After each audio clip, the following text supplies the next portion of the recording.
Alright, well, looks like it's started. Anyway, hey everyone, Ordered Shadow here, and welcome back to Honkai Star Rail. After taking a bit of a break because I tried and failed to get Skirk in Genshin Impact. Yeah. Anyhow, previously I was continuing along through the story after getting my heart broken. And then, yeah, a bunch of craziness happened. However, we're not doing that today.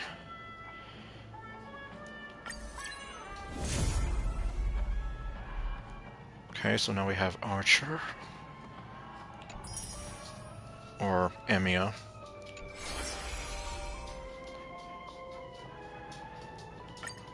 Alright, let's see.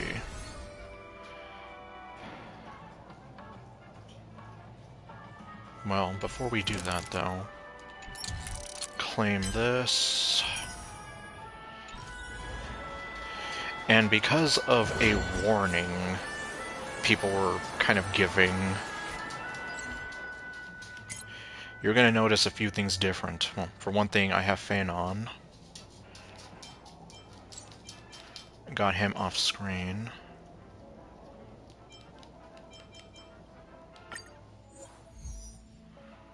Let's see. Hold on, I can't see what that says.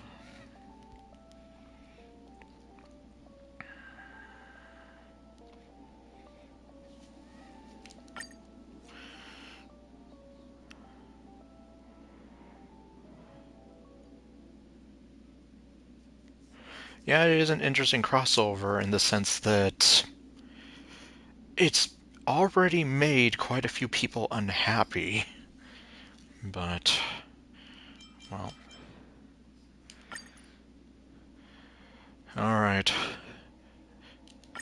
Let's get it on.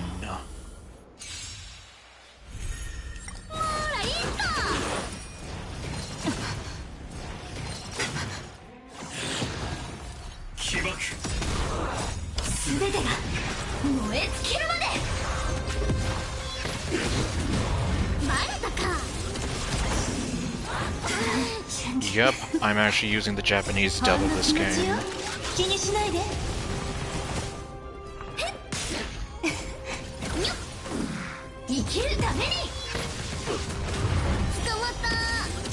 So this will be probably one of the few times you actually get to hear that in my streams.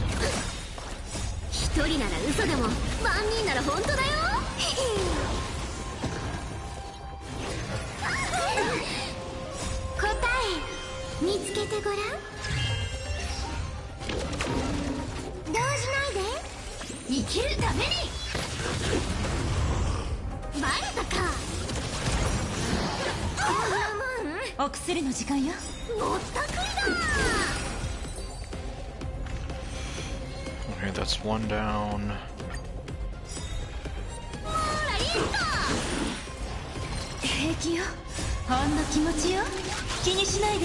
I mean, I don't know, well, at least Cypher seems to be a good help on this team.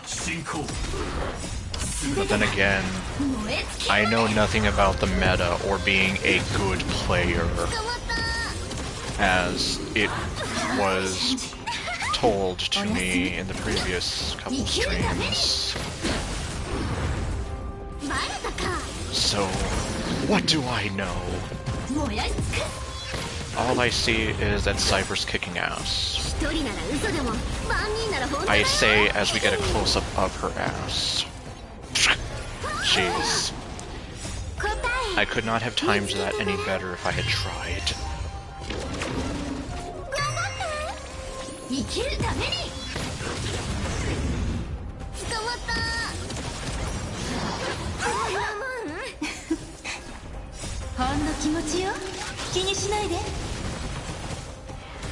Yeah, Natasha definitely gives off aura energy now, with that kind of voice.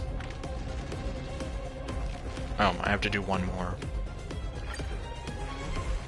Well, okay, I don't have to, but just to be on the safe side, so I make sure I get the dailies out of the way.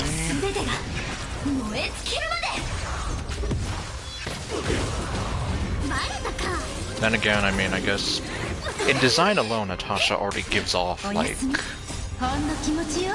Well, I'm not even gonna say what the term is, but...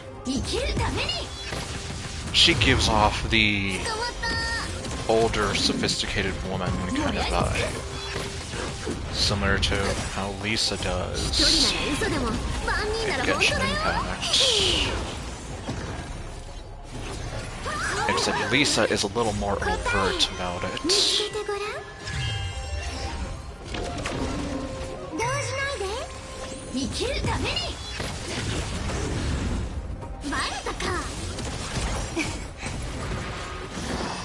Okay, it's over.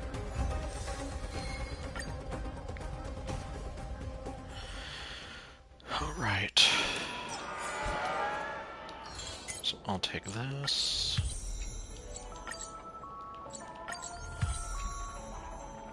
Okay.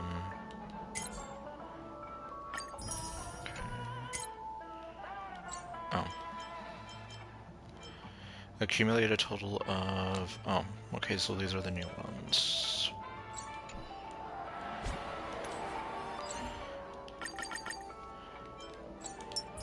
Okay, get all those. And there she is.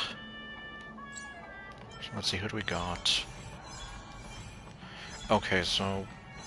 Saber, or Artoria. And yeah, you see, right here.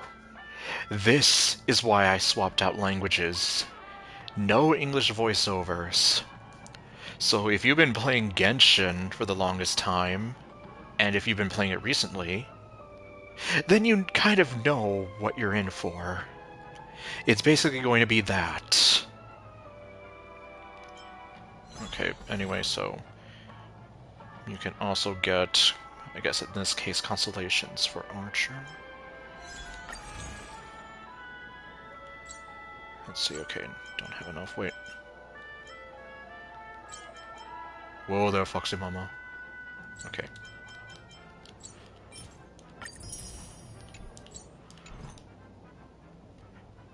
Okay, I guess time to test my luck. Let me see, so how long is this supposed to go on for? Hold on. Available long-term. Okay, thank God. Because if they're gonna FOMO me into this, then yeah.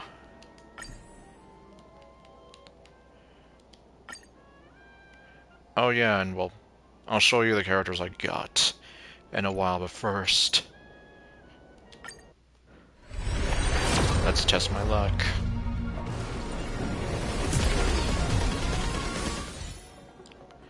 And my luck ain't so good. On the plus side, if I wish 156 more times, I get a gift. What is it? I don't know.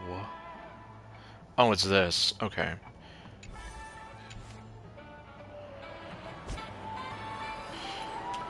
So... okay, well there's Archer.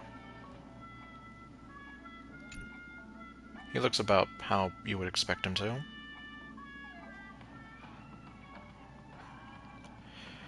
I saw someone do like some fan art, like if they were to include like Rin in this, which for those who don't know, love me some Rin. And yeah, I was like, God, that would have been so cool if we had like more characters included in this. Actually, let me pull that up. Yes, I know, but this is my stream. You should know this by now. I'm not a professional streamer, nor have I ever claimed to be. Let me see.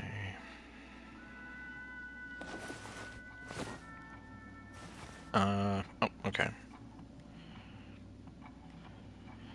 Oh, that's why I loved this bit of fan art, because It's Rin dressed up as Sparkle. So you basically combined two of my favorite girls in anything. And then we have Sakura dressed up as Kafka. Artoria dressed up as March, interesting enough. And then Irisvale, or Iri, dressed up as Clara.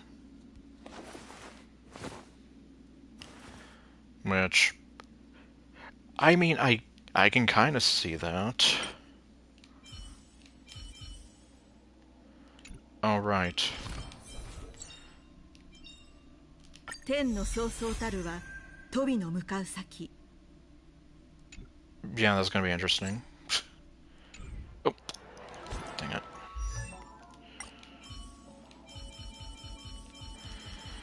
And yep, here's Clara. I tried going for Tribby, and yeah. So you could say, like, I was trying to go for the small girl, but I got another different small girl instead. Oh, okay, where the hell is he?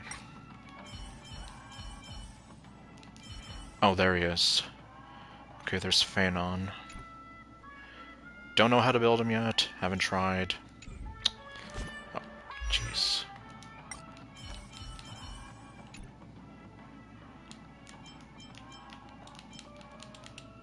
Can I? No. Can I please go back over 子供の there? 頃の夢ってこうだったんだね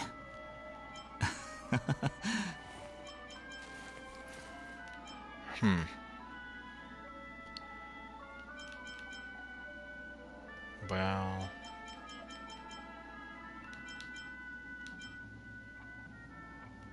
Sure, I guess why not? Okay, there we go, finally.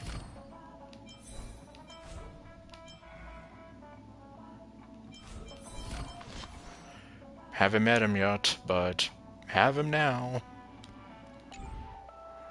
Alright. Enough stalling.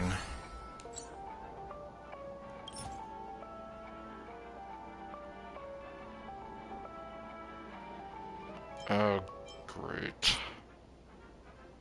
I hate this.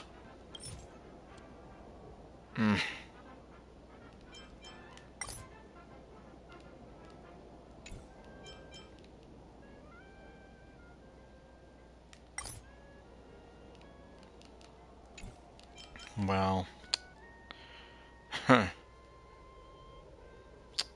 I have no idea.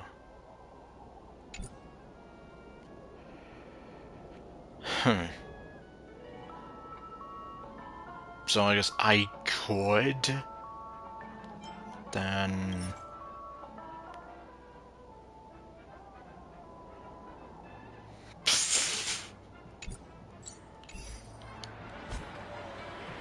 Well then...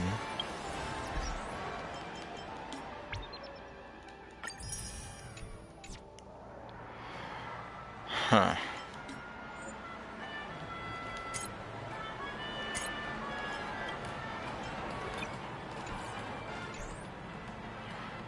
Maybe I should try... Well, I guess call me a damn fool for trying this, but... Let's see. Oh. No, that's not it. No.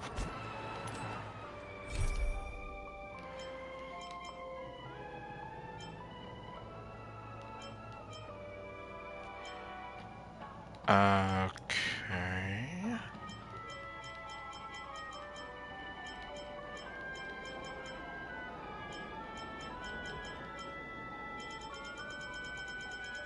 Nope. Ah. Okay, there we go.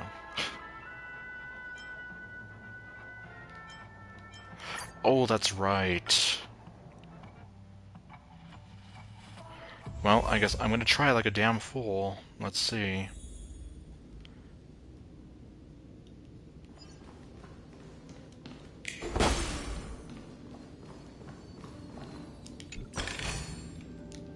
reward with no risk. I'll take it. Oops. Yoink.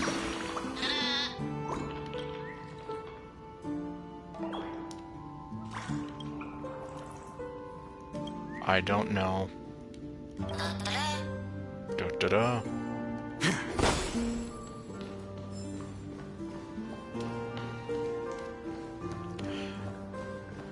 Oh, hello. Hey, you two! That's a place of business. No entry. I was requested by Mr. Sunday to bring him the suspect. My name is Ratio. He should have mentioned it to you. To Mr. Sunday. The way he said it. It's like, yes, he has business with the Mafia Don. Oh, I remember you. Veritas Ratio. Your punch virtual particle clock is impressive. Excuse me? The one on your head. Of course, it's nothing compared to my full pocket dimensional annihilating power armor of the Mobile Knights. Right, and as I mentioned, that fantasy raiment of yours doesn't exist. That's because you can't see it. Like I say, only family can see the glory of the Mobile Knights. Ugh, enough. Get going. Don't keep Mr. Sunday waiting. Confirmed, you have to be part of the Mafia in order to understand what the hell he's talking about. It seems like the idiocy index here is no better than it is out there. Alright. Oh, hello.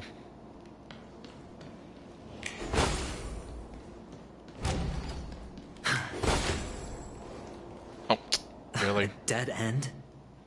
The door is shut tight. Looks like we're on our own. Either that or we can make a door. I mean, there isn't a door. How did you get in before? He squeezed in through the cracks. For security reasons, the family built the administrative site deep in the dreamscape, with the mechanisms hidden in these Nightingale statues. The direction of the statues can be controlled. On the previous occasion, an attendant named Kona had gone to the side room to verify something before setting the statues in the correct positions. Well, maybe we should do the same. Let's go and take a look. Of course, we can also use brute force. Brute force it.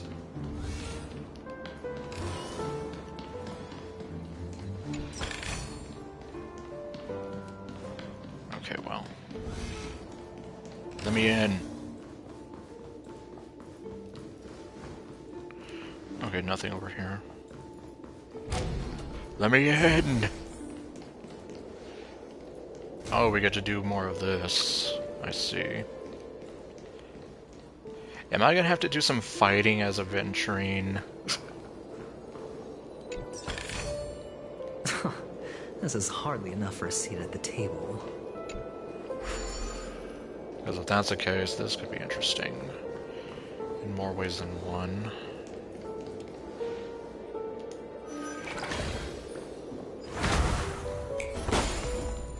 Yup, I knew it.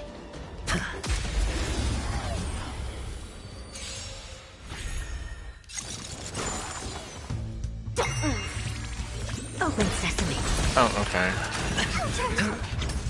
So I do have the rest of my party members, just not the Trailblazer. Nap time. Feeling spiffy? Expand your thinking. Can you find the answer? It's on me. Open sesame.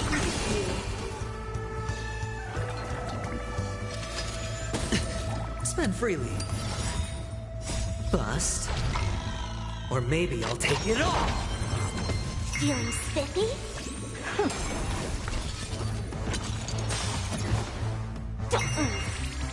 Expand your thinking. Ouch, ouch, ouch. All in. Can you find the answer? It's on me. Nap time. Feeling spiffy? Open sesame. Spend freely.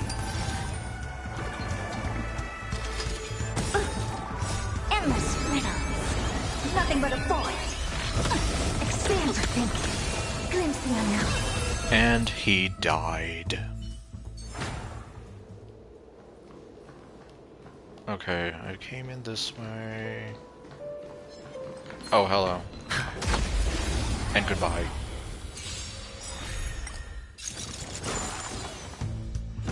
And now we get to do it again. Open sesame. Impressive. It's on me. Bust. Or maybe I'll take it all. Feeling spiffy? Can you find the answer? Expand your thinking. No dirty tricks. Spend freely. Nap time. Open sesame. Watch your head. Okay, they're dead. Take this. This is hardly enough for a seat at the table. For some reason, I almost read that as Duke Nukem.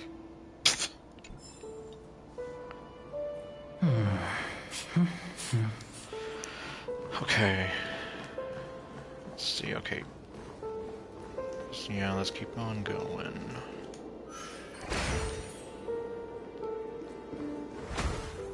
Oh, hello.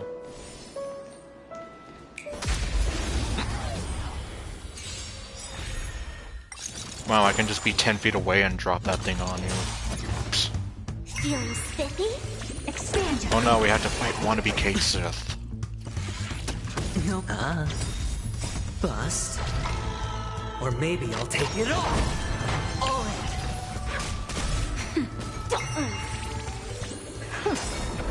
endless riddles. Nothing but a void. Okay, you're gone.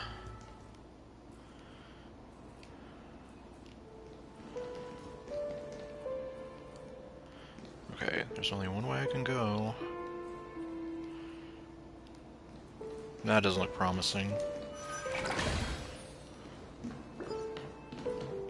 Six nightingales facing in different directions. An obvious hint. Yes.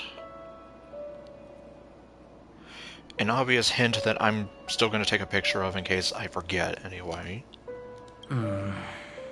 But are these nightingales? I don't know. What else would they be? They are. What's wrong? How can nightingales be so huge? They look more like torment eagles to me. There are no eagles in the five families, only nightingales.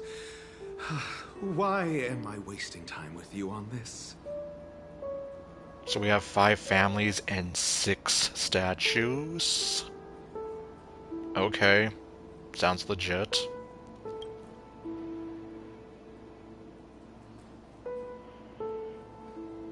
Oh. Use the function. Oh, I can just bring this up. Alright. So...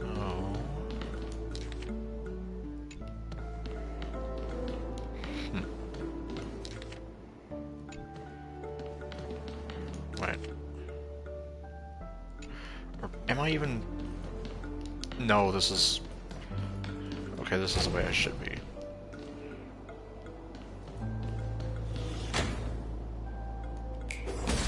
Oh, pff. It's like, yes, let's go drop something on him. Okay, so you're gonna be Blair Witching in the corner. You are going to be... facing forward.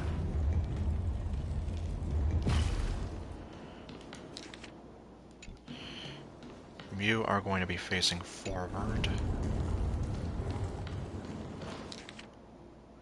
You are just gonna stay as you are. You're gonna be facing forward. Oh. Ah, crud. Oh well.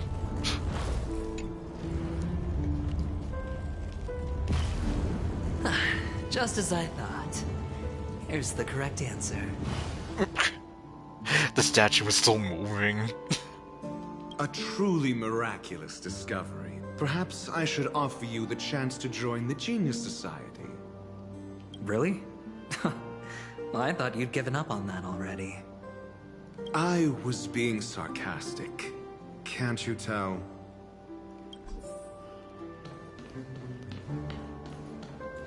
Yep, him again.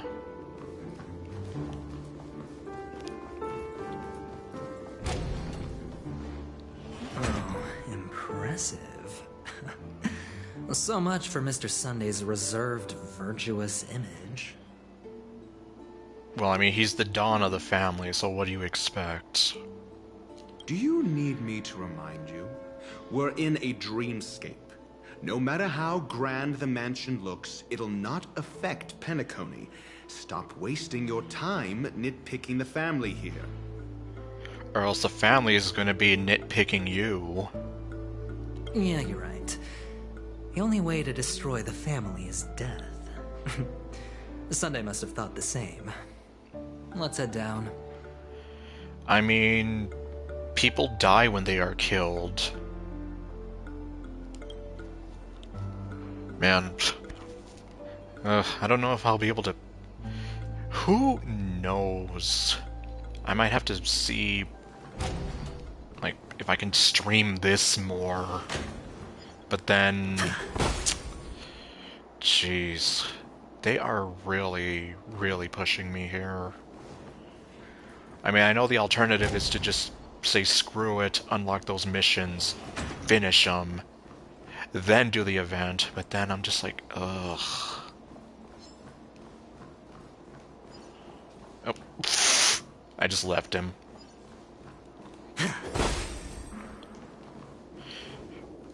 Okay, well, maybe one thing I can just do is leave some of the puzzles alone. This is hardly enough for a seat at the table. I don't know where I'm going now.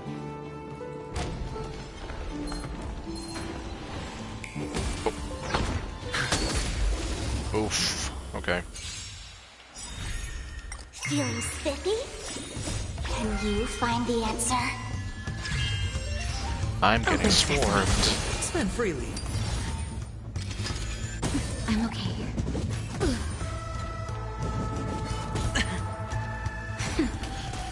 The only plus side I see to this is that I have 31 days. It's on me. But, yeah, chances are, Open sesame. Nap time. depending on what Genshin does, Or maybe I'll take it all. I may have to sort of All in. see if I can go back to streaming multiple times a week. Otherwise, I don't know.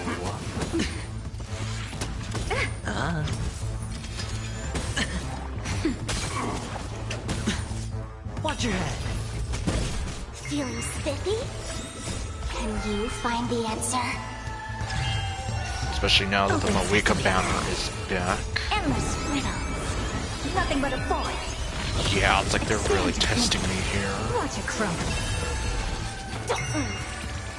Open sesame. Spend freely. Nap I time. mean, I guess you could technically blame the few Or months that maybe I'll I take wasn't it all. streaming the game, but at the same time, Feeling spiffy? Expand your thinking. not like I was really in a good place to stream the game. Oh. Wait, oh, you're still here.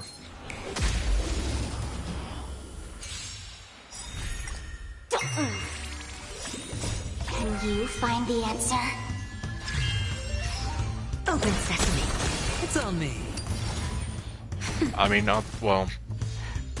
I mean, I guess skipping the puzzles wouldn't make too much of a difference. Expand your thinking. But I Spin guess, freely. yeah, I'll just go past, try to shave off as much time as I can Bust. get. Or maybe I'll take it all.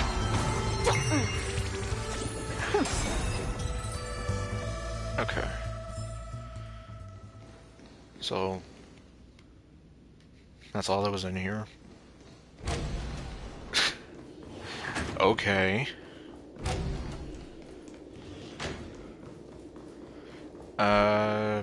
That's where I came from. Oh, okay, that's where you're supposed to go.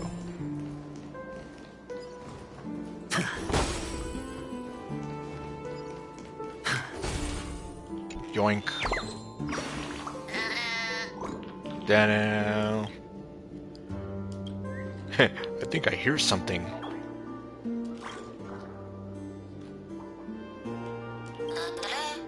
Da da da.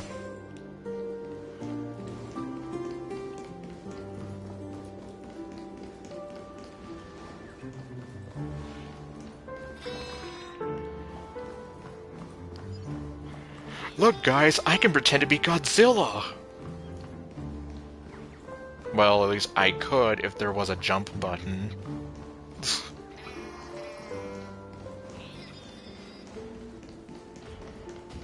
Alright. What? Oh, it's telling me the one up there. Hold on. What's going on? Huh? What's wrong? Are we heading the wrong way? You did that on purpose. No, but this door is locked. My friend? Did you really make an appointment with him? It's like, I could have sworn I did. It's a trial. You got to prove your worth to Sunday before you can speak with him. That's Mr. Sunday to you. If I'm not wrong, we need to find a way to open this door in the hall or this place will be our prison. Yay. Oh, an escape room. My favorite. So that's basically what it is. Get serious. I've no time for games. Let's head back. The hint is probably in that prominent sandpit. Wow. That's an enormous sandpit. I'd love to build a tall building for myself. Once I have enough savings. Okay. What the hell would you even do with that, though? Oh, look. There's a noticeable gap in the model. I believe you're right. So we just have to pretend we're Godzilla. There wasn't a gap before. That man must have done it intentionally. That man. Well, with your brilliant mind, you shouldn't have any trouble recalling what was here last time. Right, Doctor? Of course. Of course. Let's look around. When I see it, I will know it. Okay. Fine. Fine. Why do I feel that we're pursuing a degree in burglary now? Hey, what'd you major in? Oh, I majored in burglary. And you? Basket weaving. Okay, let's see. Oh, hello.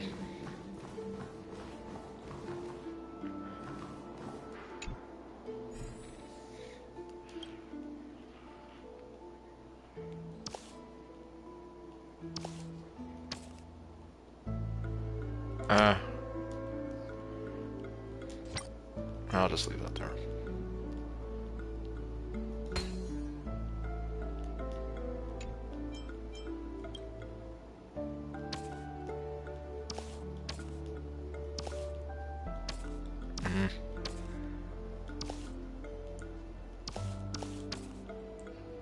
Okay, there we go.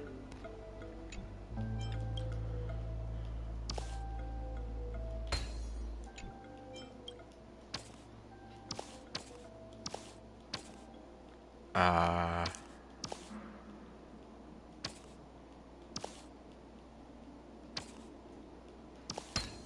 There we go.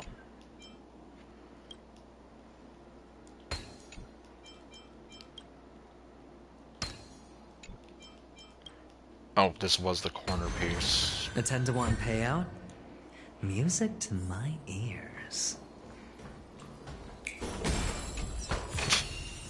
I keep doing that.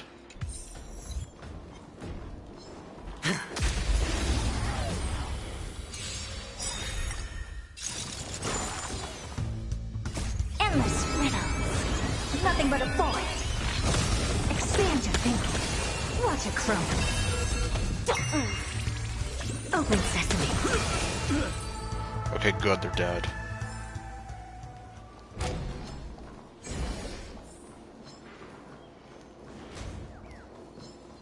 Yoink.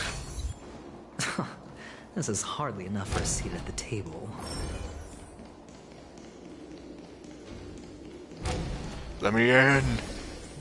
Found it. This is it. This is it, Luigi. Okay, well. Okay, it's gonna be one of these things. A reward with no risk? I'll take it. Let's see.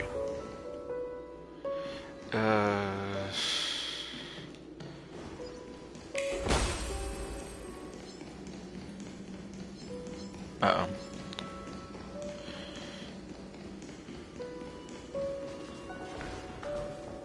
You can't catch me.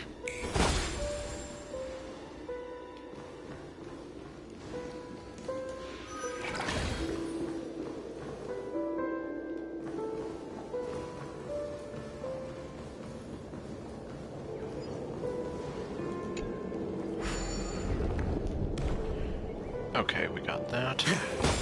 Oh, pff. Okay, that worked.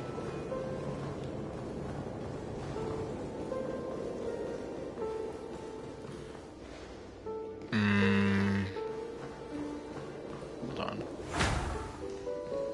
There we go.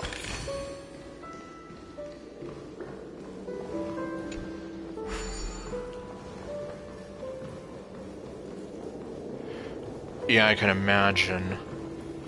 Okay, so... Too bad there's no button that allows me to kneel, otherwise I would kneel before our beautiful beloved goddess who was taken far too soon from us. Seriously, Robin was a very beautiful woman. And she has a voice that can either make me happy or make me cry. Okay, well. No time to think about her right now.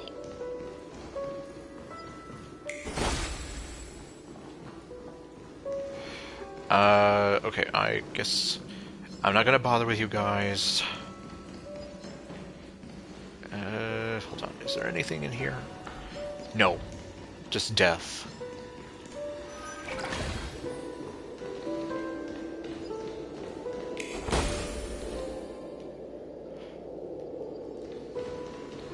Yeah, it's gonna bother me that I'm having to skip all these puzzles, but might as well try. Okay. Take this.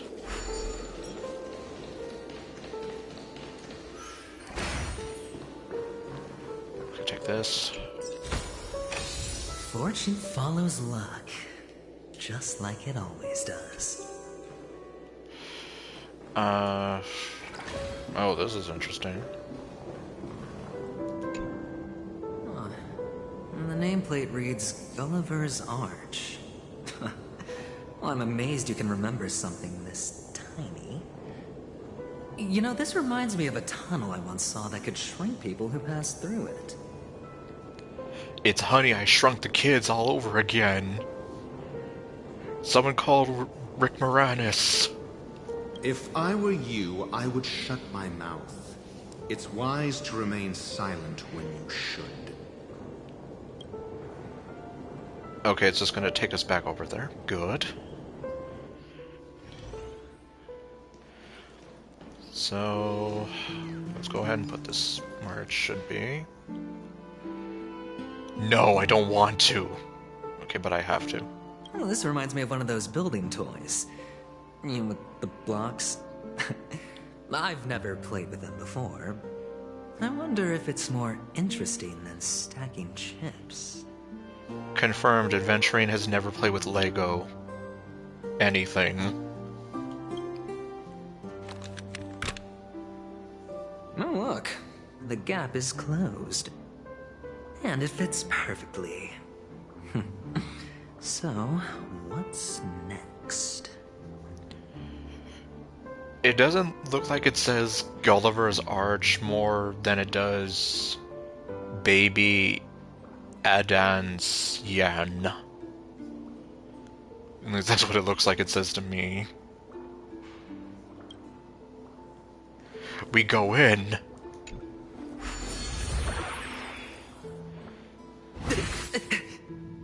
Okay. Yeah, that's gonna be some freaky shenanigans. Oh, good heavens. Did I drink? Am I still in a dream? Don't eat me! Indeed. Wow, he said that without moving his mouth. Oh, Doctor, you're huge. It's me! Down here! In the sand pit! Wait, what do you mean the screenshot?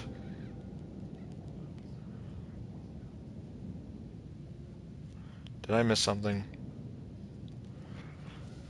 Well. Oh, actually, I think we could make this work for us. Just find a way to slip me into Sunday's collar, and I'll infiltrate the family just like that. Yeah, basically, good idea. He will never see it coming. And then you'll get all these dirty little secrets on him that you can use for later. Yep. Oh, fine. I was just kidding. Darn. Let's find a way to open the door. Okay. Yeah, see, it looks... Yeah, it does look like it says baby... Okay. Uterazian... I don't know what it says.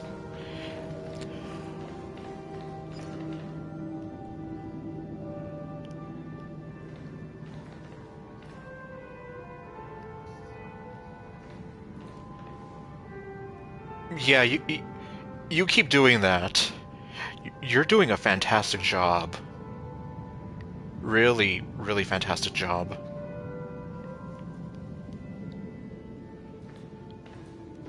Everyone's proud of you.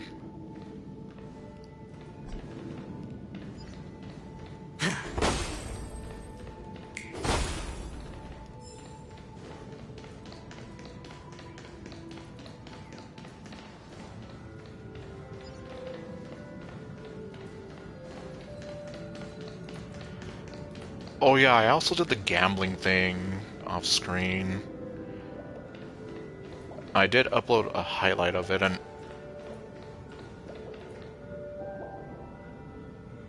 are you that other guy's brother?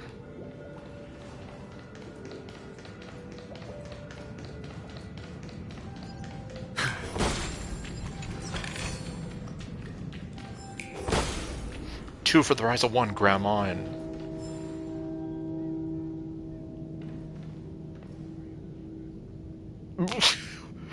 What in the world?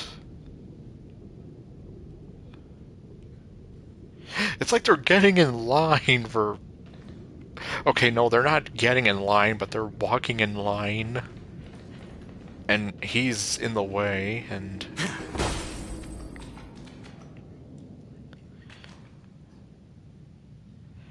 We have two guys trying to assert their dominance.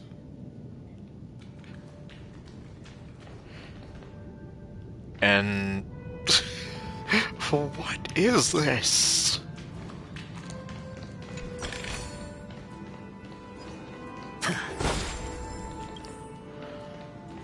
Okay, that's where I'm supposed to be going. I'm just having too much fun looking at all the weirdness. Exactly, like who's the real alpha? The first one who twitches loses. This is hardly enough for a seat at the table. I'm not here right now. That guy clearly never learned how to use a door. Okay.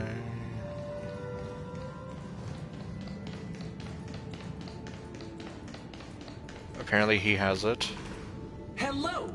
Welcome to the Golden Hour base model. Thank you, Robot Man, for telling me that. I am an Oak Soldier. I will be here to guide you through the tour of the base model. Happy to be of service. Tell me about the guided tour. And tell me about the tour. Hello! Welcome to the Golden Hour base model. Drop the bass. I am an Oak Soldier. I will be here to guide you through the tour of the base model. The tour. Give it a kick. Model. Happy to be of service. Generating guide. Please wait patient. Are you trying to be Skrillex?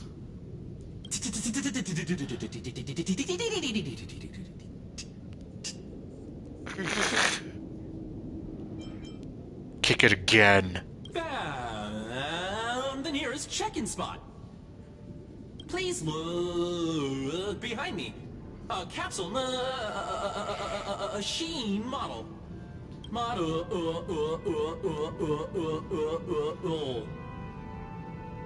Yep. Man, this is some real dubstep stuff here.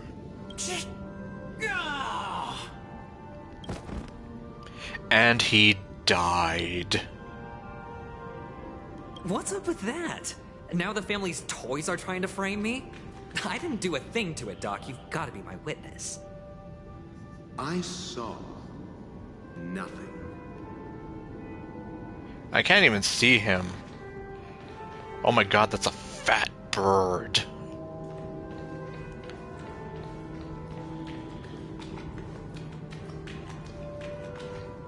Are we gonna go gambling? Oh, capsule machine.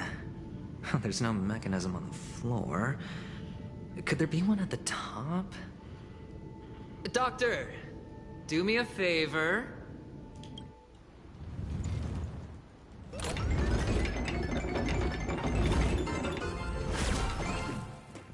So, I was right. These models have interiors that look exactly like the real buildings. The only difference is that no one lives in them. Funny that Sunday puts a miniature that makes him seem like a giant by comparison, right where he can see it first thing in the morning. Insecure much? So, Princess Vespa, at last I have you in my clutches to have my way with you the way I want to. Okay, no.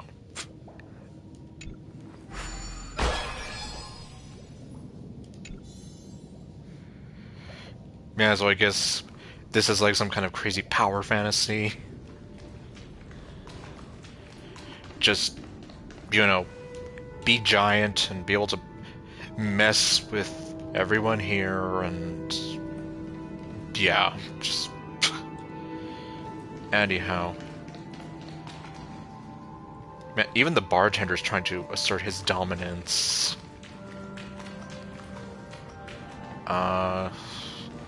Is it behind this?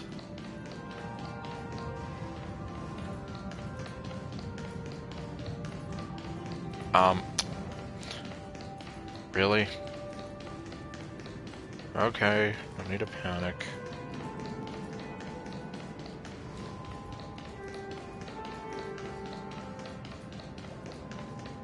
I still can't get over them just walking into nothing. Okay, these guys are also asserting their dominance. Oh. Okay, I actually didn't mean to trigger the battle.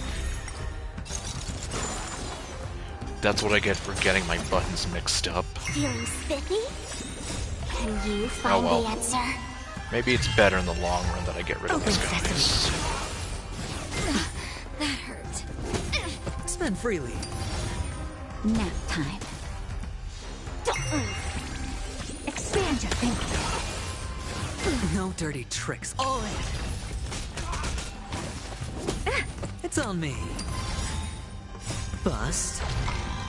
Or maybe I'll take it all. Watch your head. Feeling spiffy? Open sesame.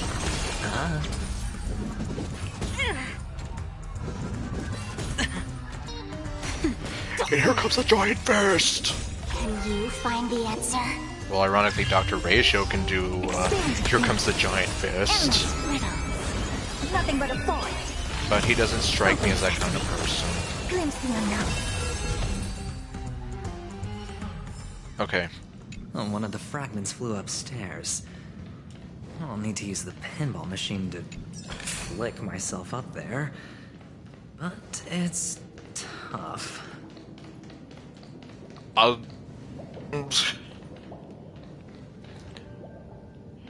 Okay, it looks like he didn't finish spawning. He's literally clipping through the freaking... Jeez.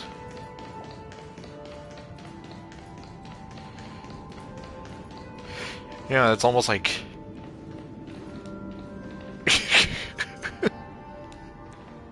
It's like NPCs programmed badly. Basically. Oh, great. There's another pinball machine base here. And it's empty, too. Like my soul. Doc! I'll need your brain power again. There's no need to yell, I can hear you. The pinball machine must be hidden somewhere in the hall. Like the arch. Wait here, and I'll be back in a minute. Why are you talking like this? Okay, so I guess... Finally, a moment of peace. Okay. Oh, he smacks you with a book.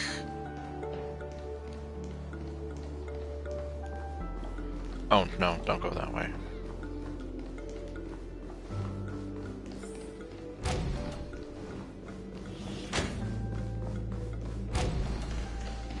Oh, hello. That's it. Pleasant moments of solitude are always fleeting.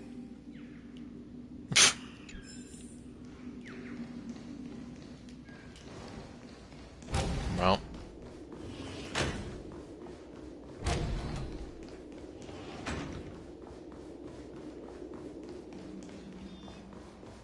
Oh, you're back. Just place it here. Thank you. You're welcome. No, I don't want to place it. Okay, fine.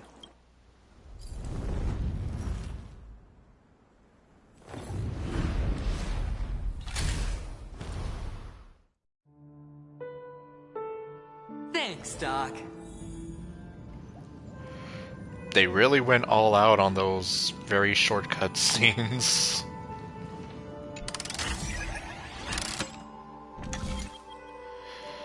Okay.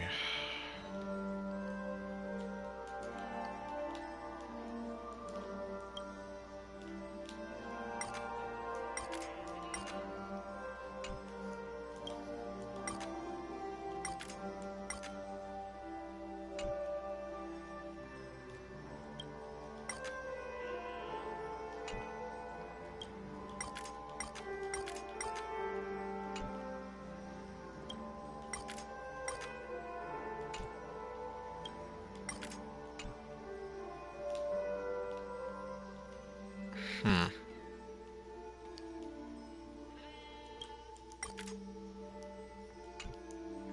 This is gonna be annoying.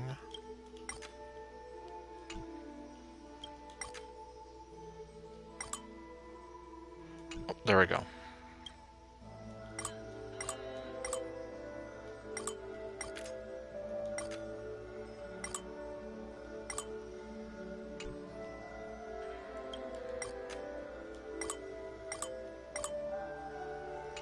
Oh, this one.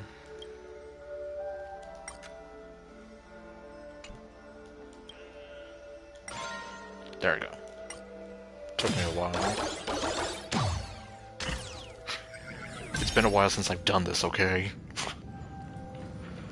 Oh, Ratio, you should come in here and take a look. The view here is breathtaking. Honestly, you could easily squash me with just a pinch. If that is your wish, I will do so without a moment's hesitation. I'll take it. Well, if that's the case, he's really into some crazy stuff. Okay, and... yeah, you keep doing that.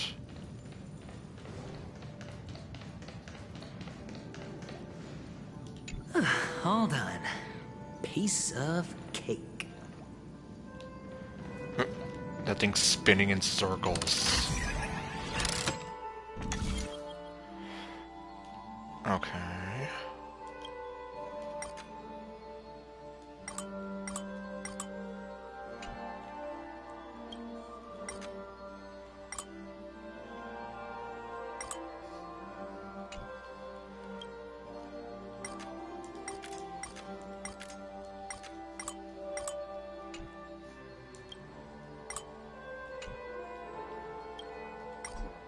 Oh.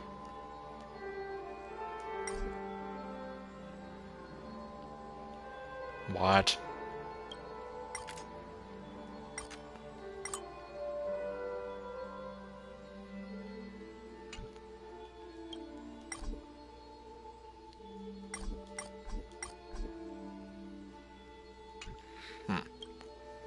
Oh, I guess.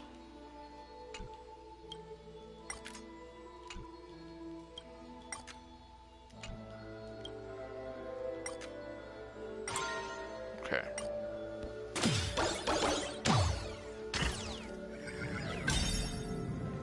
Okay. Uh... yeah, I'm not doing that.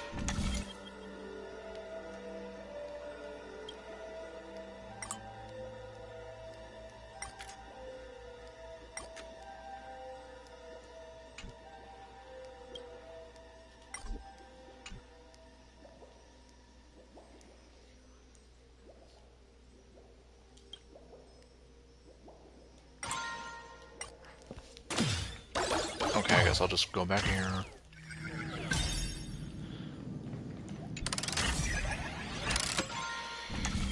Alright.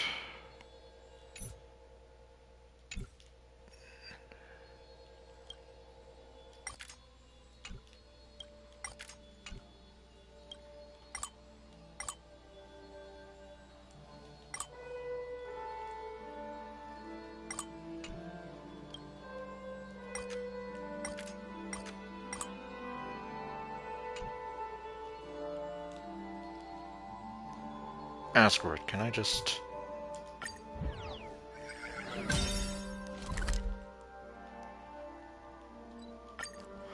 yeah, this isn't gonna take too long. And I frankly don't have the patience for it. So why not? This is hardly enough for a seat at the table. I can imagine. Which is kind of why I just said screw it and gave up.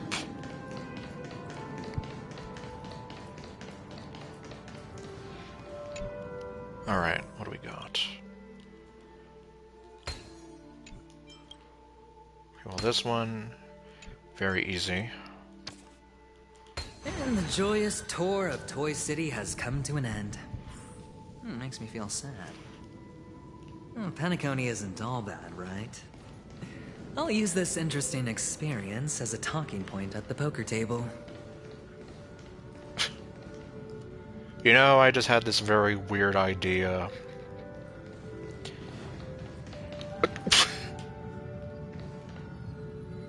Okay, anyway. Why do I get the feeling that a lot of guys would want to be in this Toy City and then have Sparkle just be anywhere and then just... Then again, I blame the subreddit. I blame the subreddit for a lot of these, like, weird things.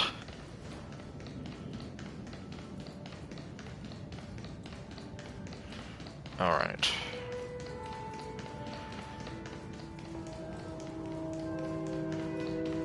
Yeah, it's like, I'm pretty sure that would be some guy's fantasy. Basically be, like, 6 inches tall and have a giant sparkle to do whatever.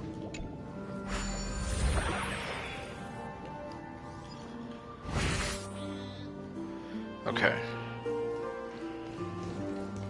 Oh, hello. And there's Dr. Rachel.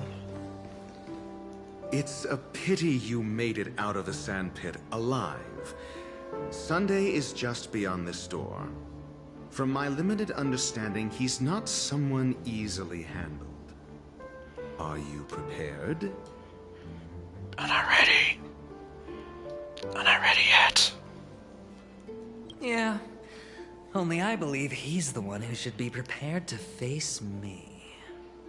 The joke's on you. I'm not locked in here with you. You're locked in here with me.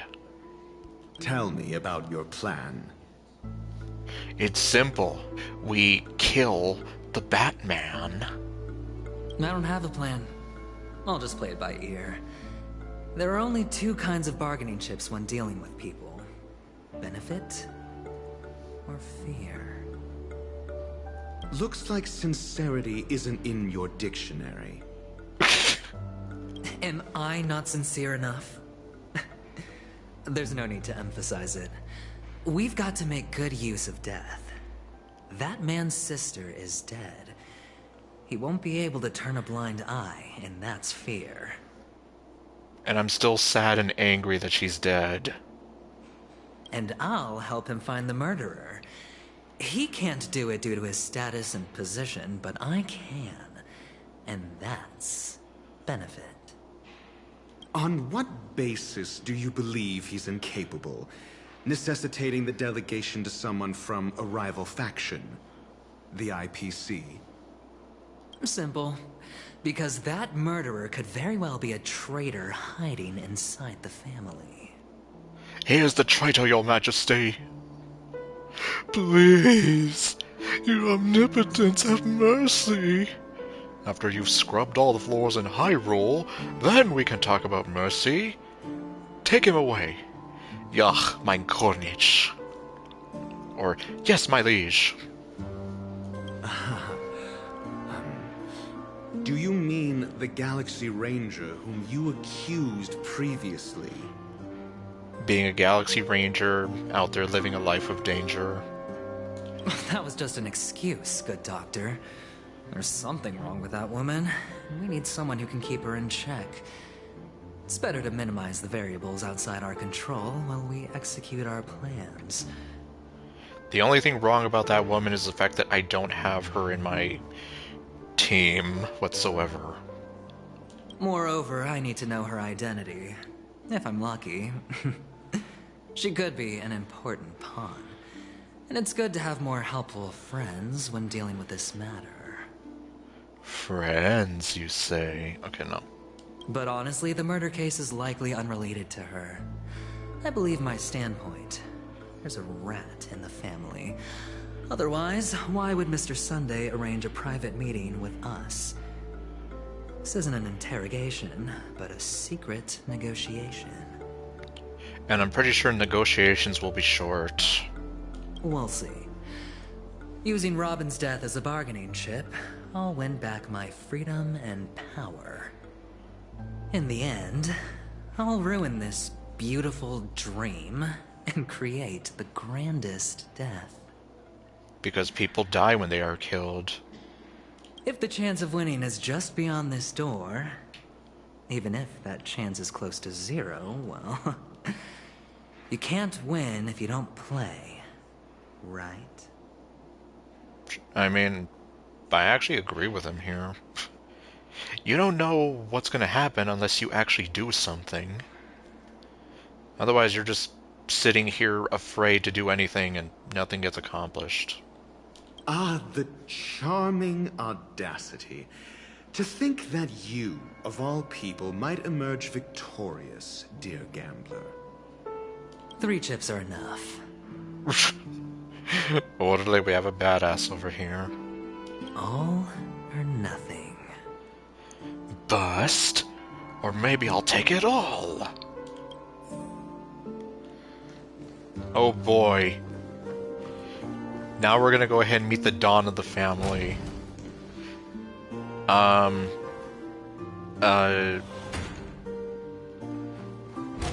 Don't mind me, I'm just gonna steal this from you.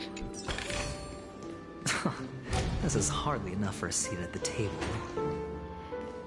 I can't climb the ladder. Oh, okay, It fine. seems my puzzles are too effortless for you, IPC Ambassador. I appreciate your words. And I see you put a lot of effort into welcoming me, Mr. Sunday. However, this is no way to greet a guest. Really? Then how should he have done it? Well, this isn't an invitation, but a summoning. Before we speak, I need to test your character. I imagine this knowledgeable doctor friend of yours has been of great help, yes? Yeah, he got things for me when I needed him. Certainly. You ought to know this better than I do. He's already faithfully fulfilled his duties, hasn't he? Yes, the doctor has assured me of your noble character. He considers you, like himself, a virtuous person who can be trusted by the family. That's not the vibe I was getting when they were talking.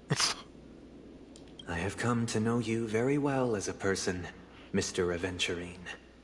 You're diligent, generous, and willing to cooperate. The fact that you succeeded in overcoming many obstacles just to meet me gave me the reason to believe in your wisdom and courage. But what about power?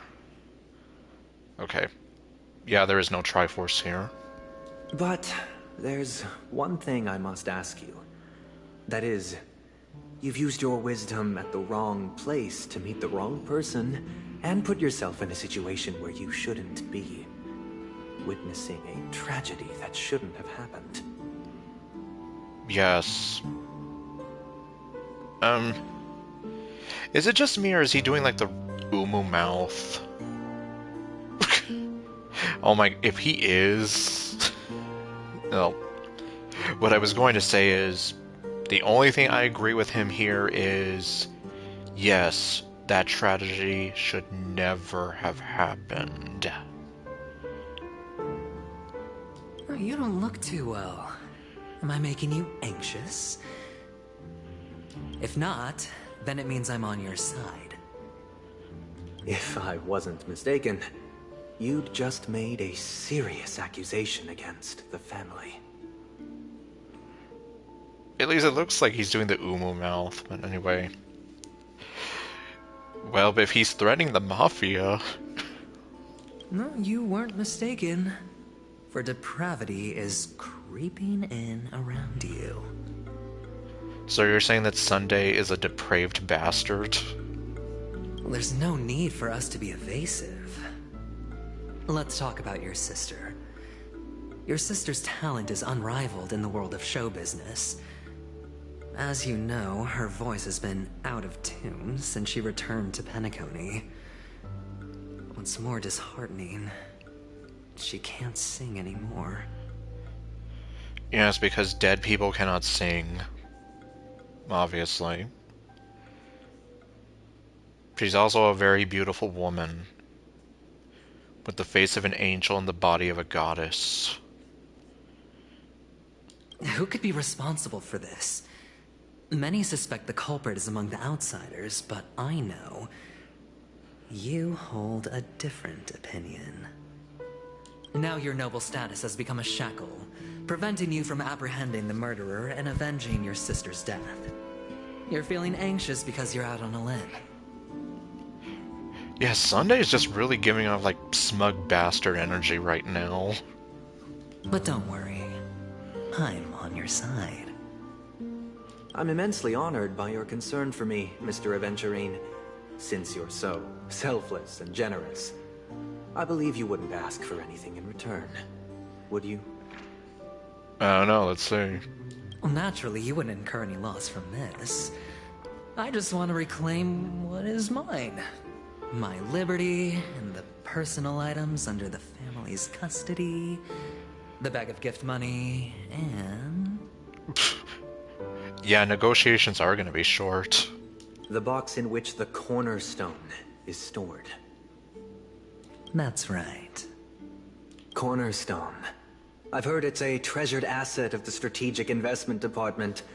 A sacred stone that seals the Preservation Emanator, granting significant power. And every liquidation specialist holds one. For an object so precious, it probably comes at an even higher price than other forms of recompense. Well, I'm sure you're aware of the high level of risk I'll be undertaking to bring the truth to light. Mr. Aventurine, when you're out and about, do you always make adjustments to your appearance? Your tie should be on the center line. Your shirt must not protrude from your vest. Your trouser creases should be perfectly straight, and always aligned with the tips of your shoes. Okay. Confirmed that Sunday suffers from OCD. And he also has the smug umu mouth still. Of course. But I don't, because it's not appropriate to do so in public. You should make sure everything is presentable and in order before leaving the house. I'm not the kind that takes risks. The cornerstone must be in the custody of the family. No room for negotiation. I told you negotiations would be short. Please, don't let me turn you down twice. Sure. The gift money is good enough. I suppose you wouldn't mind that. After all, a merchant can't function without a bargaining chip. You compromised quicker than I thought. Unfortunately, it's a gambler that needs a bargaining chip, not a merchant. I can give you your gift money. But before that, I want you to tell me. The fact that you can decisively forsake the box you asked for, what exactly is stored in it? You don't even know what's in there?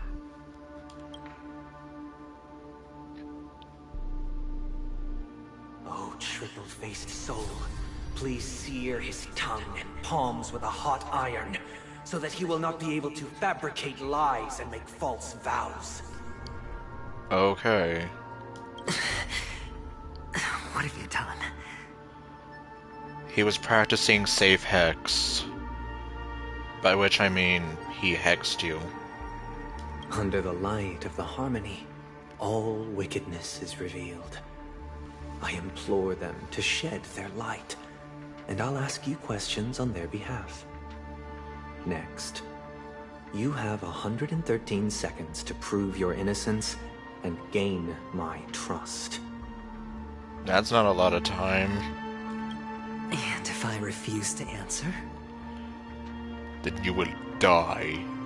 You can try, and we'll see if the harmony rejects you.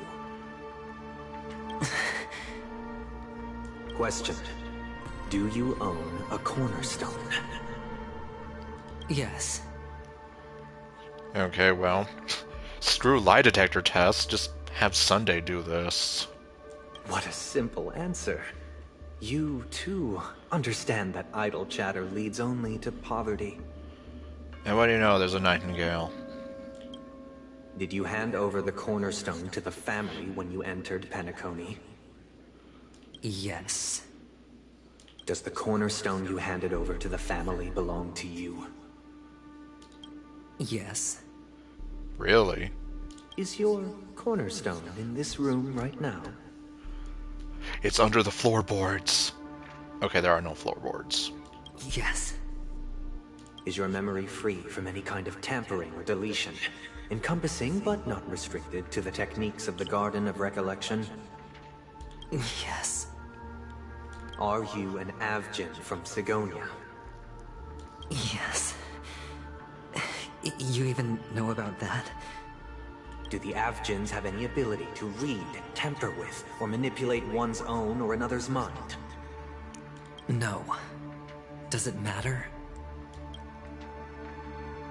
Do you love your family more than yourself? That's a question you should be asking yourself, Sunday, but I know that won't happen. Yes. Okay, confirmed. Adventuring is not a family man. All the Avgins were killed in a massacre. Am I right? No. Are you your clan's sole survivor? Perhaps. Do you hate and wish to destroy this world with your own hands? I don't know. Interesting. Now, the final question. Can you swear that at this very moment, the Aventurine stone is safe and sound in this box?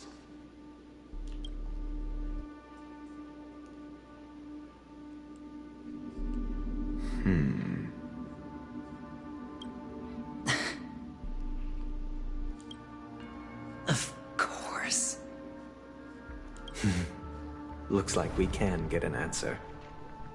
Open it, Mr. Aventurine. It's your last chance to defend your honor.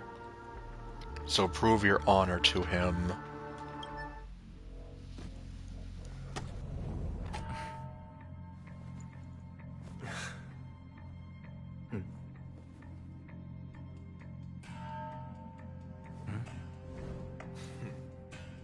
Please.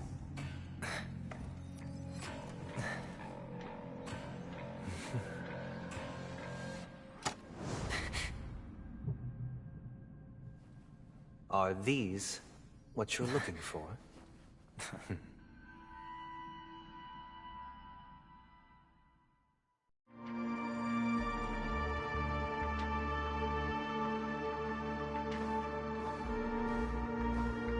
Since you came as promised, learned doctor, does this mean that you are willing to take the side of the family in this farce? What makes you think you can convince me? I don't know. What do you want? I've heard you haven't enjoyed Mr. Aventurine's company. I also understand that you're an avid learner who sees the pursuit of knowledge above all. Yeah, now that I do believe. So I find it hard to believe it's like, oh, he said all these nice things about you. It's like, no, he hates him. In that case, you ought to realize that a competent scholar knows their position and wouldn't forsake more vital matters for the sake of petty pride. If you agree to assist the family, I'll share our research findings on the Stellaron. You must be quite aware that, besides the family, no other faction is willing to share such information. Cut to the chase. What do you need from me? I need Mr. Aventurine's comprehensive plan. Haven't you confiscated his cornerstone? You can't expect a featherless bird to take flight. But I've also heard the 10 elites in the Strategic Investment Department have united, progressing together in the interests of the IPC. Our enemies have united. You'll have to speak more clearly than that. Yeah, he's really giving smug bastard energy. The cornerstone, which Mr. Aventurine surrendered. Was it really his? You question whether he would entrust you with someone else's cornerstone. The 10 Stonehearts aren't as united as you think. Cornerstones are significantly more precious to them than their very own lives. But you know that he's a crazed gambler. The more vocal he is about it, the more cautious I must be. I never imagined someone would share his way of thinking. Honestly, you should see a shrink. I could not agree with you more, Dr. Ratio. And he should probably be locked in a padded room while we're at it. Bring it. The box containing the cornerstone is unique, and only IPC senior staff and related members can access it. But I happen to be among them.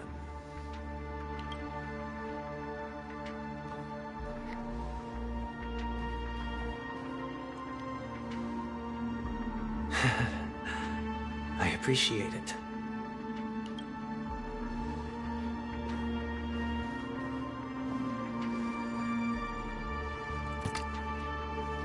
Unfortunately, your guess is correct.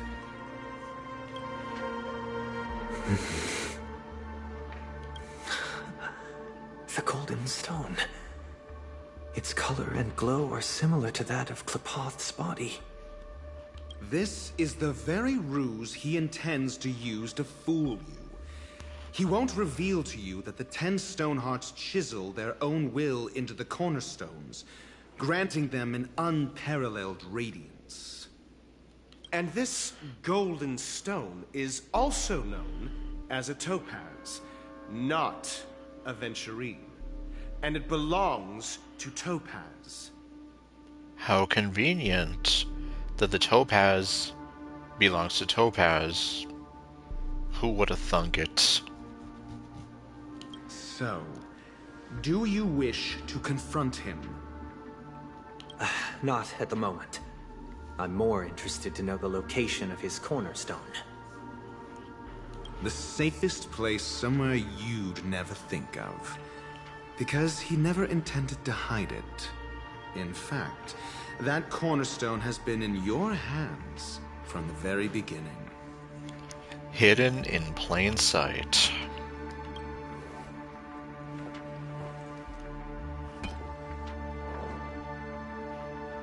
I see. This bag. Mixing a cornerstone, more precious than life itself, with a bunch of worthless jewels, disguised as a gift of money waiting to be confiscated, is indeed in line with Mr. Aventurine's style. Yes, because that is quite the gamble. Then he makes up some trivial excuse, downplaying the matter, and requests the gift money.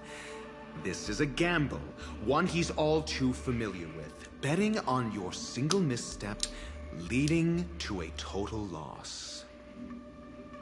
Learned doctor, I am grateful for your help. The family will surely reward a righteous person like you.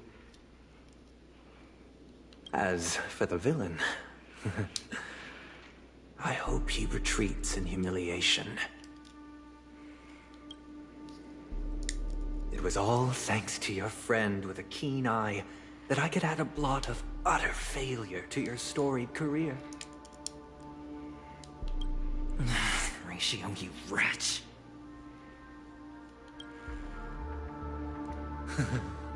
Finally shown your true colors, huh? Oh, and just to remind you, you currently only have 17 system hours left to live. Treasure your remaining time, and savor the delectable aftertaste of defeat. Jeez. He really is part of the Mafia.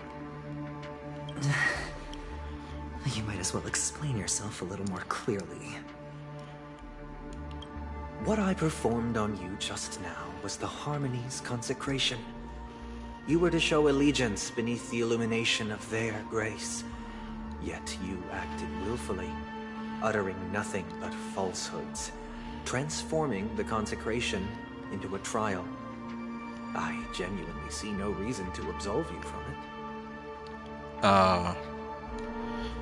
Yeah, I sort of thought, but then I was here like, yeah, is he, like, you know, I figured he was telling the truth, but then, yeah, I guess. Once you saw what was in the box, yeah. It's like confirmed his cover was blown. Is this what the Harmony represents? But is it built upon constraint and coercion? You misunderstand, Mr. Aventurine. Punishment is meant for the irreverent. But I have seen your resilient spirit, and thus I offer you the possibility of a new beginning. Throughout these 17 system hours, you will be unable to escape the dreamscape, or contact any of your companions. You only have 2 paths before you, and it all depends on whether you can complete my test within the time limit. Should you succeed, you will be able to coalesce into the Harmony and be with your family. If you fail, you will suffer the wrath of the Eternal Centurion and fall into an abyss of doom.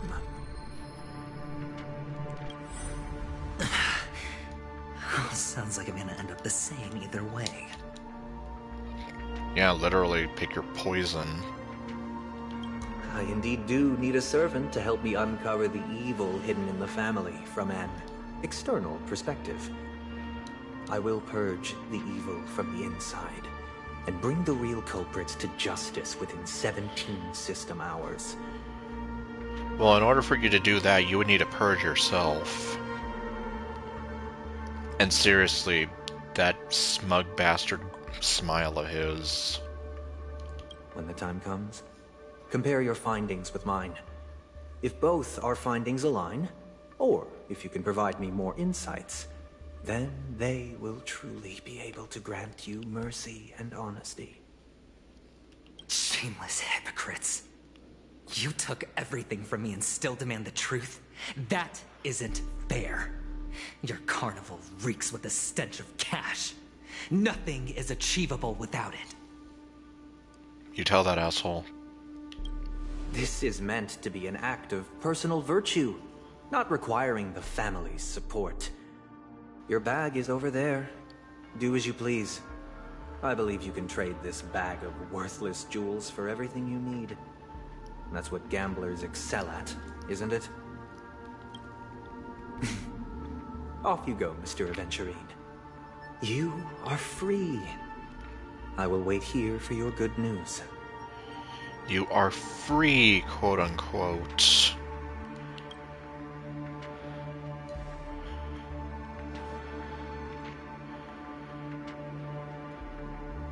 This meeting isn't an interrogation or a negotiation. It's an outright execution. Why would I do that, Mr. Aventurine? I'm just wondering what a passerby who stumbled upon a scene of a murder could have found out. That's all. By the way, before you go, I have a personal question. What is it now? Do you truly wish to bring about the destruction of this world? Well then. I mean, he did say, I don't know.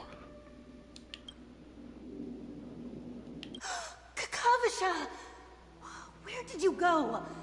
Oh, are you injured? I got it back, sister. You went to look for them? That's too dangerous. It's just a necklace. It's neither food nor water. We can survive without it. But I can't live without you, little brother. Promise me not to look for those catechins again, okay? Sister, don't be afraid. The catechins are fools, but I'm smart. I played a game with them, and I won. Won? What happened exactly? Tell me. I made a bet with them. The two birds in the desert and me. Who will die first? I won. They suspected me of cheating, but I didn't. I won fair and square. Of course. Of course you'd win. You've always been a lucky child. Gaiathra Triclops must be watching over you. But that's no reason to push your luck by going up against those bloodthirsty, cruel catechins. Have you forgotten how Mom and Dad... Look, this is just a necklace. But Kakavasha, you are my only family. I'm sorry, sister. I thought you'd be happy. Because Mom left you this necklace. There'll be no next time. It is important. But not as important as you, my dearest brother. I don't blame you, but you must remember what Mom said. Pain and poverty are the trials of Gaiathra Triclops. She has also granted us a chance. And that's your good luck, Kakavasha. Your good luck is the most precious wealth we all Avgin have. Hey there. And I guess you're just in time for Adventurine's tragic backstory. You're a child blessed by Gaiathra Triclops and can lead the clan to happiness. So always remember to protect yourself and never resent the pain and poverty you're going through. All right? Man.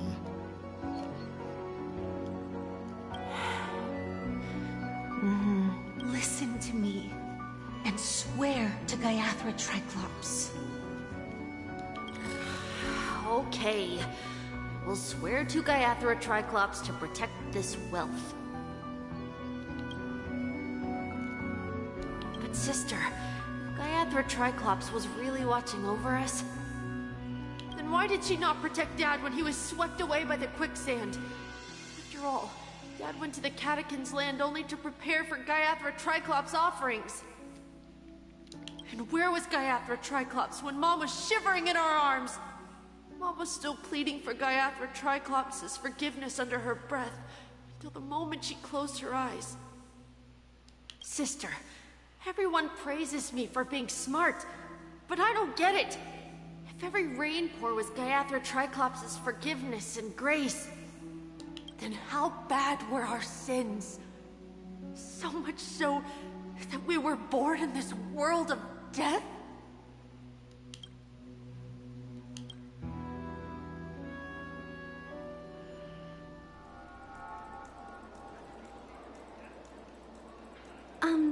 Excuse me. Yes? I can't seem to find any information on this artist in the Iris family archives. The photo you provided also doesn't show any matches. Well, darn. Just as I thought. I'd like to ask, what kind of traces do people leave when they enter a dream? Are you referring to the records when you enter the dream pool? The equipment will monitor physiological indicators such as heart rate, blood oxygen levels, and body temperature in real time. This data will be included in statistics and handed over to the family for the screening of any data anomalies. Immediate action will be taken once any illegal behavior is detected. Is it possible to access these records? Feels like our every move is being watched by a very smug bastard. Please rest assured, Your vitals are monitored in case of emergencies, allowing us to wake you if necessary. This is all for the safety of our guests. I'm pretty sure you have very good intentions, Allie. But the Dawn doesn't have good intentions. Can I trouble you to access the records? I apologize. The hotel does not have access. This information is managed by the Bloodhound family. We can only gain access if there's a problem. Looks like nothing can be found here. At least we know who to look for next. We can ask the Bloodhound family for information. Thank you for your assistance, Miss Allie. By the way, is Miss Robin doing fine? We are looking forward to her performance. Fine? What does that mean? Is there something wrong with Miss Robin? The preparations for the Charmony Festival have been proceeding smoothly, so I guess things are pretty good. I believe she will be able to put on a spectacular show for all of you. I don't know about that. I'm sure. Yes.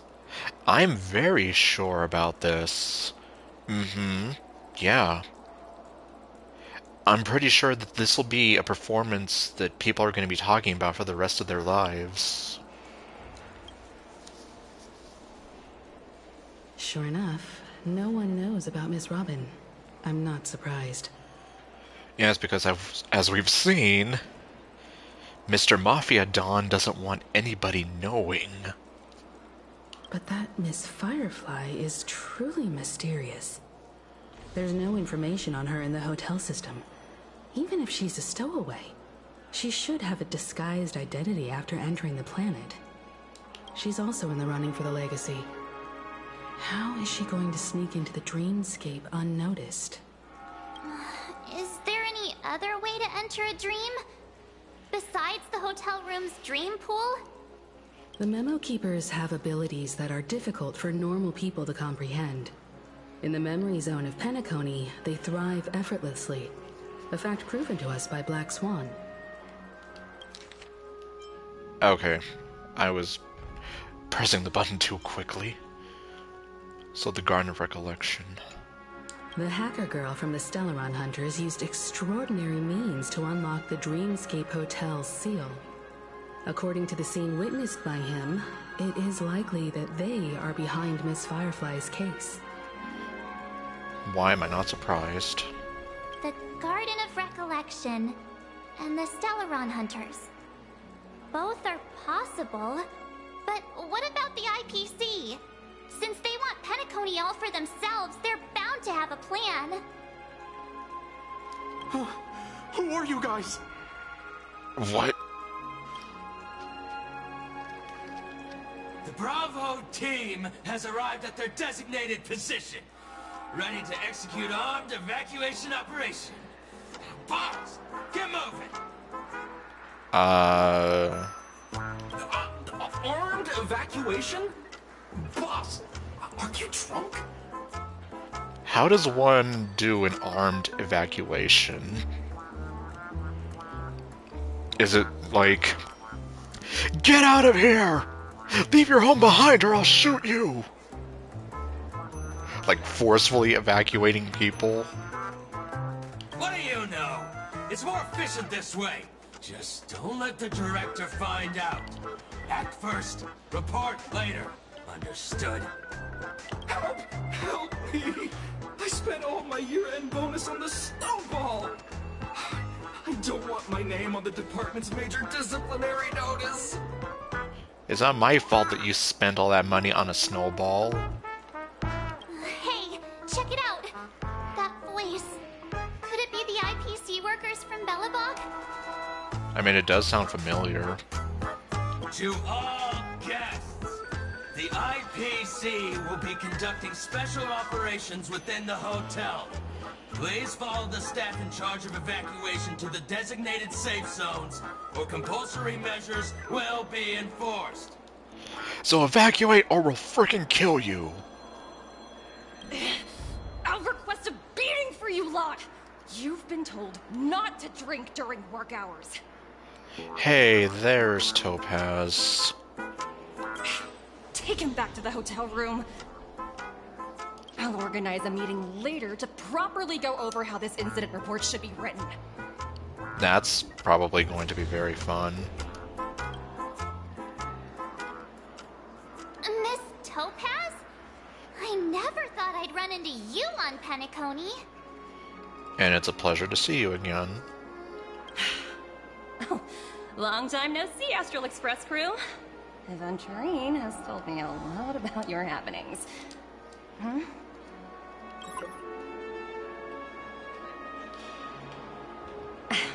It's fine. Do as they ask, and try to avoid any conflicts with the family. Report to me before taking any action. Yes, all right. As you see, the IPC isn't very popular here on Penacony. Cordiality from the family is a mere facade. The former frontier prison has turned around and cuffed its shackles on the IPC staff now. Yeesh. Only Aventurine, who carries an invitation, is allowed to attend the banquet. An entourage like us, we can only sit around in the reality hotel, unauthorized to even enter dreams. No wonder Aventurine's scrambling to partner up with someone. The IPC can't back him up in the dreamscape. His situation isn't optimistic, I hear. You're all helping to investigate some dirt on the family, are you not? Let me know if you need anything outside the dreamscape. The IPC always treats its partners well. Yeah, we definitely got some dirt. But we definitely need more. Thank you, Miss Topaz. We're on our way to the Hounds to verify some intel. Perhaps you've had dealings with them? Yep. They're tailing us right now. Why not go and talk to them? It'll take the spotlight off me. Being constantly stared at is really uncomfortable. I can imagine.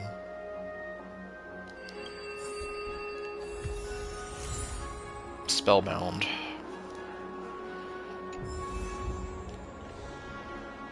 Yes, I know. Okay, optional. How does it feel to be in business with Aventurine? I bet you're not used to it. Nope. That's just his style. Ball or nothing is his mantra. He's always cozying up to his clients while egging them on to undertake some dangerous assignment with him. But everyone has their merits, so I won't comment further. But Aventurine's luck has always been good. He's always closed all his cases without a hitch, and basically never lost a gamble. Which is why, on the issue of retaking Penacony, I'm watching with keen interest. He's that good, huh? It works only when all parties' interests are aligned. As for the two cases, apologies, but I don't have much info on them either. All I can do is ask you to keep digging for more details. Alright.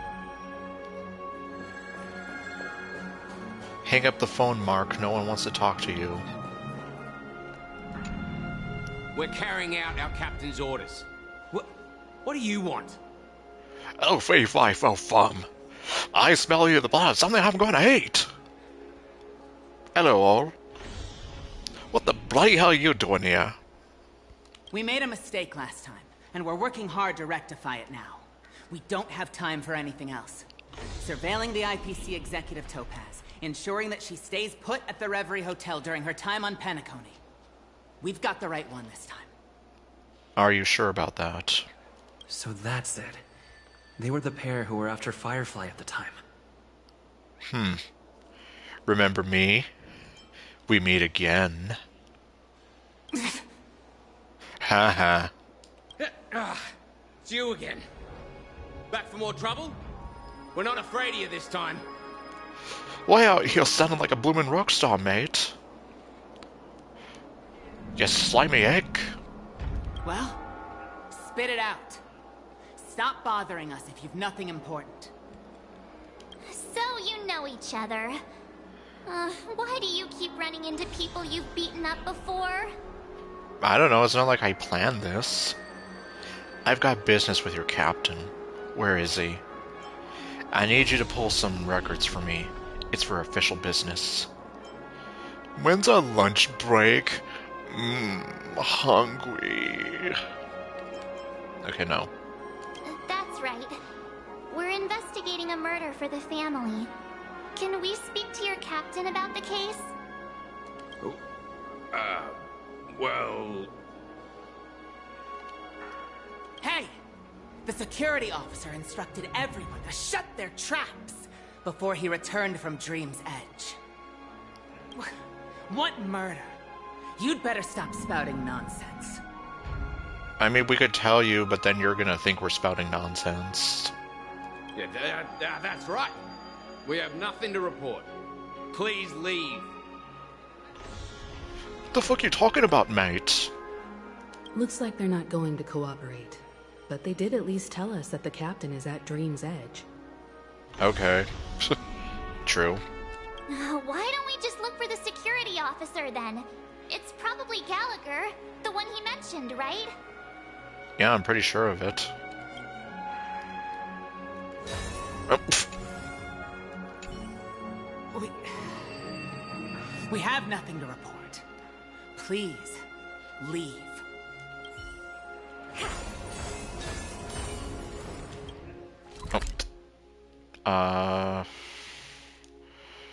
Okay.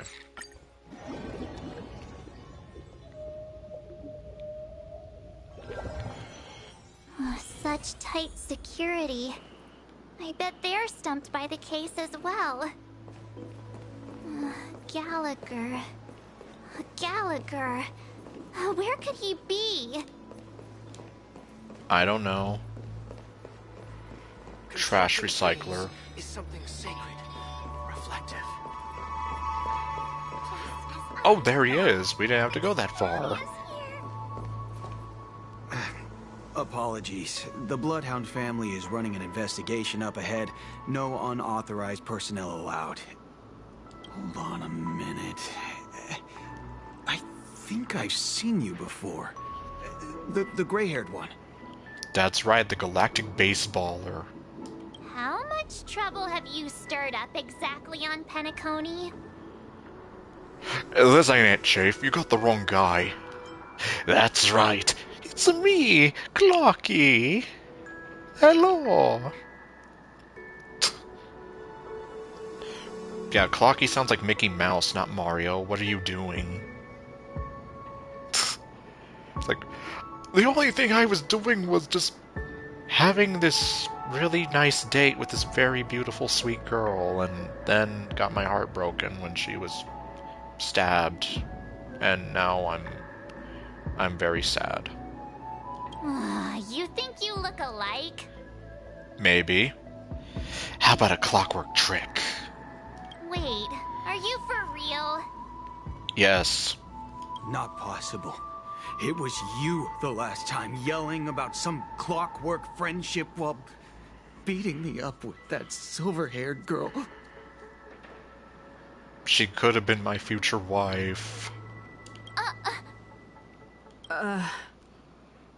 Great, you're gonna incriminate me.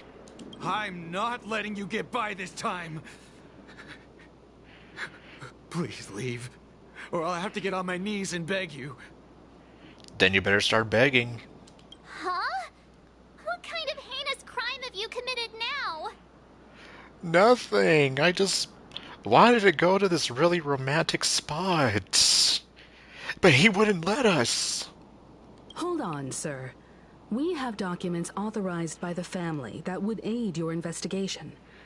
If it wouldn't trouble you, could we see this Mr. Gallagher? Who exactly is this Gallagher you keep talking about? There's been a few people mentioning this name. Even the one with the gray hair. If you don't know who Gallagher is, then...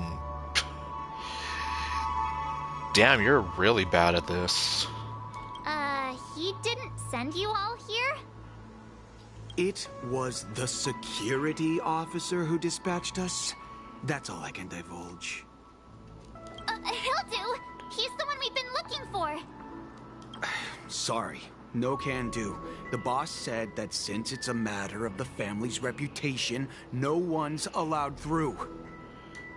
Well, their reputation's gonna go down the drain. Everyone, please leave. There's really no need for us to make things difficult for each other, right? You're gonna make things difficult for us. We're really sorry for troubling you.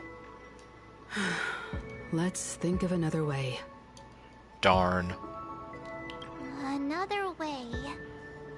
That's it! Didn't they say something about that? What was it? Clockwork? That got this guy to change his mind? Yes. That's how we did it before. It was kind of hilarious. Can you perform it again? That, clocky magic. Just what I've been waiting for. But I can't abuse it for evil doings. Well, screw that. Please? You don't need to beg me, March. I'm already gonna do it. Because I love you. Sorry, no can do. The boss said that since it's a matter of the family's... Everyone, please leave. Yeah, I'm not gonna listen to that again. You and this Bloodhound family member have met before, and you know he's very upright. But you're also aware that principles sometimes don't matter when a person is in a good mood.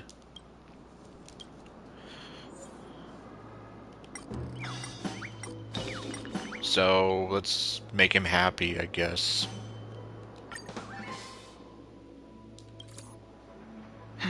Let me see what time it is now. It's time for you to get a watch. Whoa, it's this time already? What? Time to clock out. And no one's gonna stop me. Okay. The highly principled member of the Bloodhound family laughed heartily and left the scene. What? Magic. Huh? This clockwork trick of yours, it's kinda dangerous. It's not like I would ever use it on you, though. At least he won't be getting in our way again. Let's go find that Gallagher and ask him the intricacies of the case. Okay, well, good thing he's like 10 feet away from us. I was wondering what all the commotion was. Huh. Oh, it's you guys. Welcome. Since you made it here, what can I do for you? Hello, Mr. Gallagher, sir. Judging from your tone, it sounds like you were expecting us. Miss Himiko, you're too polite. There's no need to call me sir. Mr. Gallagher, you even know my name. Yes, because you are a very beautiful, attractive woman. I don't know. You already know that I think Himiko's, like, she's really got it going on, but anyway. Of course I do. You folks are from the legendary Astral Express, and honorable guests of the Watchmaker. I had an encounter with this gentleman in the Golden Hour. I remember that little silver-haired girl was there too. Well, she's not here anymore. I'm sorry for what happened to that kid. So he already knows. That's exactly what the family has ordered us to investigate. We are sorry too. This is also the reason why we've come to visit you, Mr. Gallagher. The Express can't just overlook the death of that child. So we've decided to help the family get to the bottom of it, in the hopes of getting justice for her. The Nameless involved with the family. What an unpredictable twist of fate. Why? What's wrong with the family? A lot of things. It's nothing. On Penacony, everyone loves the family. Quick, Gallagher. Blink twice if you're in danger. No matter how much one resists the beautiful dream, when the time comes, they too will find it hard to let go. Who wants to leave a warm nest? Just idiots? Little kids? and inebriated fools. Mr. Gallagher seems to be getting at something. Yup, and not so many words. You got it wrong. I'm not. Like I said, let us know if you're in danger. You want to discuss the case? Sure. Come with me. This is not a good place to talk. Let's go elsewhere. Yes, let's. Meanwhile...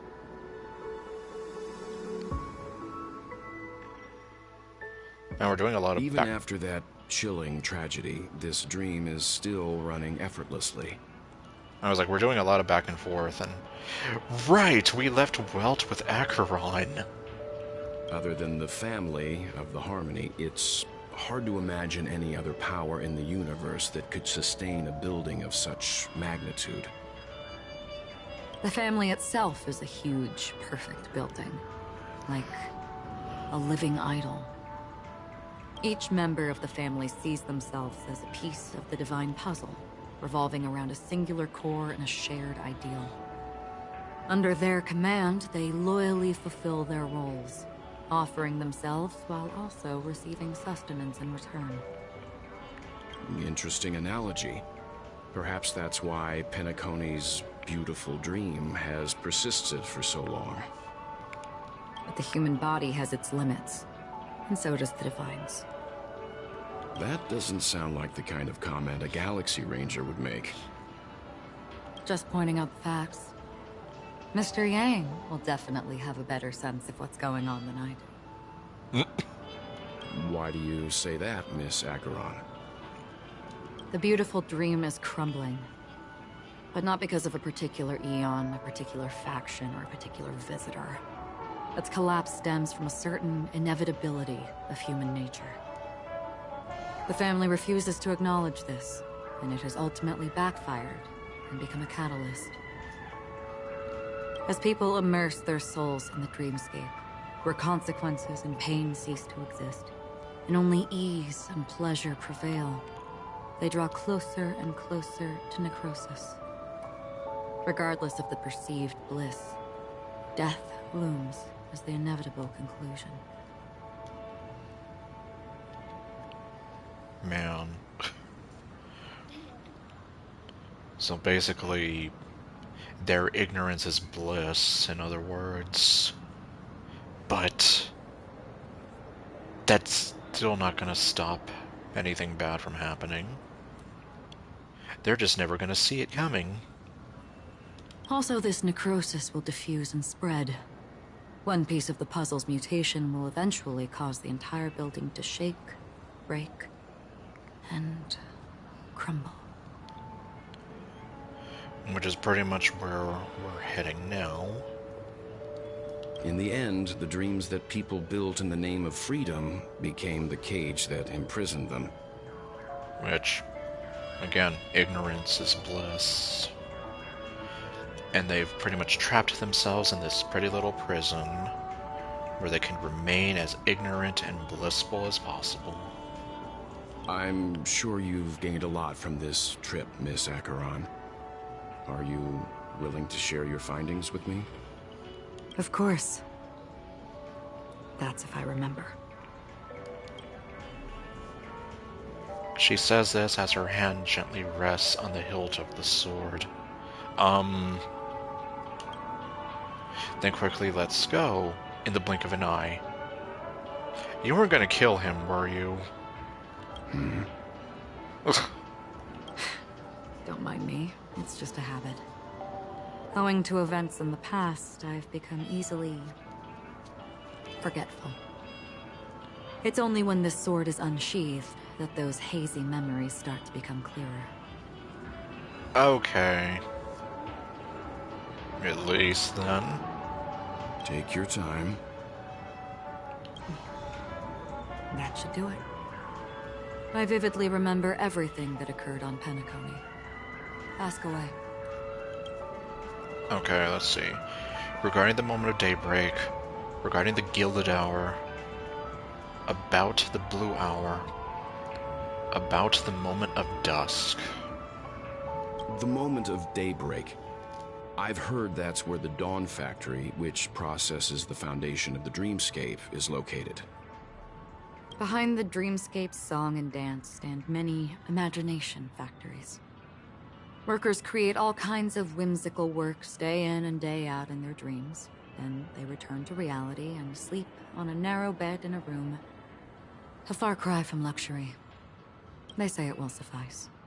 Experiencing the bizarre and motley dreamscape is the best reward. There I encountered a young woman who had just come of age. The perfect time to indulge in beautiful dreams. Her greatest wish was to one day move to the golden hour and see the magnificent garments she had woven with her own hands. Oh yeah, definitely. Always glad to see her. And that's why I was here like, oh right, yeah, Weld stayed behind with her. For certain reasons, her wish was difficult to fulfill. But I managed to bring her a garment. Gilded Hour. It's said to be Penacony's currency center. Yes. It is a fortress-like financial city, the economic heart of the dreamscape. The Pepeshi people of the Alfalfa family are there to keep it running, sending blood that is made from money everywhere on Penacony.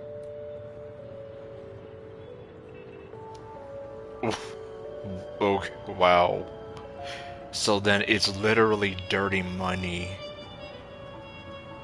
Everyone there is exquisitely dressed and always in a hurry.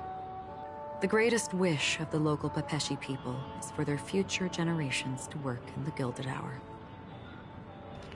Seems simple enough. I've never met anyone who was willing to talk.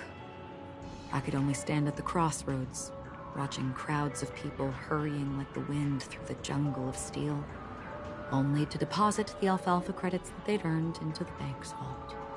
I don't know if they would open the vault's door, but before I left, I witnessed a well-dressed Pepeshi person plummet from the sky, while those around him continued on their way, unfazed. Okay, that's kind of heavy. I hear the Blue Hour is very romantic. Do you have any tales to share? Why are you asking? Perhaps Mr. Yang has heard. There is a large boat called the Eventide, anchored along the Sea of Dreams, where soft music and dancing persist endlessly every night. I ran into a wizened lady there. She was at the dock, waiting for her long-departed lover to return, waiting for countless hours within time that stood still. In the humid sea breeze, she spoke of her own youth. Like many who desired wealth and love, they came to Penacony to pursue their dreams.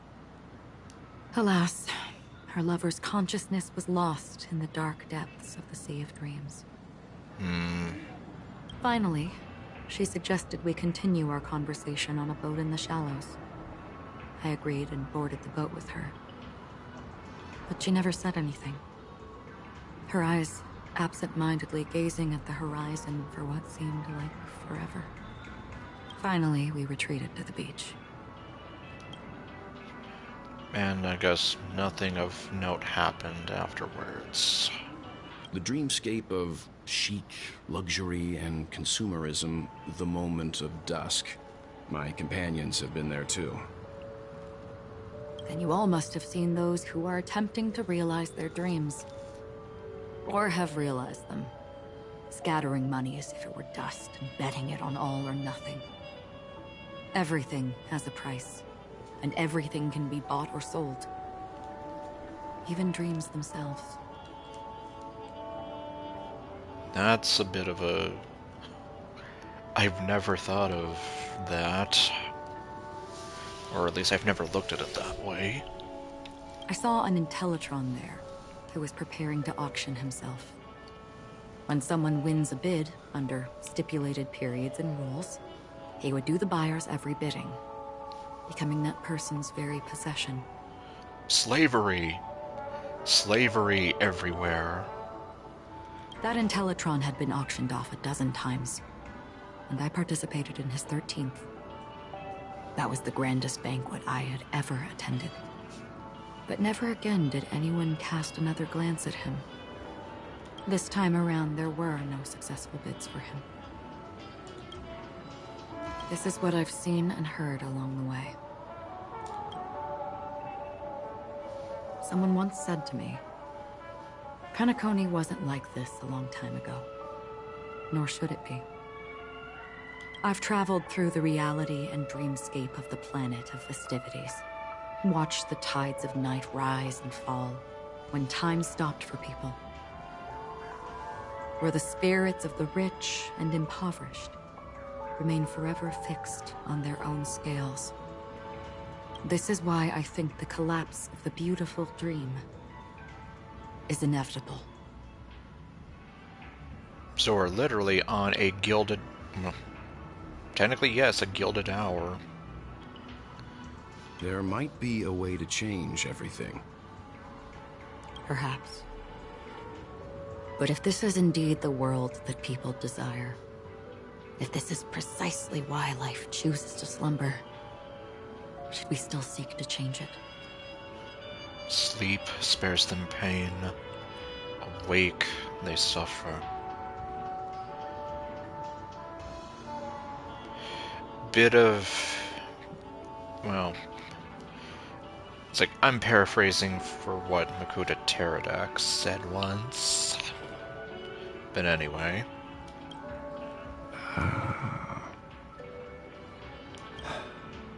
Miss Acheron, now it's my turn to share a story with you. Oh boy. There was a man from my homeland who, at a time when the world was grappling with deep, unhealable pain, made a choice. He wove together the dreams of everyone in the world, linking people's dreamscapes, and shouldered this burden himself. From this, he created a giant, a spiritual atom.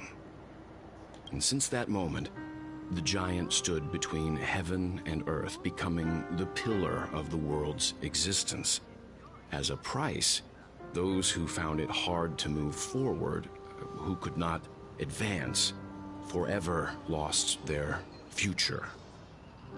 They slumbered in a dream, devoid of disaster and pain, living out their days peacefully in the man's created utopia. And it is because of the wishes of those people who wished not to awaken that this spiritual atom became unbreakable. And yet, you stand here right now, which also means that man failed. And the dream collapsed. Because people must always move towards the future. Even if human weaknesses make them pause when they truly cannot move forward, humanity will eventually seek a way to save itself. And that man, he was never a failure. Like everyone in that world, he etched the possibilities of human nature into his heart. He was the sun chaser of legend, soaring towards the sky and embracing his final victory with his fall. Quite the analogy there, given the legend of Icarus. He ascended to heights uncharted, only to come face to face with the sun, a place not visited by anyone before. His wings would melt because of it, only for him to fall into the sea, and after that... flying literally too close to the sun. Countless others would surpass him, soaring to even greater heights. Because dreams never truly die. We just take them to the grave. A fitting metaphor for the Nameless's trailblazing spirit. Thank you, Mr. Yang. I know what you wish to confirm. The universe has innumerable similar, yet different worlds. In these worlds, there are innumerable people who look alike, yet don't. I too have embarked on journeys, encountering old friends with familiar faces on different worlds, witnessing their destinies follow paths similar to mine. So I will tell you. Yeah, I did see that, so... Not sure how long I'll keep going, but we will see. As well as how the hell I can stream this game more. Even if not completely similar, the story you just told, it overlaps with my past. And within that abyssal dream, I ended that man's life. Alone.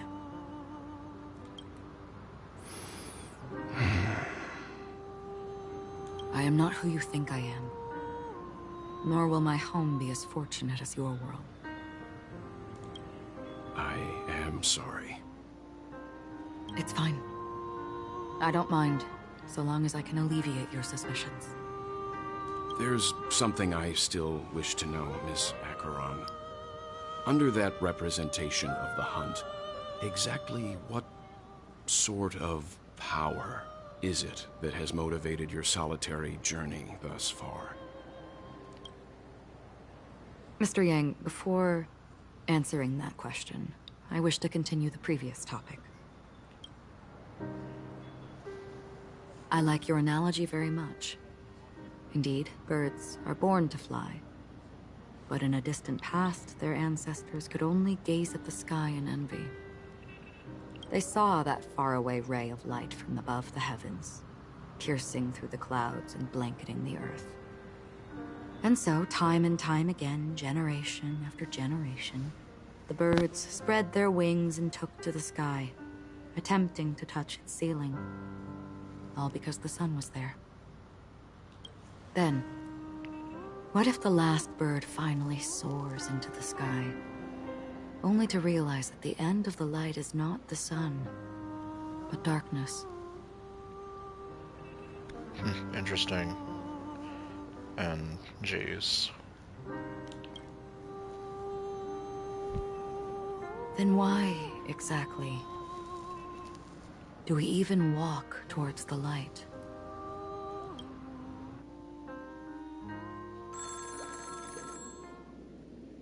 Moshi Moshi.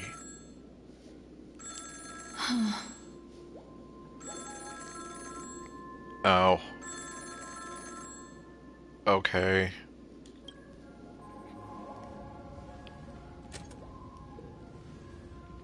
Long time no see. Having fun on Penacony? Acheron? This voice, it's not Constance. Could it be her companion? Though I don't know exactly what you are, or what you're up to, Oh my god, the phone has eyes. my bullets will find you. Until then, you best find a casket store on Penacony and ask the owner to reserve a good quality casket for you, imposter. Imposter? I see. She gave my whereabouts to someone who's tracking Acheron too. Who are you? Huh? Did I make a mistake? Who the fudge are you? Who the fudge are you? I'm the Garden of Recollection's memo keeper. She also is a supermodel at Victoria's Secret. Not bad. This is the kind of tough challenge I like. You that imposter's bodyguard? Never mind. It's fine. I'll leave a round for you. So get that forehead clean and wait for me. I don't even know.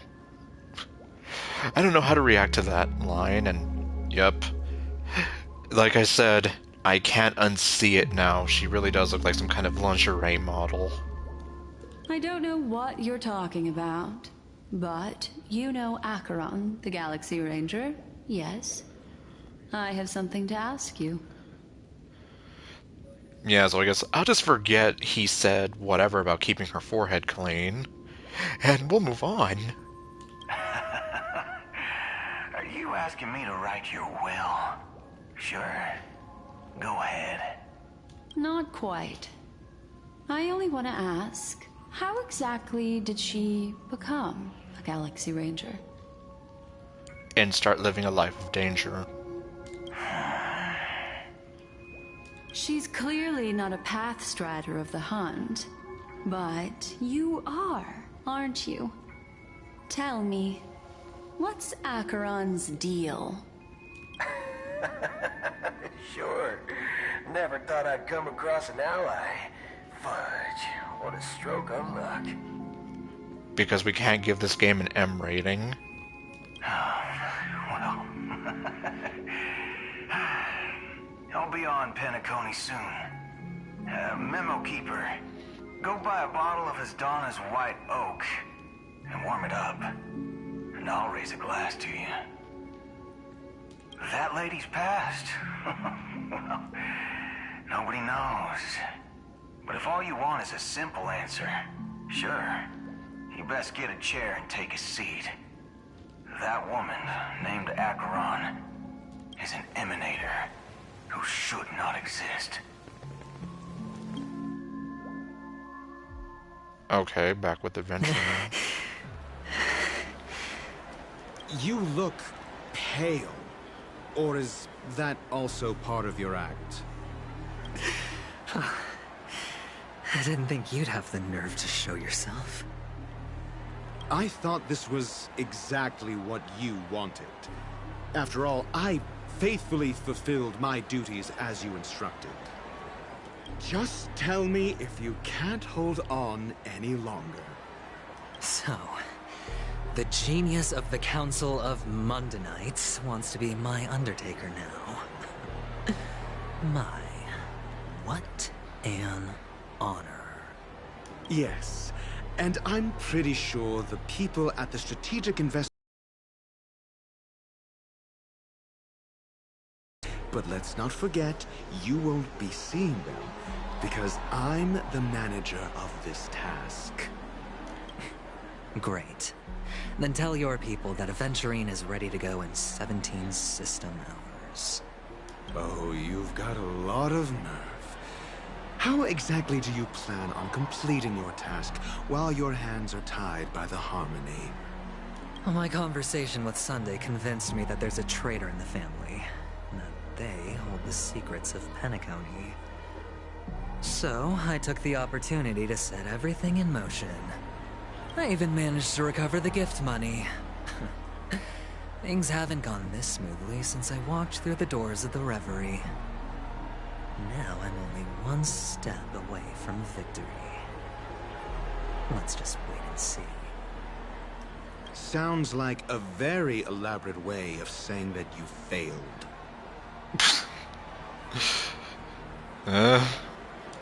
That's all I can say. Have you forgotten, Doctor? You betrayed me. Go. Do what you must. I look forward to the sight of the IPC fleet surrounding Penacony. You've achieved what you desired, haven't you? That's true, but what's your plan? Did you conceal an orbital support beacon in that gift money bag? Well, who knows? Maybe that's why I'm handing out cash even when I'm about to bite the dust. You are indeed a gambler. An insane one at that. Well, maybe I am. Who knows? Fine. Here, take this. Open it when you're on your last legs. You'll thank me. It's one of those in case of emergency break glass kind of dealies. What's this? Medical advice? It doesn't look like medical advice. Oh. Gone. You catch on pretty fast, Doctor.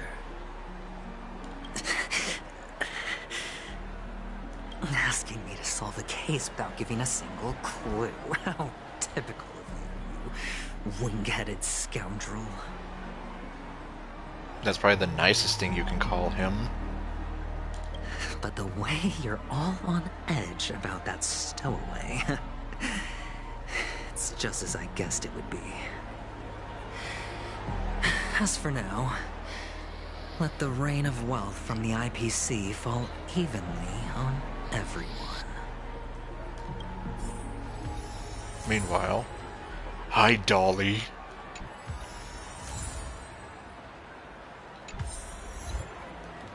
To Icarus.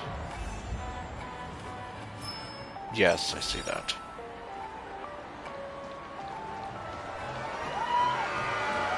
Hello. Would you be willing to support my performance? And keep the Song of Beauty alive in the cosmos? Here, I got these gems for you. Wow, how fabulous! But why would you give such a wonderful gift to a random stranger like me? 'Cause you're pretty hot. Okay, no. Besides, Himiko's hotter. A lot of the girls in this game are hotter, let's be real. Well, you see, I can't bear to see anyone in this sweet dream suffering from poverty. Yes, these are supposed to be happy dreams. That's incredibly kind of you. Thank you so much, sir. If you ever get the chance, please, feel free to come by and indulge in my singing. He won't be. Sure thing. By the way, do you happen to know anything interesting about death? Death? That's a pretty scary topic, and it doesn't really match the mood of this sweet dream. I mean, you're not wrong. Oh, you see, I'm a tabloid reporter collecting ghost stories in Penacony. As you know, the more chilling the stories, the more attention they get. Maybe you could help me out. Well, if you're up for some gossip, it's not about death, but there have been some rumors about a guest at the Reality Hotel who fell into a deep sleep and didn't wake up. It was like they were in some sort of coma. Nobody knows what caused it, but luckily the customer eventually regained consciousness. Well, all customers are under the protection of the family, after all. Otherwise, it would be a liability. Thank you. This will make for a very juicy headline. May Shibe protect us. Unexplained coma. That's actually what happens to your body if your brain dies in a dream. But unfortunately, the customer ended up waking up in the end. Okay, so that answers my question. But then, yeah, becoming brain dead still means you're dead. I can feel something inside my head. Is the harmony starting to kick in?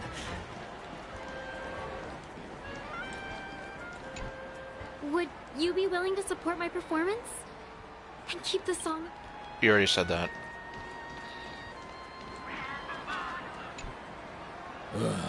The world has truly lost its way. Oh, these young people these days. Here, I got these gems for you.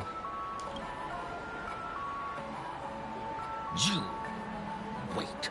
I get it now. This is some sort of prank show, right? You must have some cameras set up around here to film yourself doing good deeds, right? Even if I did, what good is that gonna do? You youngsters are always looking for a quick way to get an audience. But you know what? A truly great show never comes easy. TikTok trends in a nutshell. A great show will start soon, old man. But before that, I need to ask you something. Do you know where I can find death in this dream? Ah, I see. Another fearless youngster looking for death, huh? Well, let me give you a piece of advice. Don't think you're the first one who's ever thought of that idea. Death? Not even remotely innovative. I bought it from Dr. Edward.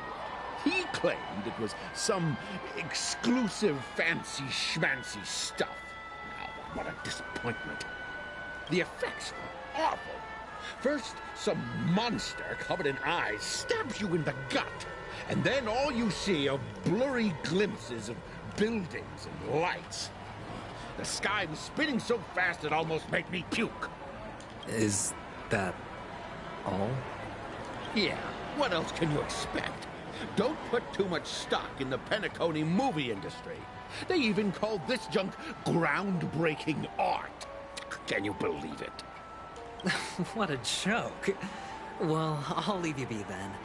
I hope you have a wonderful day. A monster covered in eyes.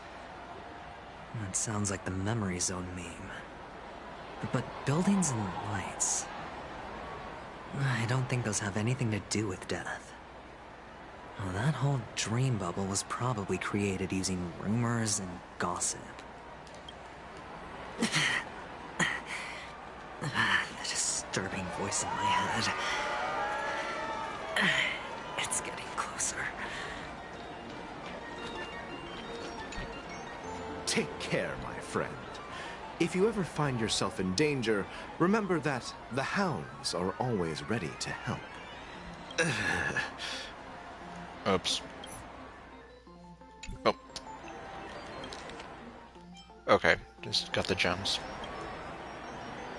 The expression on this hunk of a man was complex, as if he were looking at a mud-soaked sparrow, unable to fly, nearing its end. That's oddly specific. What a hunk of a man! You don't look good, my friend. If you need assistance, I can contact the hotel and have them wake you up forcefully. You mean like shake you and yell like, "Wake up already, you useless piece of crap!" That won't be necessary. I have some business to attend to. But thank you all the same. All right then. If you ever need help, don't hesitate to reach out to us hounds. Well, actually, I do need a favor. As the most outstanding hound in Penacony, have you come across any stowaways recently? Stowaways? How could there be stowaways in Penacony? We've never had anything like that before. Well, that changed. All right. Good luck with your work then. What was I even thinking? Family would never share intel with the IPC. Does everyone have to go through so much torment before joining the family? Darn it. Now I just want to dig out my brain and use it as evidence. Well, welcome to the Mafia. Take care, my friend. If you ever find yourself in danger, remember... Yeah, that's nice. Hello. A sip of liquor. A blissful reprieve. To drown 1,000 sorrows. Let worries leave. I know I have what it takes to become a poet. Okay. Here, I got these gems for you. Oh?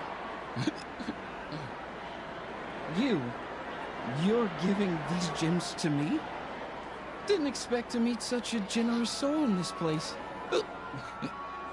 Or are you just pitying me? Well, it really doesn't matter. As long as I have Soul Glad, that's enough. This is just a dream after all. You really shouldn't drink so much Soul Glad, my friend. It's not good for your health. Oh? Maybe I really should quit. But not before meeting the Devil of Soul Glad. Yeah, he sounds very high. Also, his name is Bochi, like Bochi the Rock. But he doesn't suffer from social anxiety. He's just drunk stupid. The Devil of Soulglad? Care to elaborate? Yeah. It's a seahorse with a long neck. They say it loves to appear to drunk people, especially the ones who are passed out on the side of the road. How funny. Funny. Yeah. Very funny indeed. Thank you. Yeah, I'll just leave you to your imaginary friends.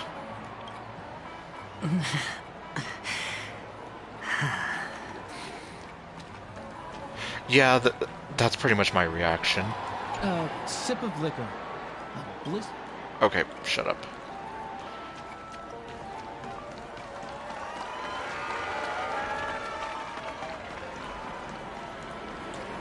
Hello.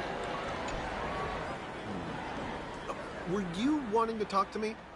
Sorry, I thought you were checking out something behind me. Here, I got these gems for you. Is this a gift? For me? Are you sure this isn't some kind of mistake? Nope. Congratulations! You're the winner of the Publishers Clearinghouse! Yes, it's for you. Just take it.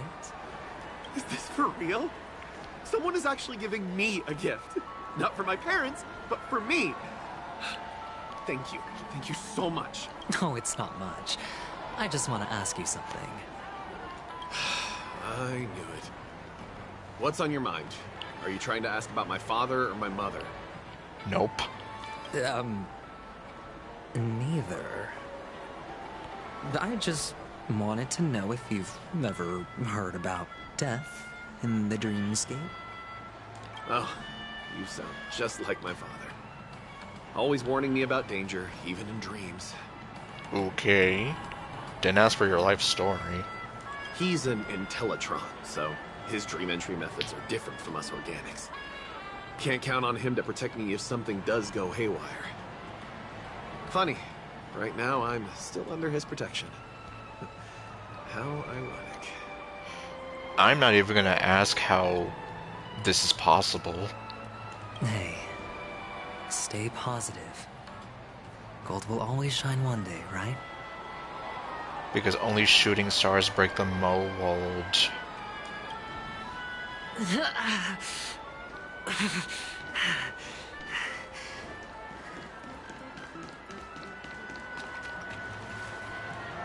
Uma? Like Uma Thurman? Okay, obviously, she's not Uma Thurman. You want to talk to me? Sure, but nothing too sensitive, okay? Here, I got these gems for you. Huh. Wealthy people have fancy ways to enjoy this dream. But to be honest, I've never seen anyone who gives out money to others like you. So, are you trying to be the prince from the tale, handing out his gold leaf garment and melting his lead heart in the fire? No. I'm flattered. I'm no prince, and I just thought these gems would help you speak. So, as an investigative reporter, maybe you've heard something about death? Ah, another curious soul. I see. Well, that was actually the topic I was most into when I entered the industry. But my boss shut it down. How did your boss talk you out of it? Well, she simply said, covering baseless urban legends like that would make us look like some third-rate tabloid. I thought about it, and she had a point. Reporting on stuff like blowing out birthday candles and getting spooked by nightmare ghosts isn't exactly professional material. Is that even a thing? Guess she's got a point. Thank you for sharing. The Devil of Soulglad, Dangers in the Dream, and Nightmare Ghosts. Oops, sorry.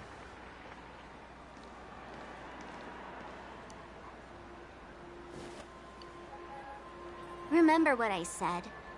You Sigonians are better off hiding in the sewers. Hello, Sparkle. Look at you, snooping around and sticking your nose everywhere. Is the smell of death so enticing, my fine fellow?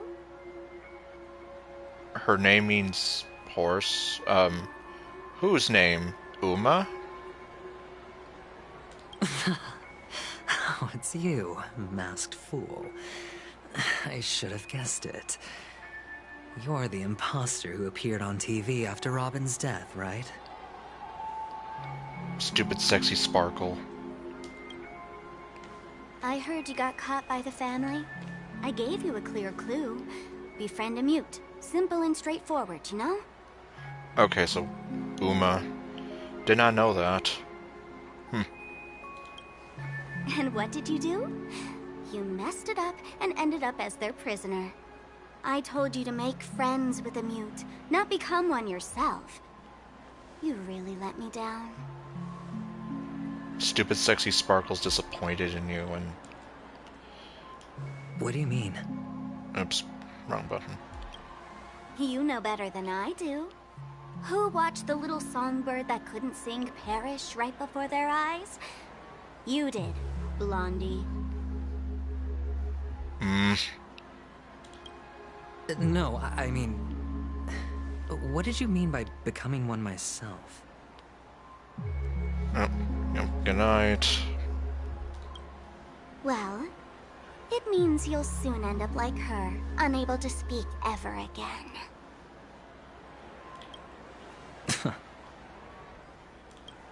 But it's a good thing if you ask me, because...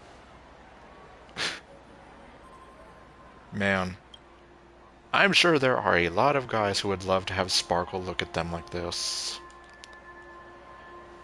Slightly disappointed, but also slightly like, I have power over you.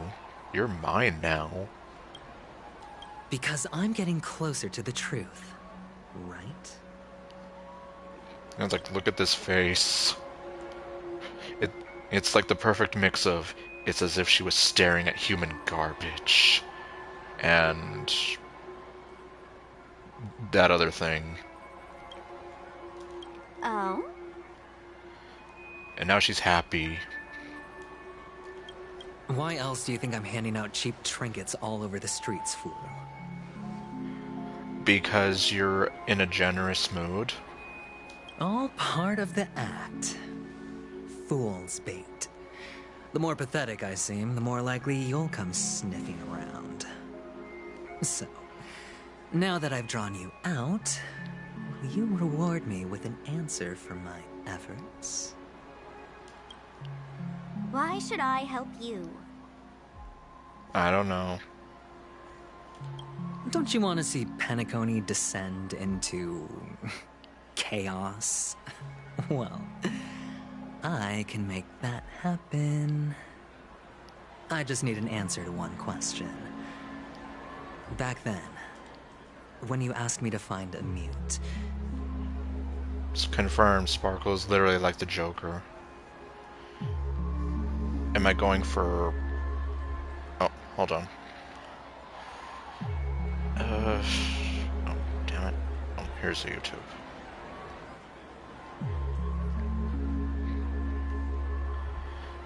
Sparkle's light cone. I don't know. Especially just because I would still like to try to go for Saber. I did get the light cone from the gambling, though. Did you really mean Robin?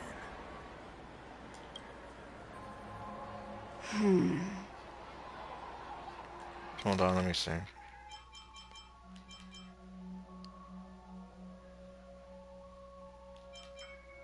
Okay, I was like, I needed to remember that.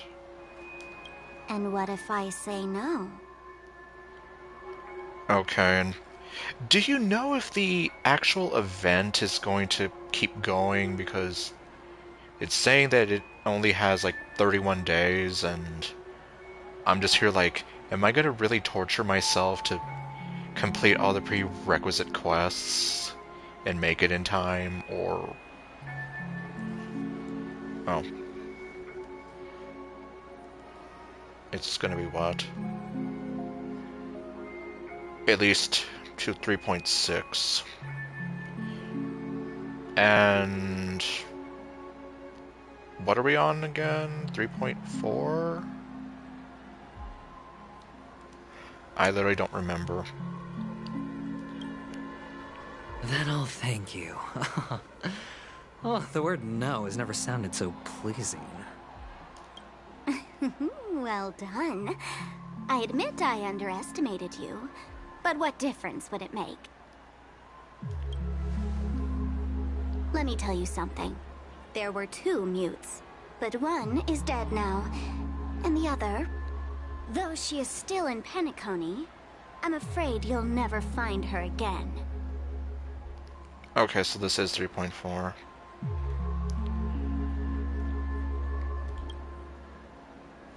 Now I'm completely sure that I was on the right track from the beginning and never strayed, fool. So then I should still have a chance to do the Fate collab event. Because yeah, I really don't want to torture myself and try to finish Penacony within a month. Right now, there are only 2 things missing from my grasp. The meaning behind the truth, and the means to expose it. How impressive. That's quite a fancy way of saying I haven't learned anything so far. Not exactly. I've gathered enough clues to prove its existence, and that's enough for me. As for the answers to my questions, I'll find them within 16 system hours. Oh, really? Only 16 system hours? Well, let me lend you a hand. Okay. Okay, well, let's see. Because yeah, I just really want to be able to get through this so I can play the collab without the risk of ruining the story for me. Here you go. This is my precious, mutually assured destruction button, and I have one just like it. When either of us presses it, the other and the whole of Penacony will go up in smoke. Oh, okay, well, at least you were able to get her. I wish I could get her. You missed the part of the stream where I said that she's pretty much like very beautiful woman who has the face of an angel and body of a goddess. But I didn't mention that she has an incredible voice like the heavens. If you're really so desperate for the IPC to take over Penacony, blowing up the chessboard isn't a bad idea. Start from scratch. That's where the IPC excels, right? Like rage quitting. Her little expressions. Like I said, I can't get enough of her. Just press the button when you're at your wit's end. And of course, feel free to reach out to me for my hospice care too. So can I call you anytime? I'm sorry, I already told you she does things to me. Oh, a deadly button, huh? Well, I guess the family didn't take your threat seriously at all. Otherwise, how on earth did you manage to bring it in here? Yeah, it's literally an end of the world button. You know? I have my own ways. That's all you need to know. Yep, that devious smile tells me everything. Well, I'm afraid I'll have to decline your offer. Who knows if your little gadget will actually work. By the way, I have no plans to search for the other mute friend you speak of, but it's good to hear that he's still here in Penacony. I'll handle the rest myself. I'll orchestrate a grand finale for the downfall of the family. And at the climax, the walls will crumble, people will wake up, and those who couldn't speak will find their voices again. When that time comes, go ahead, press the button, light up the sky with a magnificent fireworks display for me.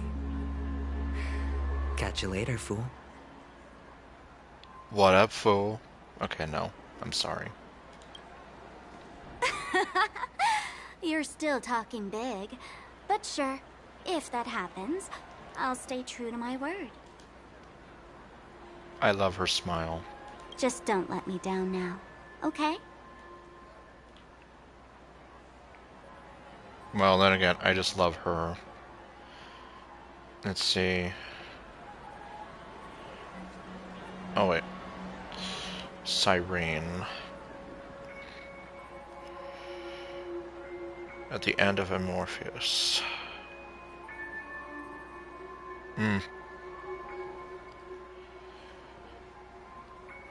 Oh, that's right, Firefly is supposed to be coming back. From what I do remember.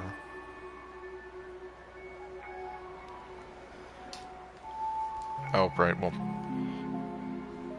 There's nothing wrong with staring lovingly into Sparkle's eyes as she stares back at you with a hint of devilishness in them. And now she's gone. And now I'm alone. Okay, anyway. Oh good, more tragic backstory time. So, number 35. You're back. Like your new lucky charm? Can a commodity code really be considered a lucky charm? Silence! I didn't give you permission to speak, you Sidonian hound. Yeesh. Okay. Which, considering his banner's still kind of recent, yeah, I guess there's still some bit of time. The guys in black didn't say much, so I've no idea what you did to save your skin in that massacre back in the day. The men in black? But I figured you must have had good luck, so I bought you. From now on, you and your good luck are my assets. Are we clear? Your first task is simple. In addition to you, I've purchased 34 other slaves. Go, play a game with them. If you come out alive after 2 days, it proves that you're the real deal. You're insane. Testing out if you're a good product. Aren't you worried that the money you spent on me will go to waste? I've got stacks on stacks, Blondie. The slave market is never short of self-righteous brats like you. But you look good, and that's why many customers are betting their fortunes on a scrawny brat like you. So go along now, and don't let your master down. So basically, customers are betting on him because they think he's hot. How much did you spend? 1 million. Okay, no. What? My price. How much did you pay for me? Huh. You really want to know? Well, it was 60 tanba. No more, no less. Okay, that's definitely much less than 1 million. I'll take my chances. 30 tanba. If I come back alive, you'll give me 30 tanba. Deal? Are you trying to strike a bet with me? Oh, you've got some guts. Yeah, sorry, but that won't do. Don't forget your place, slave. You're not qualified to be at the table. You're just a chip. A life thrown away in someone else's hands. Either you come back with more chips for your master, or you never come back. Yeah, I did notice that he still has it. As for what it says, I cannot be sure. My guess would be that he's been branded. It's all or nothing. Don't embarrass me, my lucky hound. Does it say Lucky Hound?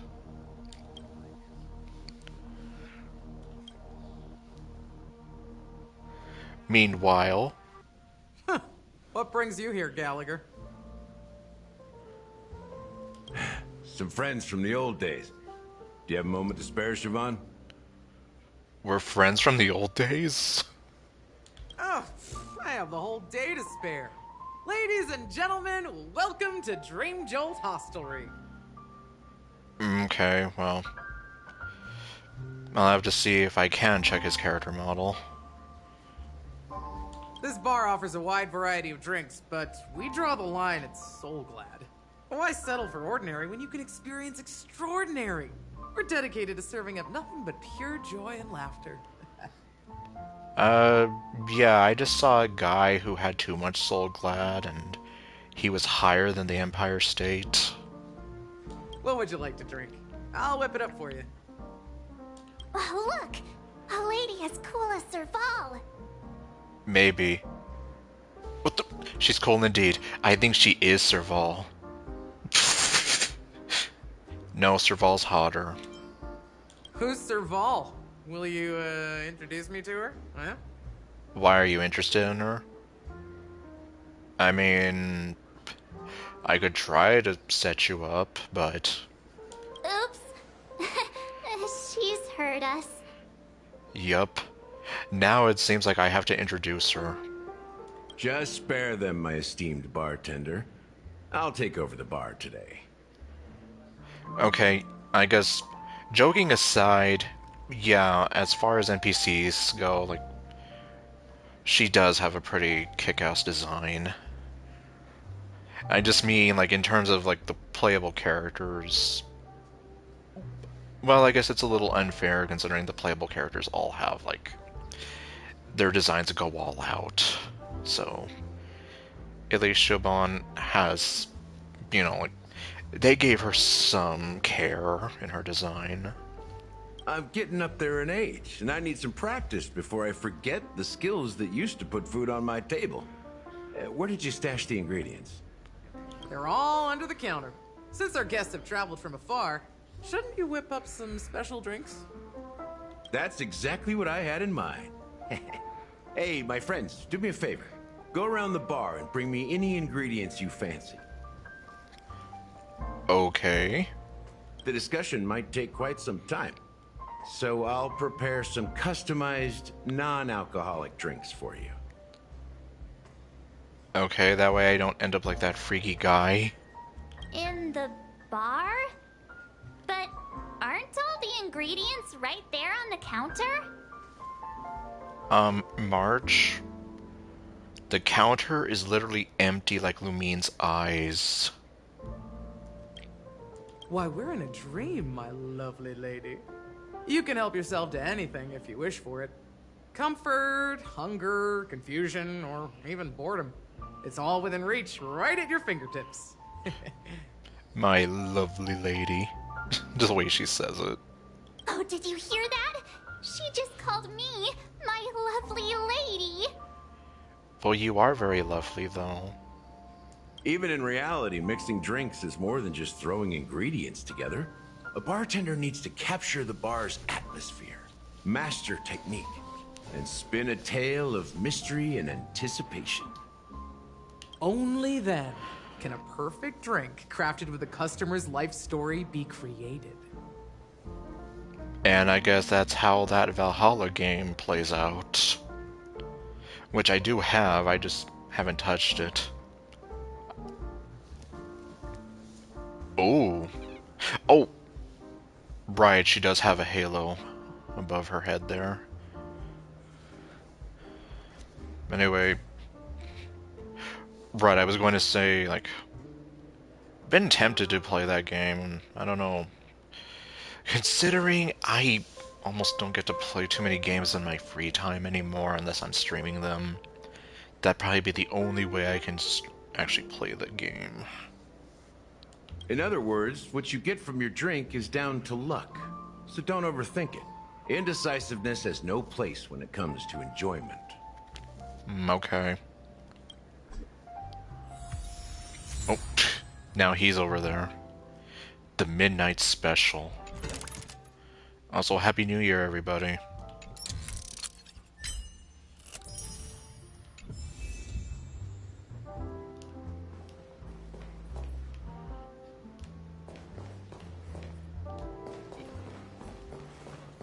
Okay, so... Check out this bottle! The liquid inside looks beautiful! And the label reads...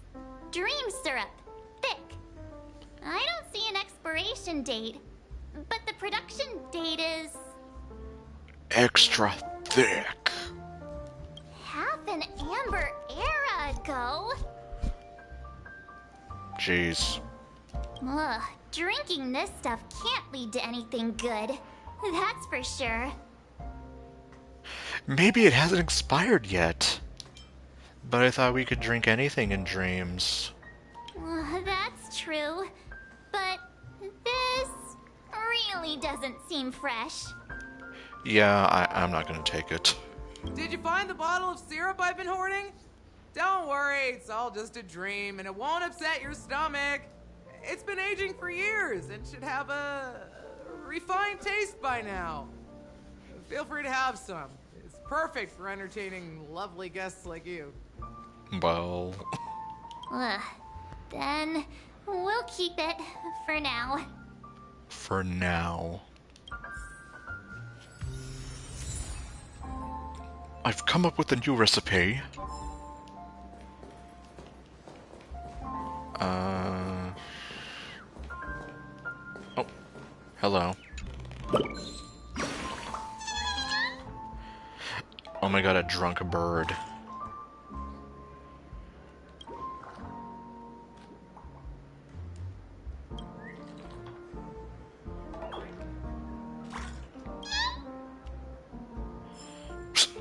Okay.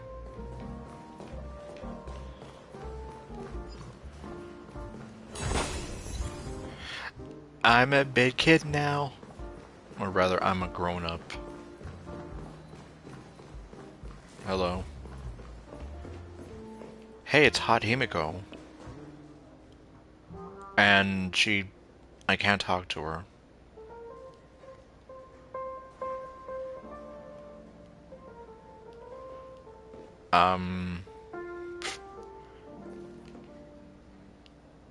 Want me to dance for you? I'm sorry, I had to. Okay, no. If this was Nilu, then yes. But... God damn it. I mean, it doesn't help that she's just sitting there staring up at Herta, and Herta's just staring at nothing. It's Soul Glad! But I thought they didn't sell Soul Glad at the bar. That's because it's not at the bar. It's at this table. Let's give it a shake. Nice, it's still fizzy and has a long shelf life. Maybe someone else brought it here. Oh, pff. Yes, because it's time to twirl. Maybe it's placed here for decoration. Don't! If it's no good for our drink, or it's no good for our drink if it's all shaken up. That's possible. You see Soul Glad everywhere these days, so it wouldn't be a surprise if someone brought a bottle here. Why don't they sell Soul Glad in this bar? Did something happen? Yes, somebody became like stupidly high and saw the Soul Glad Devil, and it sounds He might as well have been seeing the Burger King on fire. It's all about the bartender's pride. It wouldn't make sense for customers to come here and order drinks they can find anywhere else. That's the mindset I use when I brew my coffee. Oh my god, she can talk. Okay, well, I do kind of agree with her here, because it's like, yeah, why would you... You can, if it's something you can buy anywhere else, like, why would you even bother? Almost like that one Toys R Us that's in the Dallas-Fort Worth area. The airport, specifically. As I was watching this guy who has his podcast, and he was basically talking about how he was visiting that little thing, that little Toys R Us, and literally it's like a little shop, and it wasn't really much to write home about. And while he was there was a kid and his dad, and how the kid was like all, you know, like, I want to buy this, and then the dad was like all, why, like, why? When we can go to Walmart and buy it for a cheaper price. Like, compared to Toys R Us in the old days, where you could have, like, exclusives and whatnot. So, similar logic. Not quite the same, but similar. You're right, Himeko. She's also hot. Okay, well, anyway, and... okay, now Herta's presenting herself to Himiko. Oh my god. I'm making this worse. It's a book. Lost. Hey, look at all these chips scattered everywhere. Potato chips?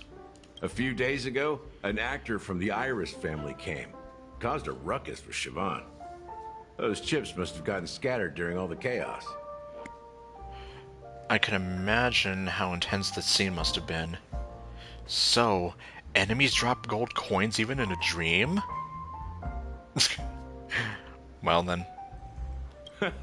That's a clever metaphor. No, I'm thinking of Mario. That being said, opening a bar in this place, filled with monsters, is quite a feat. Siobhan must have a lot of tricks up her sleeve, right? I wouldn't doubt it. You'll have to ask her yourself to find out. But I have a feeling she won't budge unless you impress her with an incredible drink. Oh, great. That's quite a stash. Not sure if it's enough. Stay out of my way. I'm looking for Siobhan. Uh-huh? What's all the commotion about? Uh-oh. But I'm not done looking around. Oh, I can leave. I'm not going to do that, though. Can this be used for mixing drinks? Oh, and there's a note underneath. Exchange with your precious things. Oh, what should we exchange for it? And who should we give our stuff to? Give praise of high morals. Give 50,000 credits. Give a bag of trash. There doesn't seem to be anything that can be put in. No, trash is the most valuable of treasures. Okay. And then what? Hey, what are you doing? You can't just throw trash. No way. The words on the note are changing. What does it say now? Happiness is the dream of the humble. Does this mean we can take it? Something feels weird about this. Honestly, yeah, I don't blame you for feeling weird. Recycled one trash.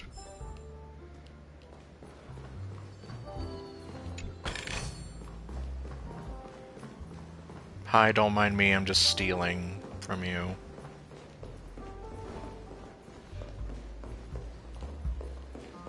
Yep, the raccoon's prized possession. Or prized treasure, rather. Oh. Oh. Stupid sexy Herda. I can't wait until we get to see her finally. I left the safe zone. Oh, you want this? Fine. Take it and amuse yourself. Okay, I'm not leaving.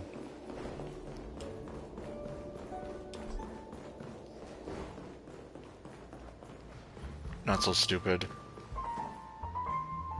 Yeah, you're right, she's a genius. But unfortunately, that's not how the quote goes.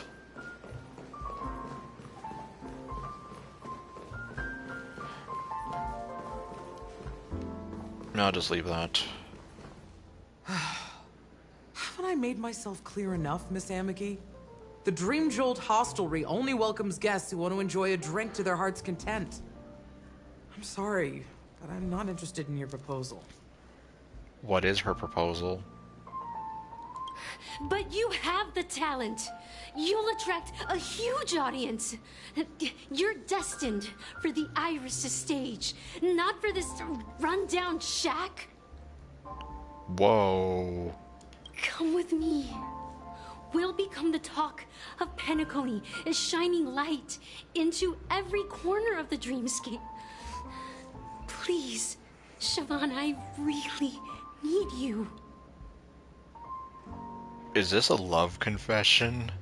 Did I just walk into a love confession?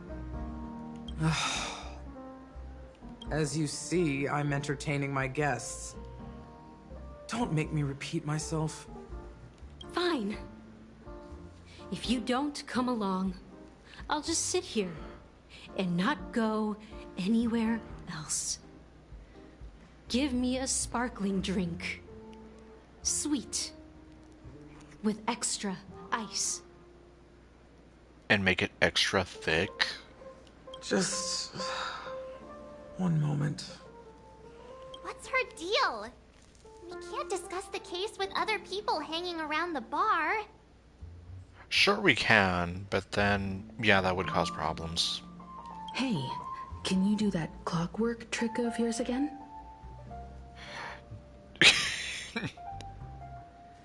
Just what I've been waiting for. How come even you, Himiko? No. Yeah, I'm counting on you. Don't worry, I'll work my magic. And she just went back over there. You're one of Siobhan's guests, right? What can I do for you? If you're here to convince me to leave, please stop it. I'll never leave until she accepts my proposal. Damn, lady, she doesn't want to marry you. Leave her alone. I just don't get why she won't leave this place. This rundown shack with no customers whatsoever. What am I, chopped lava? Siobhan just said anything can be imbibed. I don't even know what that is. Perhaps you can try various experiments to see what different emotions can brew with different drink ingredients. I'm going to read your thoughts.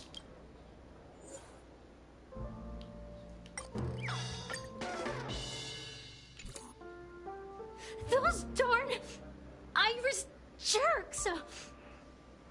They're the ones who forced Siobhan into hiding here, running this pesky bar. It's all their dirty scheming. I get it now. She's not leaving because she doesn't want to run into them again. I can help clear the way for her. I can do her a favor. I'll go back and write a letter to the Dream Master exposing the crimes committed by the Iris family. Siobhan will definitely appreciate it. Okay, did I actually make her leave? You can tie your shoes, but we do not grant you the rank of master. Okay, no.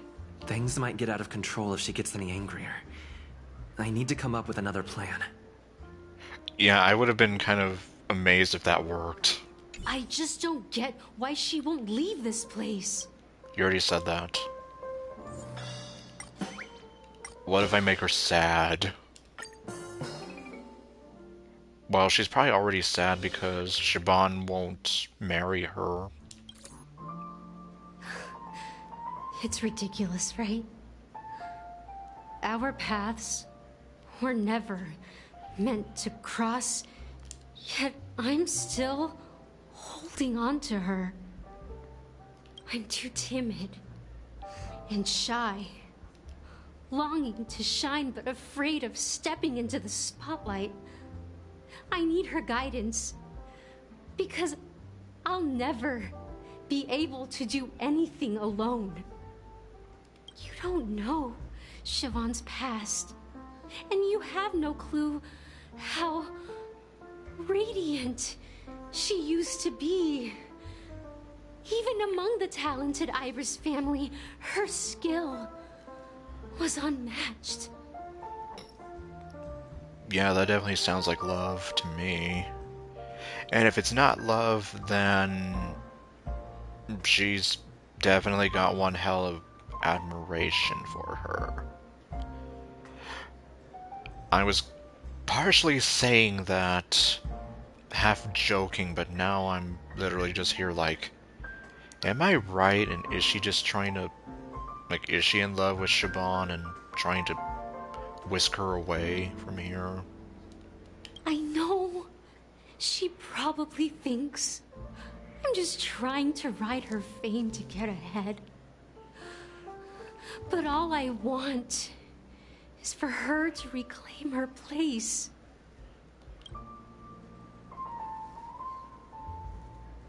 Oh. Okay. She's still not leaving. Maybe I'll have to try again. I just don't get why she...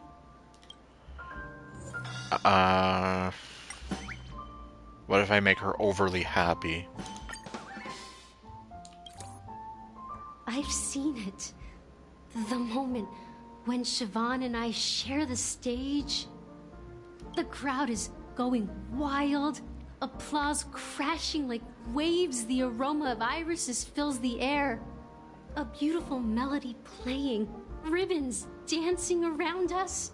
And the taste is sweeter than honey.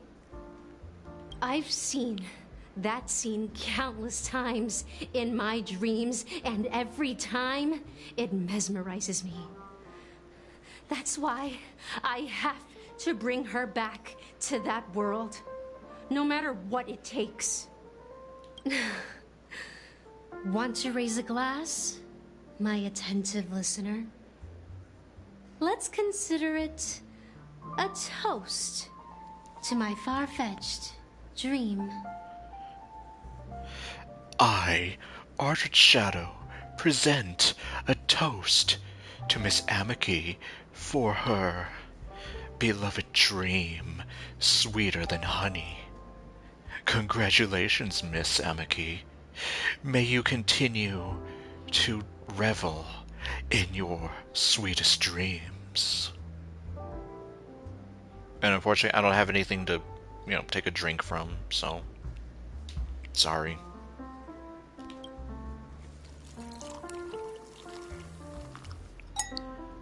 Cheers. Well, talking to you has got me feeling a bit down. My thoughts are swirling, making my mind clear, and bringing tears to my eyes. I'm sorry. Like, I wasn't trying to do that to you. Maybe I should find a place to reflect on what Siobhan truly means to me. Well, if that's what you want to do. Here's the payment for the drinks. Please, pass it on to her. I'm leaving now. Okay. Amaki has left? Yes, apparently I made her so depressed that she didn't want to see me ever again. That's good for her. Radiant dreams may be enticing, but they're nothing more than dreams. Her drink is on the house. Please keep the money. I don't need your dirty money. When you're ready, go to Gallagher. I can tell he's itching to show off his skills. I bet he is. Okay.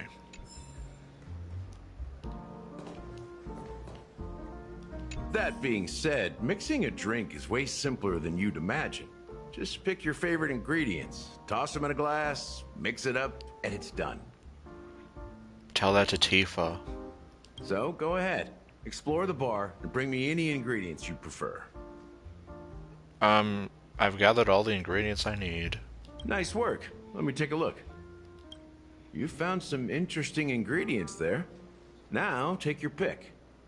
Oh boy. Each drink has its own unique flavor, and the base ingredient sets the tone for the initial taste and the lingering aftertaste.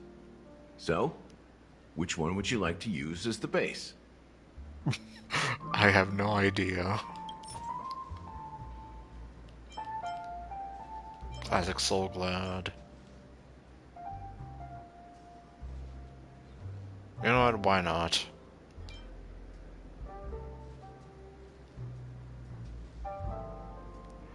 Oh wait, hold on.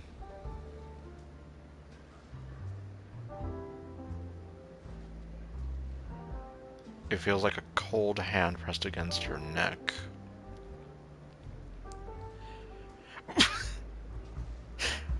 Oh my...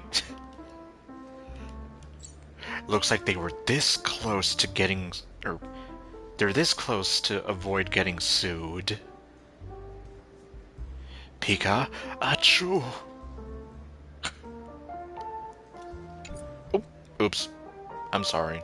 That being said, so go ahead. Nice work. You found some interest. Each drink has its own. Yes, I know. Let's see, Classic Soul Glad.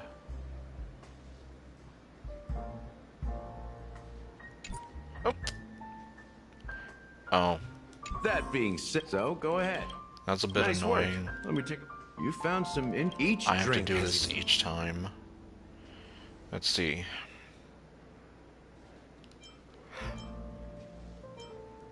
Oh, I can just do it this way. Okay.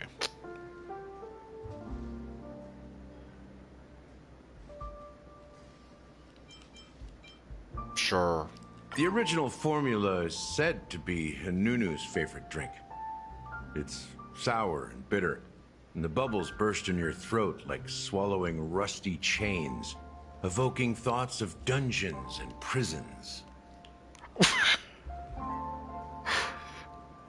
Is that the only is that the reason why he can only say "Woof"? Now that you've chosen the base, it's time to pick the adjunct. The ingredient that'll create a marvelous chemical reaction with the base. It should give an unforgettable taste without overpowering the main tone.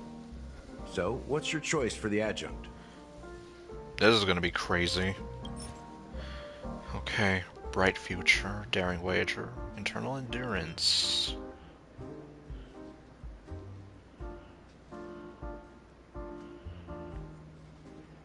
One day, we will have a real house. With a cup of coffee in your hand, your wife says. It will have a yard where we can grow flowers, a hall where we can dance, a transparent attic where we can gaze at the stars, and ideally a small dog to cuddle and fall asleep with. That would truly be, No, I was reading it right. That would truly be the truly blissful life. I didn't know I had a wife. No, my wife is Firefly. Well, anyway. You smile in silence and propose a toast. Okay, I'm not doing that again. A warm vapor swirls and ascends. Okay. A bright future exists only in dreams. That's kind of sad if you think about it that way. So you're basically saying I could never have a bright future in my reality. Okay.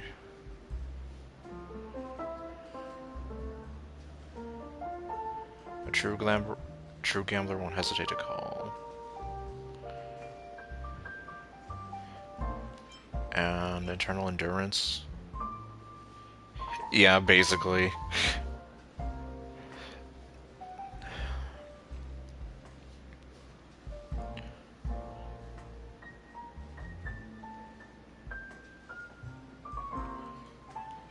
You know what? Let's literally mix fire with fire. Bright future. A taste that's been a long time coming. I'll never forget the flavor that danced on my tongue as Mikhail whisked me through the dreamscape wilderness. Those were haunting times. Too beautiful to be real. Mikhail. Do I know Mikhail? Do you know Mikhail, Himiko? Almost there. Let's pick a decoration. Which style do you prefer? Anything you need, I've got it. Oh. I was gonna say, do you have the drinks with the little umbrellas on them? Let's see, straws with concentric circles, Hanu's sign, coin-shaped lemon slices. Unfortunately, I don't get the little umbrellas. Fine, I guess I'll go with the next best thing. The IPC's favorite. Ambitious, aren't you? Oh great, he's angry at me now. Well, it's done. Okay. Let's see what I've unleashed. Here's to you, the nameless, with this glass of a ticket to the boneyard. Oh my god. Like, what have I done? To the dead and the dying. Yeah, we're gonna be joining them. And oh man, a Robin decoration. She should be smiling. Well done, Gallagher. You're not over the hill yet. Yeah, literally, he doesn't look like he's a... Like, what am I trying to say? Like, he looks like he's in his 40s at the latest. So, are you satisfied? Should I be? I mean, I'm not saying... I know you're very good at mixing drinks, but I'm just here like... What kind of evil drink have I created? Oh, the flavors! They're way more sophisticated than Soulglad. Okay, so I didn't create like some evil drink that was gonna kill us. Good to know. The richness and layers of these flavors are a masterpiece, especially with the adjuncts. I can taste the spicy and sour notes with a hint of sweetness. Somehow, in my head, I was here thinking like these... I don't think these go together, but apparently they do go good together. Ugh. I'm not entirely sure what it all means. Maybe Mr. Gallagher can shed some light on it. She says as she's staring at him looking sexy as hell. Well, if you're expecting a profound answer, I'm afraid I'll disappoint you.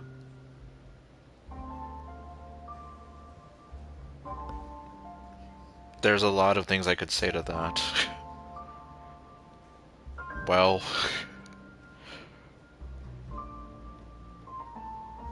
yeah, I guess I'm not gonna say any of them though, but damn it, Himiko staring like that with those eyes and her hand like expectantly, and then the fact that Gallagher's gonna disappoint her.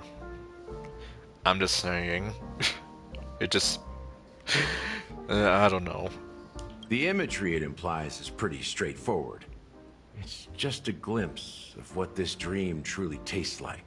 Nothing more. Wow, that is actually disappointing. So this dream is bittersweet, but mostly bitter. Does this true taste have anything to do with that Mikhail? Mikhail? I heard this name in my dream. Oh, that's right! Yeah, that name does sound familiar. When you got knocked out by that masked fool girl, I think I heard someone calling that name. Do you remember?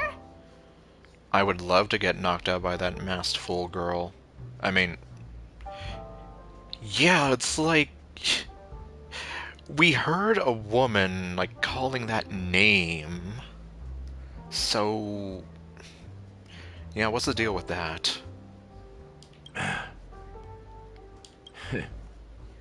was right about you. You guys seem to know quite a bit. And now there's no reason to hide anything from you anymore. Let's dig deeper into the case. And, of course, I'll tell you a story about Mikhail. Was he really such a bad guy?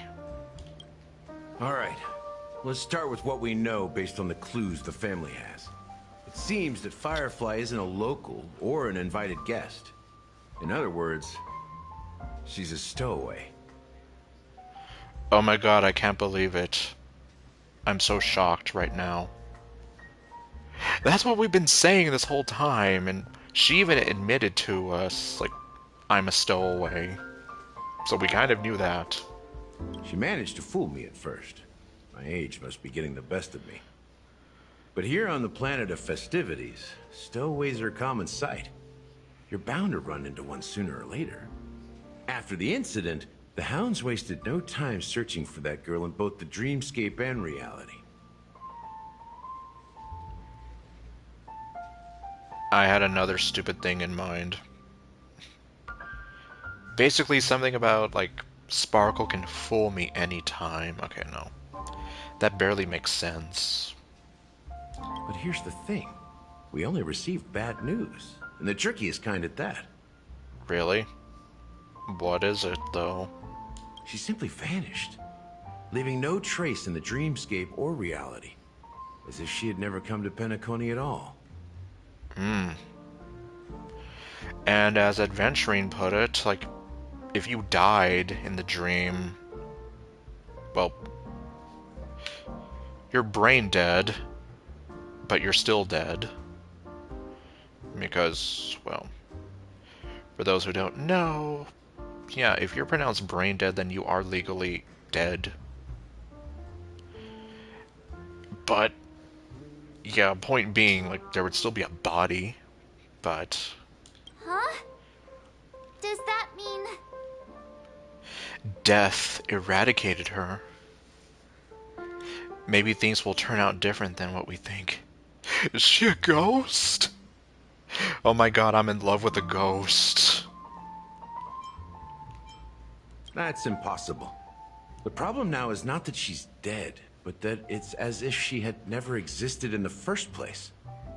Oh my god, the woman of my dreams never existed. Let me be frank. This case, actually, is unlike anything the Bloodhound family has dealt with before. Oops, what? Yup. Dealt with before, so death does happen in Penacony, if I understand correctly. But I got hit by like 20 cars and I'm still alive. You've witnessed it, so there's no need to hide. Even the shiniest city has its dark side. We're all adults here. Surely I don't need to explain too much to you.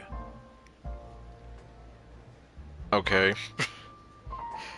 But what does this have to do with anything? What does us being adults have anything to do with this? Confronting the family based on that alone would be naive. Death may occur in sweet dreams. So what? Such events are highly unlikely and only affect a tiny number of people. If you really want to delve deeper into this case, you need to understand the true problem with the family. Oh, I know what the problem is. It's Sunday. He's the problem. I guess it's time to tell the story of that Mikhail. You're very perceptive. The Astral Express has received that music box too, right? Do you know the secrets it holds? No, I'm sorry. There's a message. Witness the impossible in the realm of dreams. Find the legacy of the Watchmaker, father of Penacony, and thus the answer to the question, why does life slumber? That's the exact wording.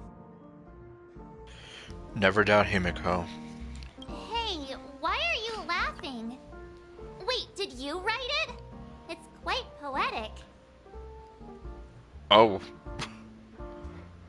Gallagher has a sensitive soul confirmed. I know, right? No, but I'm the officer in charge of this case. So how could I not know? I'm sure you must have noticed that this message didn't come from the family. You might have even guessed that the relationship between the family and the Watchmaker isn't as close as it seems. Yeah, at this point I'm almost convinced maybe they hate each other. But okay. Let's play the music box. That's just our speculation. Actually, it's hard to believe that the father of Penacony and its actual managers are at odds. Maybe because the Watchmaker had a different vision for Penacony and the family was here like, yeah, we hear you, but I want to do this. And he didn't like it, but they kind of ousted him and now he's like pissed off and wants them to stop doing this crap and ruining his dream, no pun intended. Now I can assure you that your speculation is absolutely correct. The family has considered the Watchmaker an enemy for a long time, but the Hounds haven't been able to track him down, as he seems to be living only in the characters and stories he created. Like Clocky? Let me ask you a question. Have you ever wondered why the family allowed the Watchmaker to send out such a ridiculous message to the outside world, inviting you here and causing chaos? I already have him. You might have to like rewind to the beginning of the stream, but I have him. I even show him, well, okay, I don't show him off, but I show you that I have him. So, you want to seize this opportunity to expose the Watchmaker? Well, now you understand why the Oak family authorized the Nameless to assist in the investigation, but kept you in the dark, right? Damn you, Professor Oak. Damn you, Gary motherfucking Oak. And damn you, Daisy Oak. Why doesn't... How come no one talks about her? Because the Watchmaker is not the legend of the Land of the Dreams at all. He's the most shameful stain in the history of Penacony. And he's the root cause of all the anomalies in the dreamscape. But what does this have to do with Mikhail? Is Mikhail the Watchmaker? Also, let me hide this spam person. Oh, okay, well. Sorry. You don't get it? Well, I mean... Also, that's quite the way to describe it, like, he's the shameful stain. Even though he created Penacony. Mikhail, the betrayer of the family, he's the Watchmaker. I was right. Okay. Yeah, well, there's a delay in the chat, so I just saw it the moment I saw your comment. Or I heard him say it. Story time? Oh, sometime later. Here we are. Clock Studios theme park. The most popular entertainment center in Penacony. Oh boy! I'm gonna go get my picture taken with Clocky! Wait, aren't we supposed to be discussing the Watchmaker? I would have expected you to take us to maybe a library or an archive room of sorts. But an amusement park? The culture of a city reflects its history in the most authentic way. To you, it's a fun place. But to me, it's a prison for the planet's past. It's the funnest prison ever. You know that Penacony used to be the IPC's prison planet, right? All the prisoners were brought here, helping the Garden of Recollection salvage the leaking memoria from the macro void. Yeah, well, he sounds like Mickey Mouse too, and... Well, if you were to watch the last stream I did, I was able to do the Mickey Mouse voice for him. But I can't do it now because people are sleeping. And I don't want to wake up anybody. The prolonged exposure to high concentrations of memoria caused a unique phenomenon. The dreams of countless prisoners intersected and overlapped, and people started meeting each other in their dreams, living lives that were almost identical to reality. So that's how it started. But everything has a price, and sweet dreams are no exception. In the end, the dream world was unable to alleviate the suffering of prisoners in reality. One of the prisoners broke free from the IPC shackles and fought for freedom. But I thought sweet dreams were made for rhythm and dancing. Or at least that's what the one song says. Mine was alright. I didn't really do a whole lot other than technically do some... Oh, wait. Oh, okay. Yeah, and I don't know how long I'm going to be able to keep doing this. What was I saying? Just technically doing some research and trying to draw this art asset for a game we're making. He is Hanu, the great leader of Dreamville, the great peacemaker, and the faithful companion of the underdogs. So, the character Hanu is based on a real-life person? So that Cloggy cartoon is actually a documentary? History is always written by the winners. However, it's undeniable that Clocky is an animation that draws from Penacony's actual history. TikTok! These characters not only exist in Dreamville, but also in the distant past. Once you realize this, you'll understand why we're here. But how can I see him? There are so many members of the Bloodhound family around here. They just received a lockdown order, supposedly from Sunday himself. Who knows what it's for? Yeah... That was a dream of mine too, and... Like, I still... Well, even within my family, I had people kind of... Like... Getting on me and being like, oh, no, that's not... Huh. Well... Unfortunately, he's not here right now, but, like... Our coder, Nightmare Ninja, was here in the stream. Well, he was in the chat, rather. I bet he could tell you a few things or so. I'm just the writer and sometimes artist behind most of these. I can do some minimal coding, but that's about it. My friend, have we met before?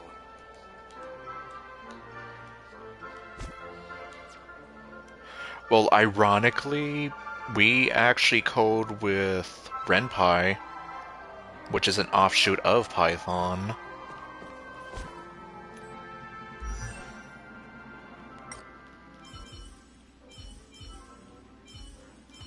And see, have him.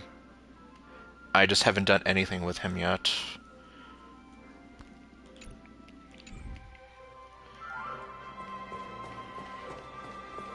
Because pretty much what we do is we make visual novel type projects.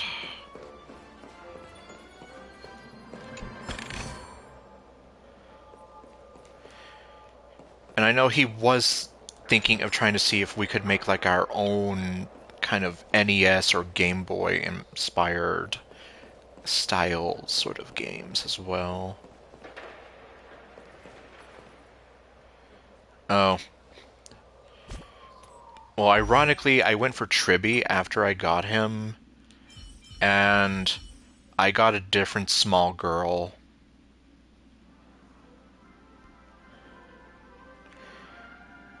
It's like I ended up with the small girl who looks like she belongs in the Iceburn family.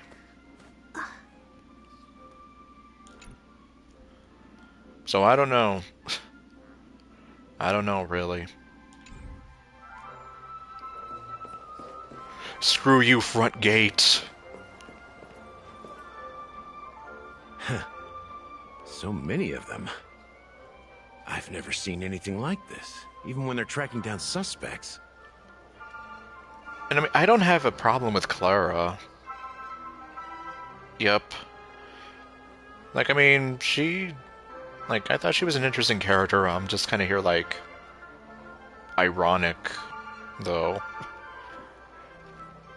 And, okay, the game's still gonna make us spawn in the front gate anyway. Can you convince them to let us in? Let me in! Let me in!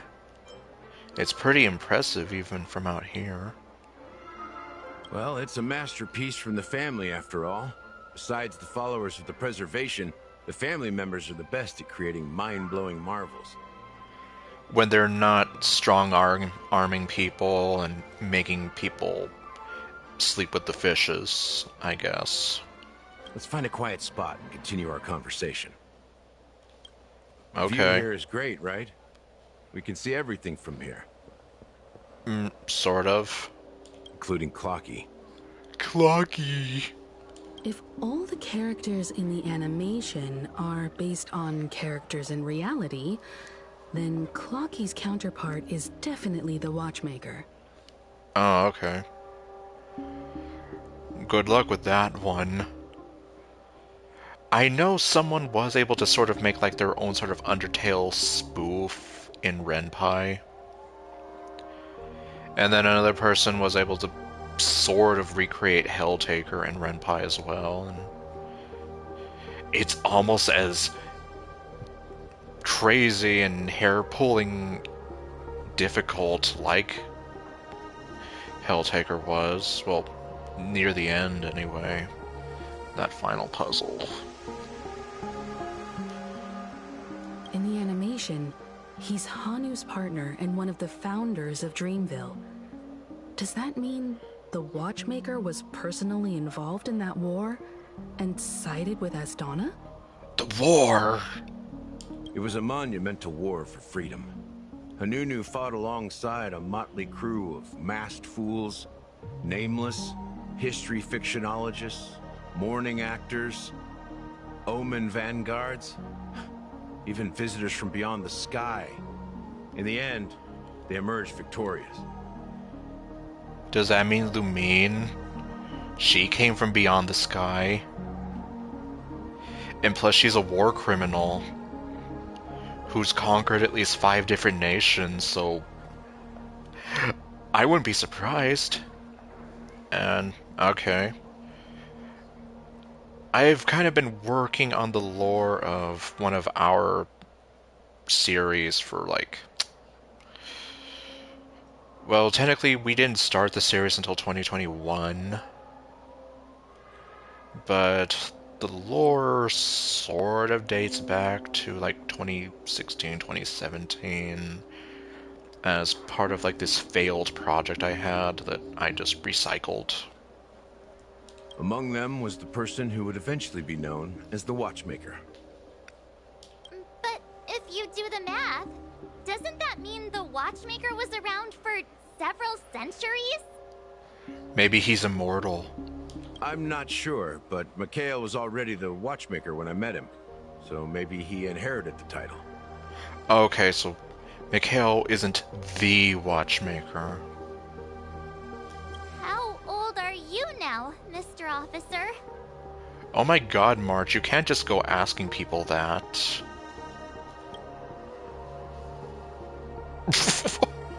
You made him turn around. I'm 13.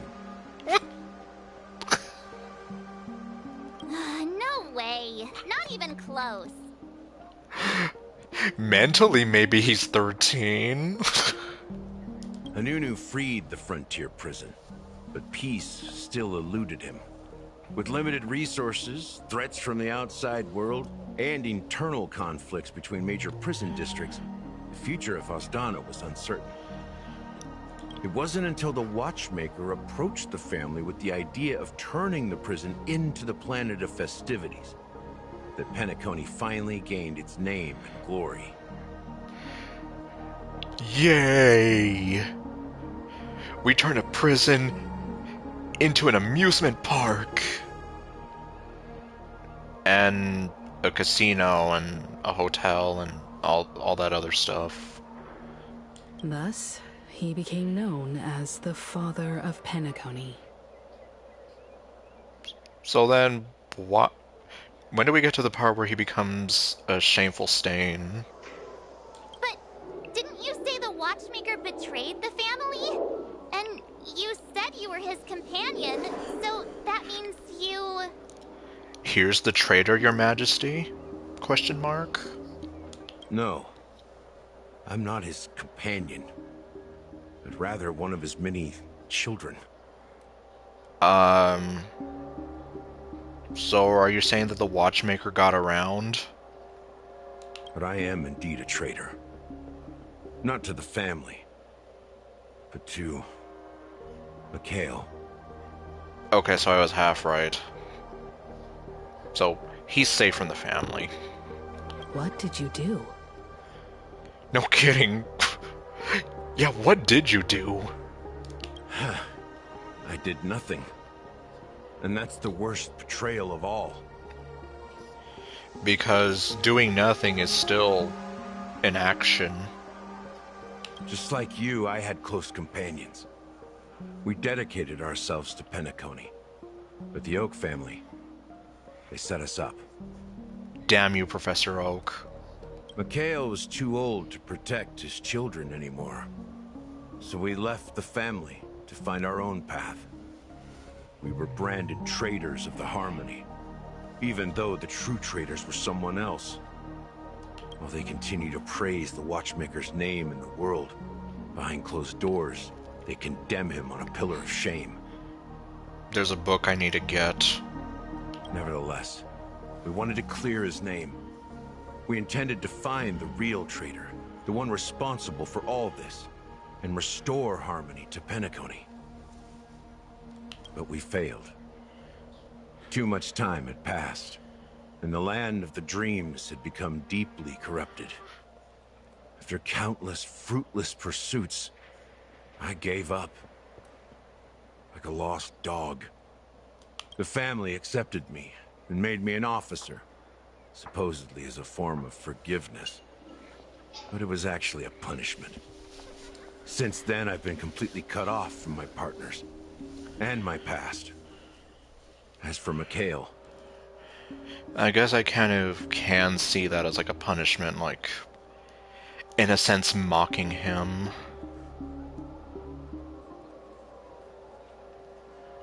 Oh, okay, that'll be interesting. Ironically, the coder, our former coder before Nightmare Ninja, He wanted to create some kind of game with an RPG battle system, but he did not want it to be turn-based, and he didn't want it to be active time-based either. Which, I don't know what that leaves you with. Like, if I think of Final Fantasy, there's only, like... Okay, well, technically there's 3 that I'm familiar with. Like, the turn-based system, the ATB system, and the active... Well, you know, like, action RPG, sort of like how Kingdom Hearts sort of gave way to. So, yeah, I was just kind of here like... Okay, so you hate turn-based, which... I love turn-based. At least, yeah, I like it more, a little bit more than ATB. So, like, then again, I'll just, well, people who have, well, been, like, regulars to my streams already know this, but I'll just say, in a nutshell, I was completely unhappy with our former coder. Because apparently my ideas were stupid, I was holding him back, and... well, he definitely kind of knew where to hit he knew how to hit me where it hurt. Whether it was insulting my writing, or even something stupid like my taste in music. But essentially, he was not a good person to work with in the end. And he even kind of tried to hijack my series and make it into something that it was never supposed to be. I stopped him, but unfortunately that led to at least about 1.5 years of setbacks. So we lost a lot of time trying to get things back on track again.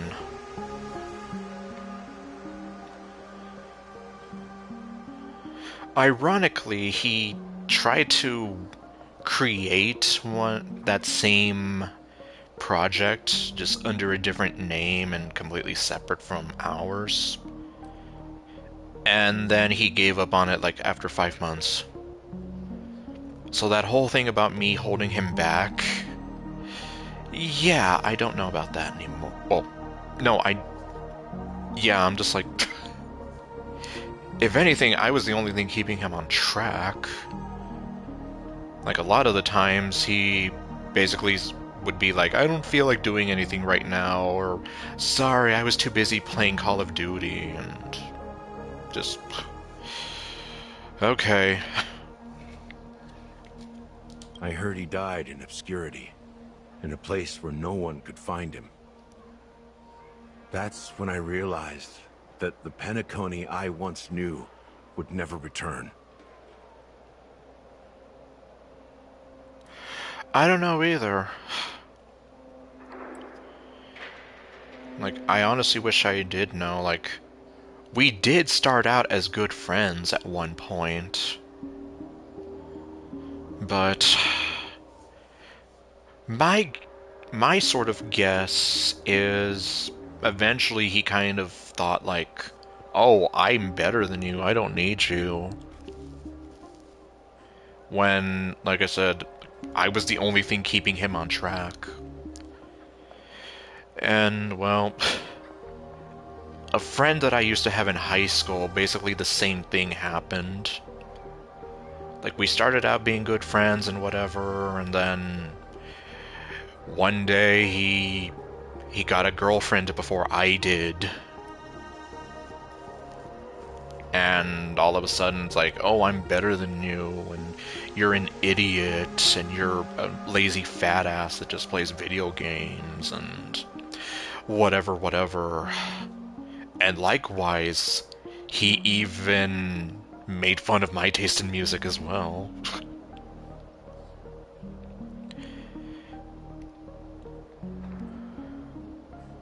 Oh, absolutely, I know.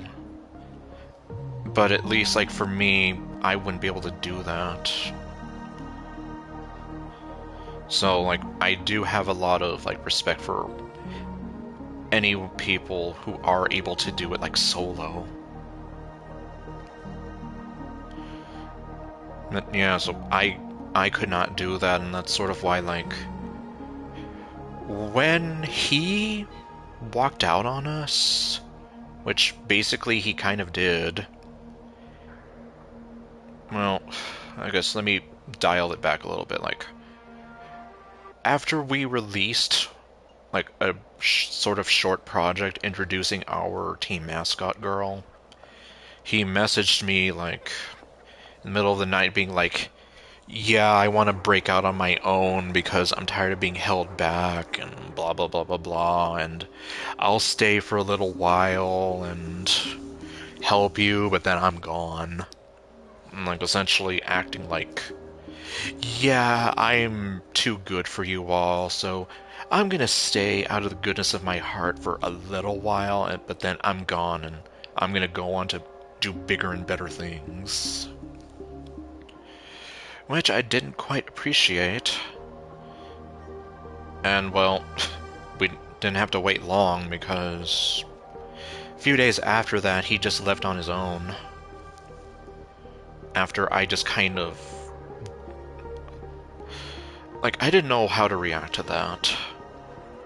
And at that point, like, I barely even wanted to talk to him anymore. So, yeah, I guess he took it on himself to leave. And admittedly, like, I was kind of afraid, considering I almost thought this would be the end of our development team, but, well, thankfully not.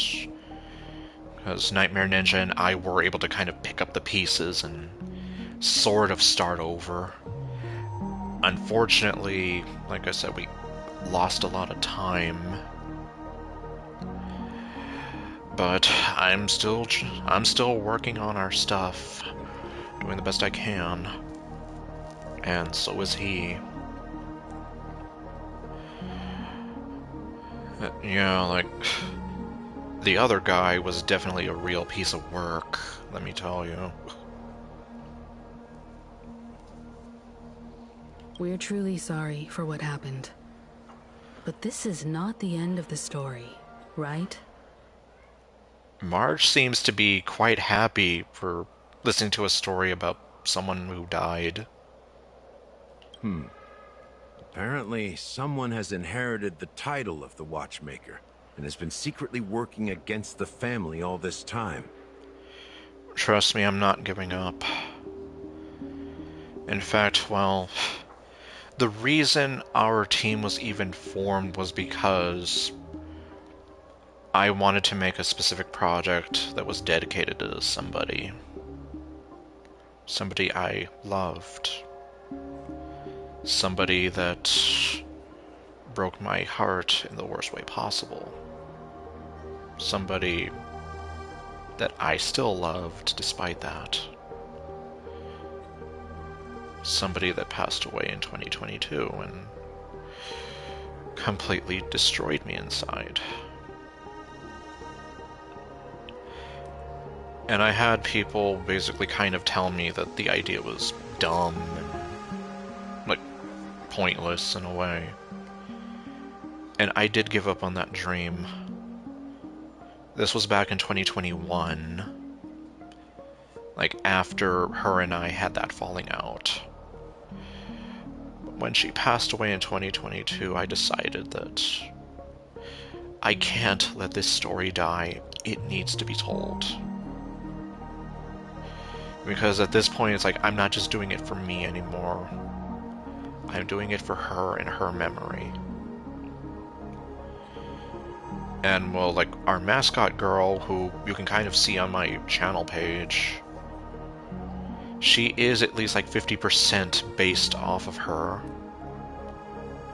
She's a mix of me and her personality-wise, so...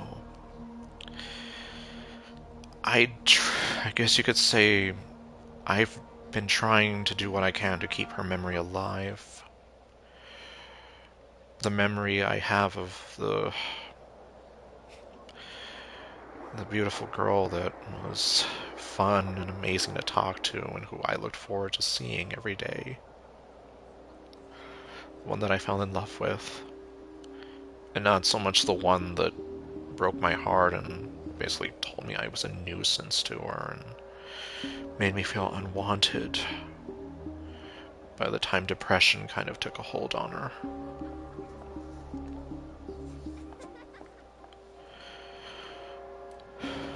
Anyhow.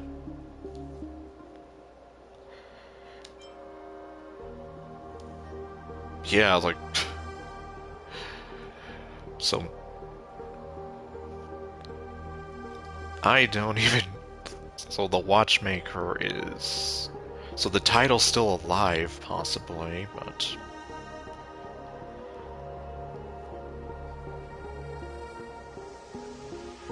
Yeah, I know. I end up talking a lot, too. But I guess as you can tell, like, I'm just real passionate about this story. And I do just want to make sure that I do it some justice, that I don't give up on it ever again, and that it makes it out of the gate. Which is kind of why I've been doing, like, some bit of researching, as I call it. Which, translation, it's just me, like, kind of doing, like, some practice writing exercise sort of things, and... Anyhow. Well, that's one way to look at it. However, only one member has truly inherited the Watchmaker's title. And you don't know who that is? Unfortunately, after all these years, I have no idea who that person is, or if they're even real. Or just Mikhail's lost soul haunting the dreams. Okay, he just answered my question, like 5 seconds after. So, do you understand why I'm spilling all this info?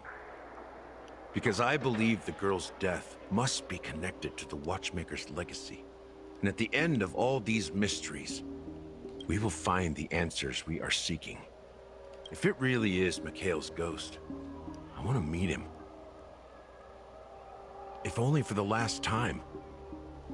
For those who despise me could form a line from here all the way to the entrance of the hotel. But those willing to look me in the eye and hear me out? Let's just say, there won't be many. I've told you all I know is a sign of gratitude. Thank you for listening to this old dog. Bark and all. Something just happened at the theme park. Now if you'll excuse me, good luck to all of you. Convenient timing. How ironic. What's so different between the stowaways projected by Penacony today and the dream seekers once hailed as pioneers several amber eras ago? Change in management and change in philosophy? Gallagher does have a troubled past, it seems. That's putting it lightly. While Firefly's whereabouts remain a mystery, his stories shed light on our suspicions about the true identity of the Watchmaker, his connection to the family, and the power struggles hidden behind sweet dreams and death. And that the family isn't all united as one, and that death is related to the Watchmaker, and that Clocky is based on the Watchmaker. That pretty much sums it up. Exactly. Gallagher suggests that the real traitor is someone else, probably within the Oak family. Is it Gary's father that no one seems to talk about? That lines up with what we've gathered so far. Firefly got involved in this mess because of the legacy, and now we're sure that Aventurine's accusations against Acheron are baseless. You're really into Clocky, huh? He's just a fictional character, not a real person. Clocky. No, he is real. I've met him. Well, unfortunately, yes. You all can't see him, but I can. And he talks to me, saying things like TikTok, subscribe to Disney Plus. Speaking of which, that Clocky who only reveals himself to you is quite intriguing. It's a shame we've never met him since then. Yeah, I don't know why. Now that we've confirmed a lot of our suspicions, let's take a moment to think about the clues we have. Send a message to Welt and see how things are going on his end. I loved the date with Firefly. Like, I already knew that I loved her design and just certain little things that I unfortunately got spoiled about regarding her character, but the date with her just it just made me love her more. Especially like that moment you're up there with her on the rooftop. It's the sun's rising and you hear Robin singing and like I was actually kind of getting like emotional. And I'm even getting emotional now remembering it.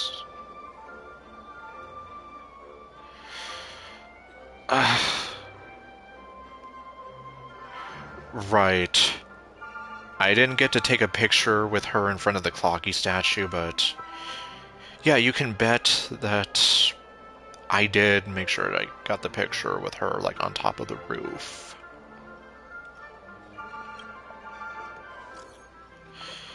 Ask about Welt's situation.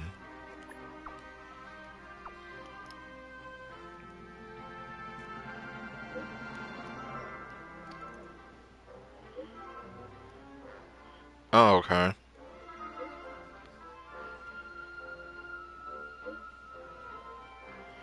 Well, Himiko just said that Adventurine's accusations were baseless.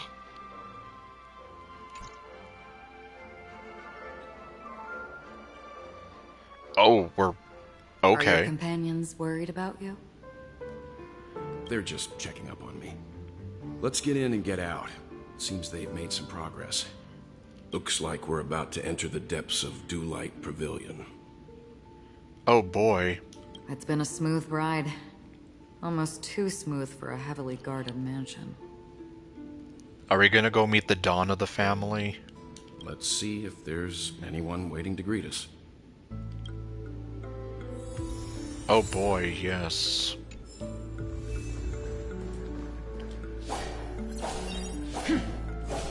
That's a big sword.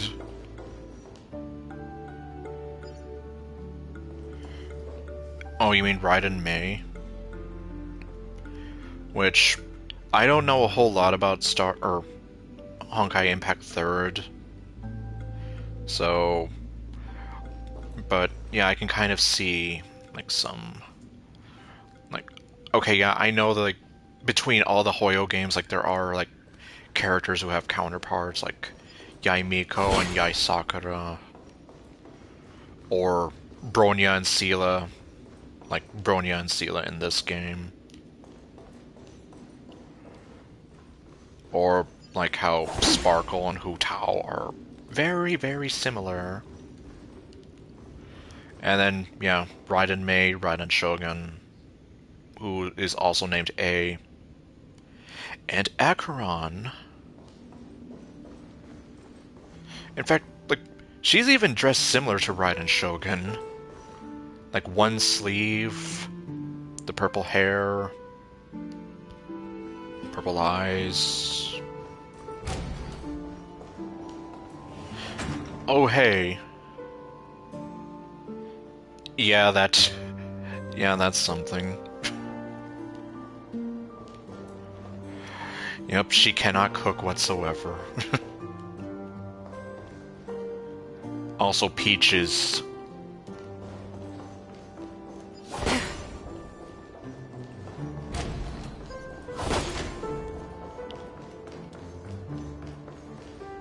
Something feels off. A grand mansion like this and not a butler or servant in sight. Could it be due to the disruption caused by the emergency? Good evening, sir. I'm afraid to tell you that the master is out. May I please take a message? Birds. Well, this door is open. Looks like we'll have to investigate ourselves. Let's proceed with caution. Just one moment. Hmm? Oh. Okay. Light. I've made myself less noticeable. The crew can explain their presence as authorized by the family, but I can't come up with any excuses for being here. I see. What an interesting technique. Oh. Meanwhile, I'm just hoping that I don't miss the Fate collab. Oh.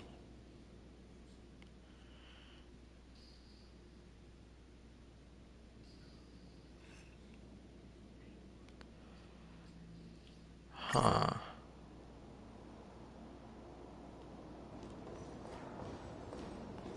Stream forth the gleam of Oops, I did that wrong. Feeling spiffy? destined for oblivion. Expand your thinking. Yeah, because I'm nowhere. Like, what am I trying to say? I weep for the departed. I'm still missing like all the prerequisite quests. So, yeah, I'm just kind of here like, God, yeah, I don't want to miss it. But I also don't want to mess up the story for myself either. The model in the sand pit. It's the golden hour, isn't it? Maybe the heads of the family used that model for... Just the footprints here are different from the rest. There are 2 sets of them. Looks like outsiders might have passed through here not long ago. Okay, that's how it's done.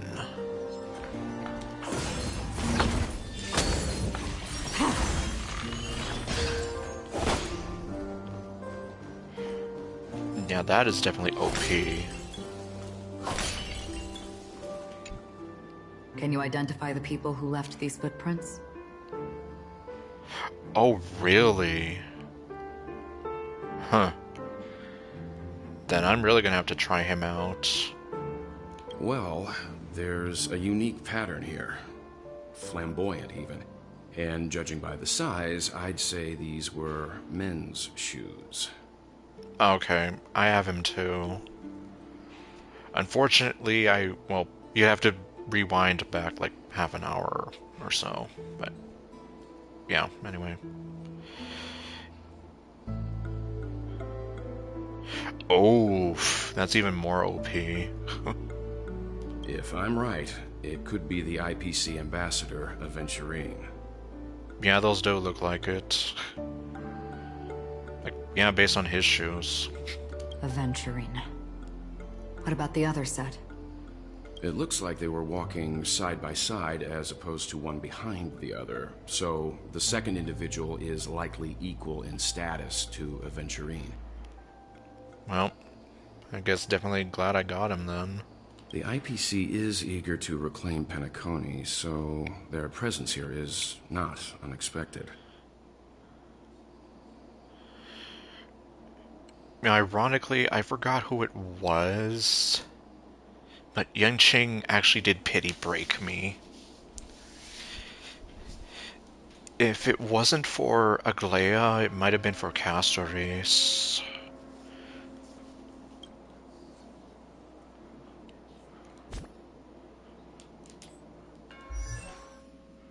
Oh, hello, Natasha.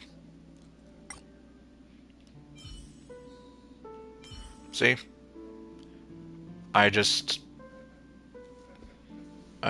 don't have him built yet.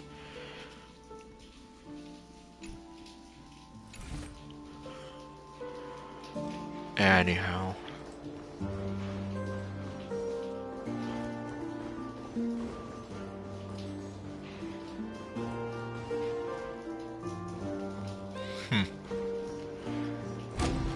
Darn, I don't...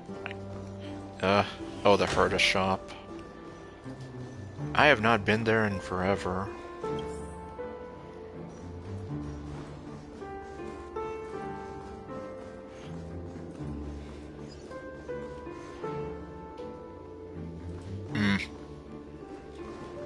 Stream forth. Gleam old blades.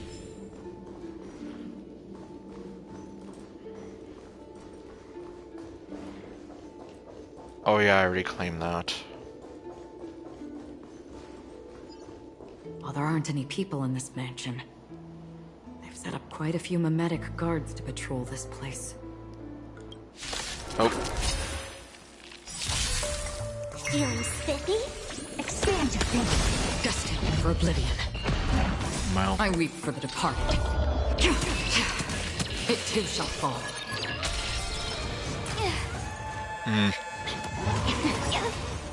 Can you find the answer? On the still waters of oblivion. Open sesame. Just a little something. Think nothing of it. Yeah. Alright, well, thanks for stopping by. Expand your thinking.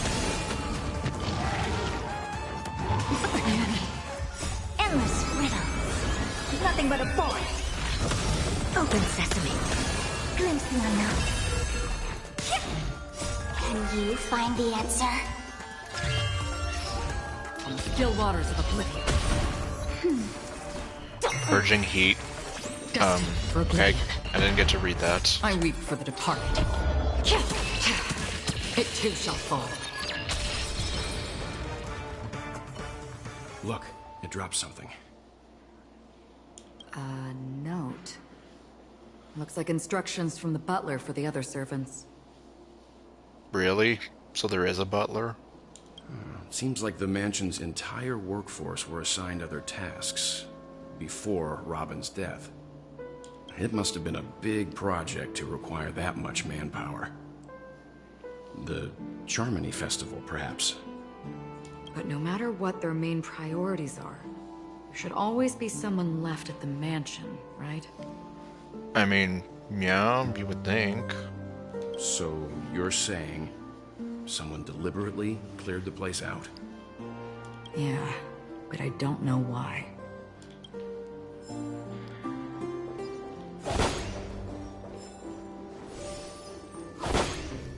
Trash can.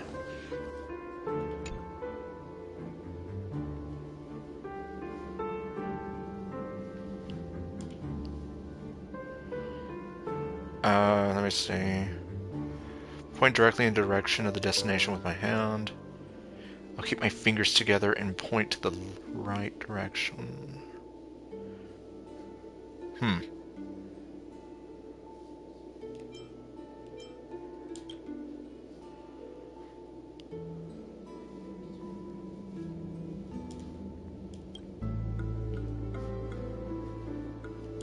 Oh, great. I'd take off immediately.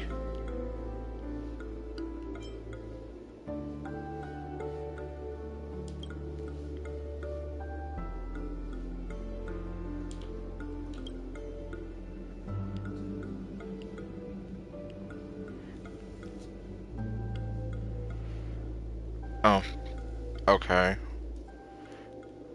Well.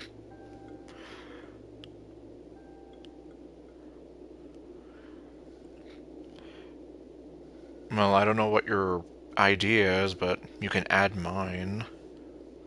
And that way I can find you.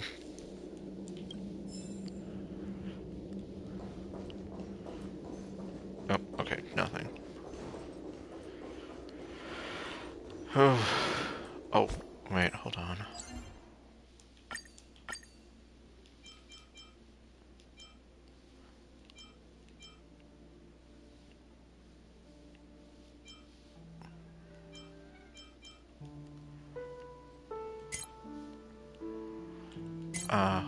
Let's see.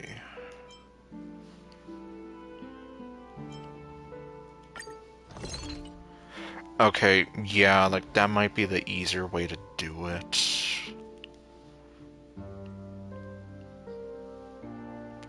Yeah, that way, like, I'll see it whenever I bring up the menu again, of course, so.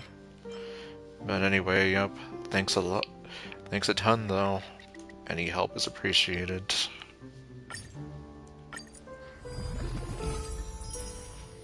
Cosmic fried rice.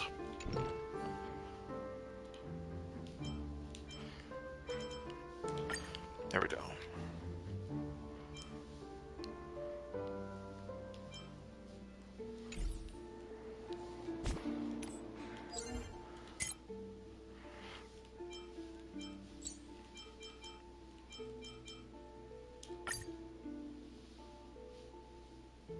Oh, great. Well, fine, I guess I have no choice. I mean, I guess it makes sense. Okay, yeah.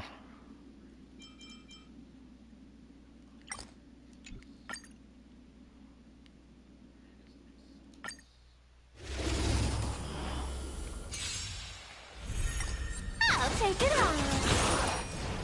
Attack detected.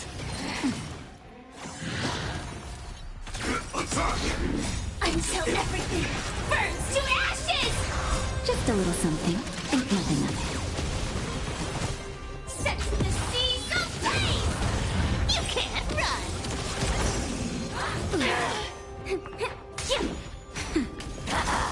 Fight to live! Found me! Set the seas ablaze! With enough believers, lies become reality! Gotcha! Like that! Yeah, I'm just here like, how could anyone hate Cypher? Can you find the I haven't answer? even met her in the game, and I already like her. Fight to live! What little I have seen of her on in videos, you know. That's better. Come to me! Anyhow.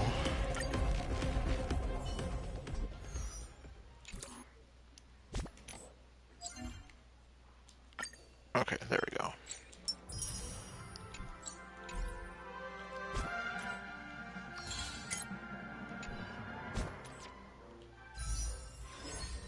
Oof, 807. My thoughts right now are... I really hope it keeps going because I haven't gotten to this point yet.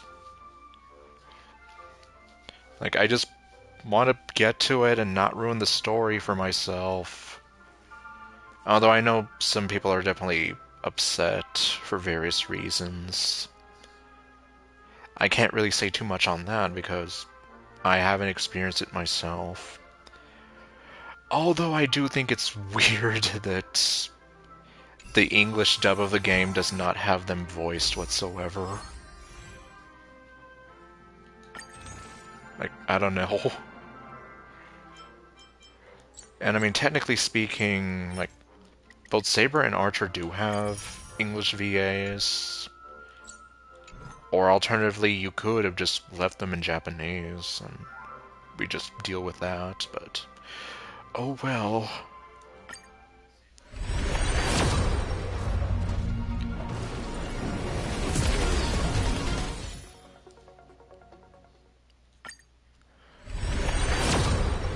Although, I mean, I like the idea behind it.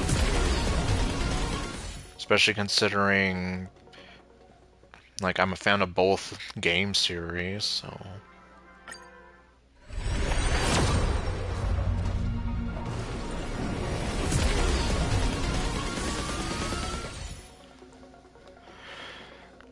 Yeah, and see, like, that's what I'm worried about, the fact that I have a lot to do.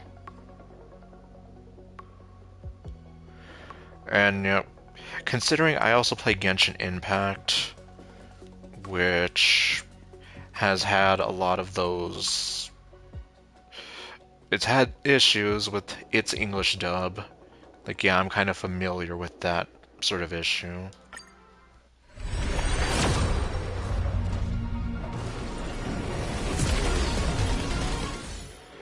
And yeah, that's why I'm just kind of here like, God damn it. The fact that I still have so much to do is the only thing I don't like. Like, that's the only thing I can comment on right now.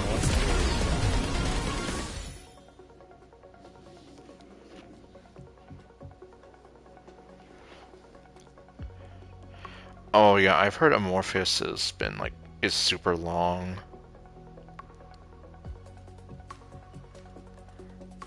Well, if I were to just bypass all this, I mean, would I have a chance?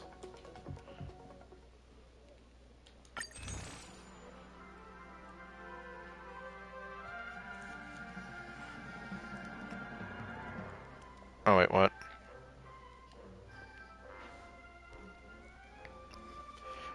Okay, well, since I've always been confused on this, if I just do the skip, does this lock me out of the story in any form? I forgot who told me that. And that's really the only reason why I don't do the skip. And at this point, like, I've already kind of spoiled the Penacony story for myself, thanks to people on YouTube. So, yeah, I'm just here like, it's just... like, I don't know how to describe it, I'm just here like, God damn it. I just really do not want to miss out.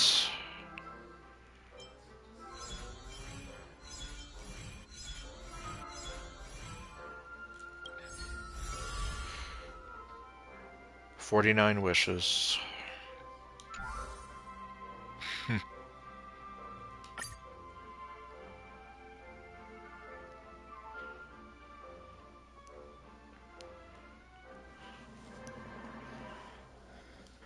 Yeah, and see, like, that's kind of why I'm afraid to test it.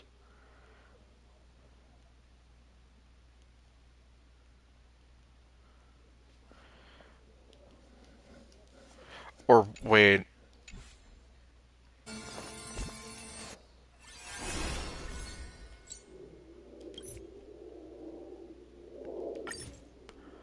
I mean, well, actually, I mean this.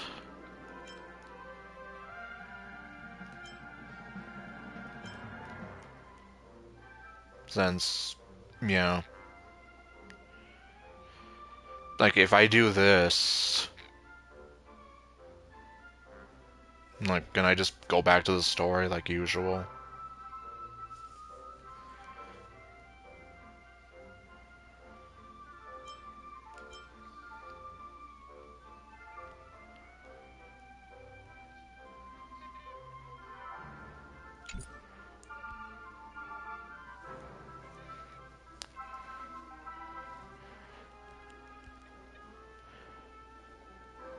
Yeah, and, like, I'm kind of afraid to try it.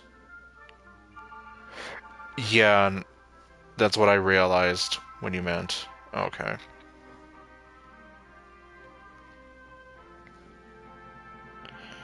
Oh.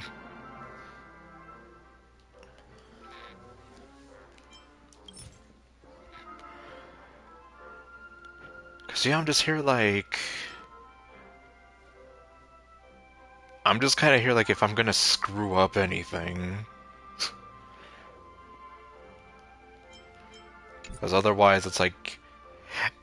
I technically have to do all of this in 29 days. Or 31 days or something.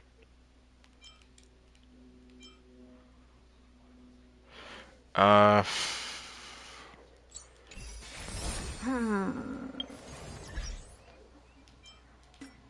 Let me see if I can do that. Oh, right.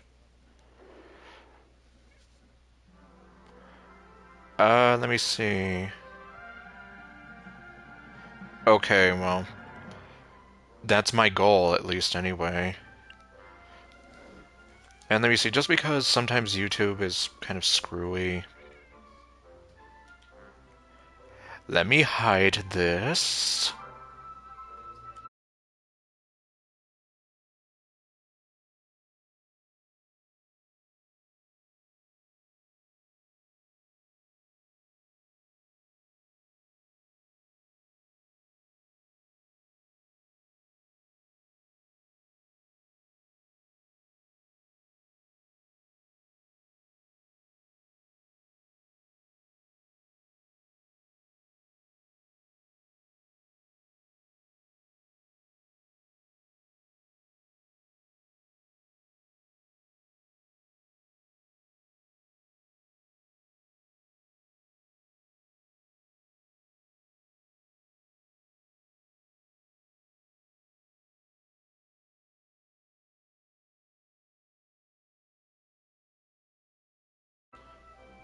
Okay.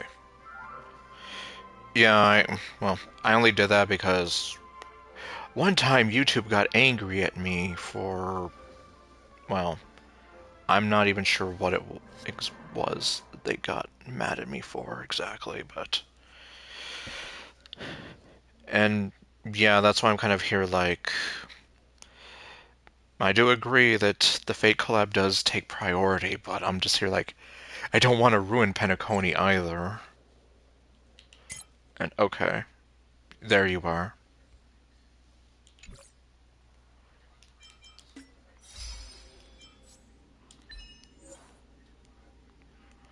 Drop of the hard stuff. To Icarus. Purging heatiness. I didn't even know that was a word.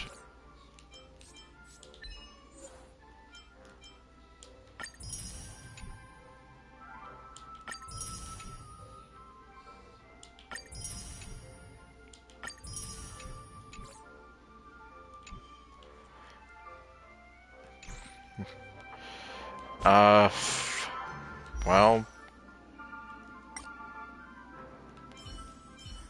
I mean, considering I just got him... And I have not built him whatsoever...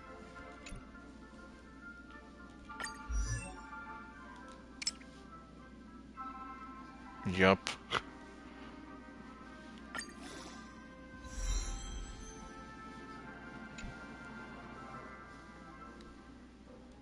Really? Golden blood will not flow in vain. Strider set.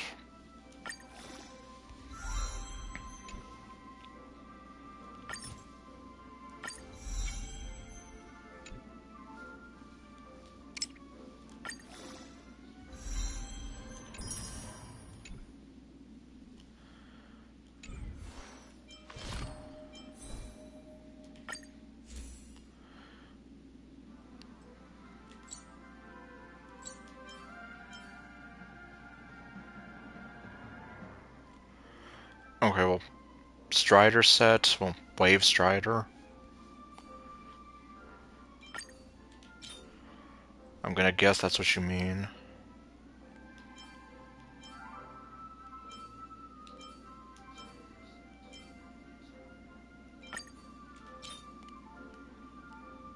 Good crit. Okay, let's see.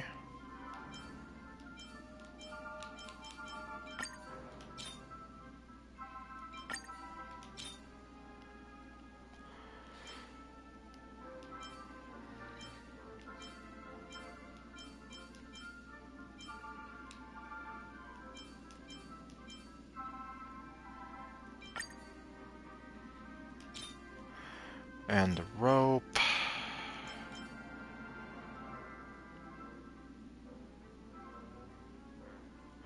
Okay. Oh, well. I guess we'll have to see about that.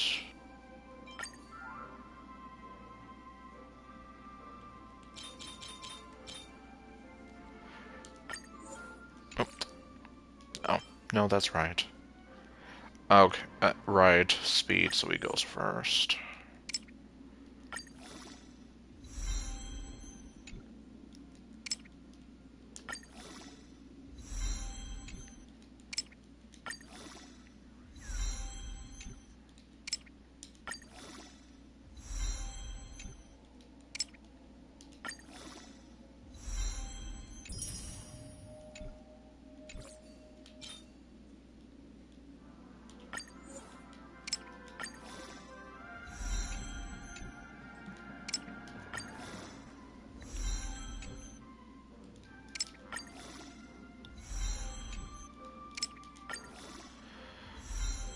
Okay.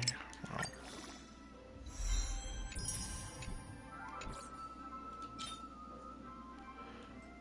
Let's see. Okay, next up. Yeah, at least.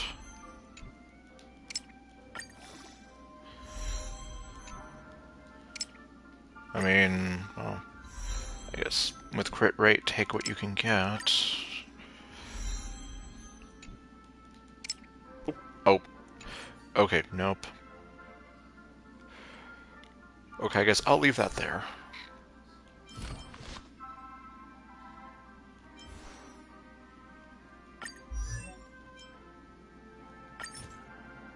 Golden blood will not flow in vain.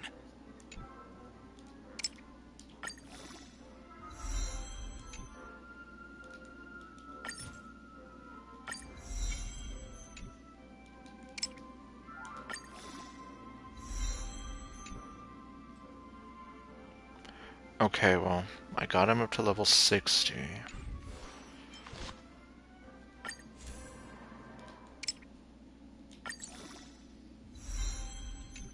So level-wise, he's caught up with everybody else.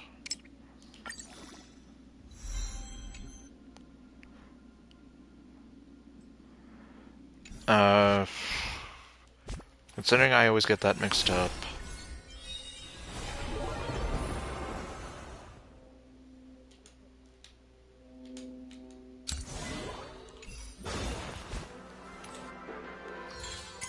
I mean, I'm pretty sure I did, but...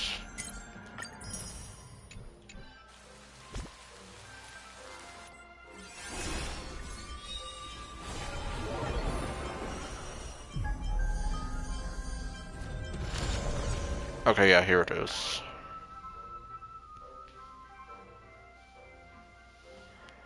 Although I don't think I've actually, like fully gone through it, as you can see here.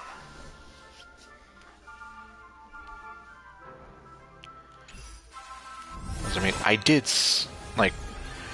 start on it at some point, but yeah, didn't complete it.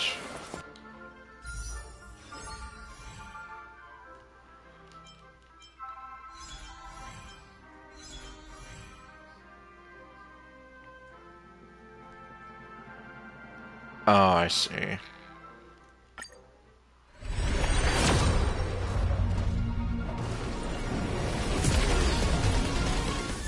Yeah, I can bet there is a lot of rewards waiting for me.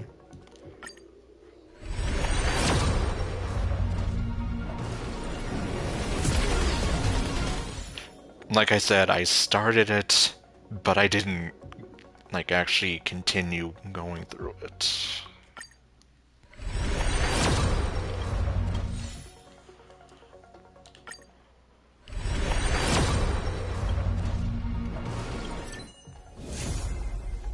Hey, what do you know? We were just talking about you.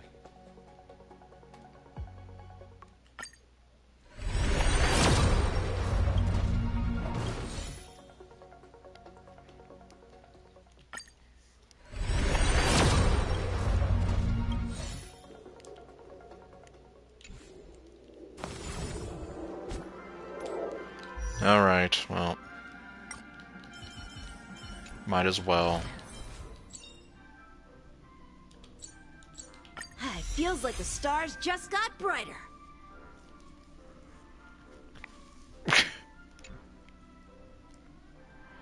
Let me see, well... Who's been harassing me? Oh, I don't know why I said it like that.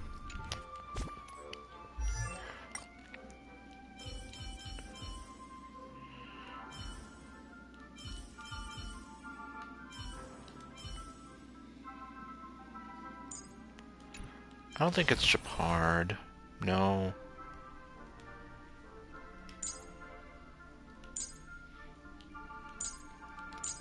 Yeah, Welt hasn't been.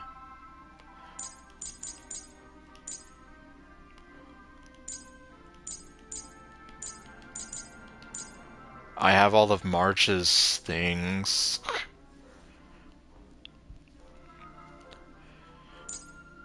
Yeah, Marge seems to love me, which is fine. I love her. Clara... I'm not sure if you have any advice on building Clara, although I don't know how much I would be using her. Especially since I have Yun Li.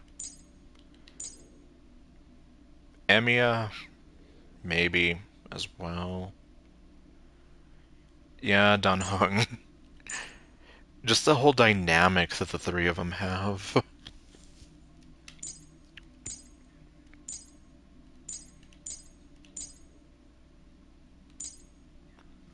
Yeah, you see, that's what I've heard. And I do have Yun Li somewhere in here.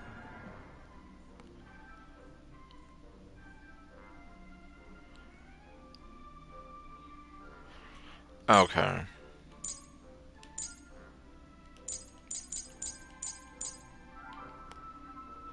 Nope, it looks like I haven't really had anyone, like, pity break me. Like, multiple times.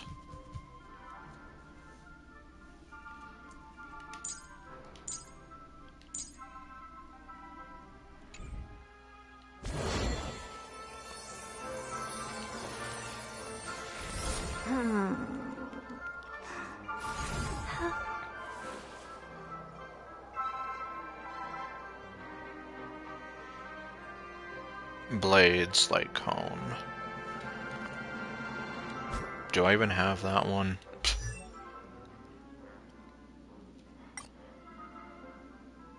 Okay, well, let's find out. There's a good chance that I don't.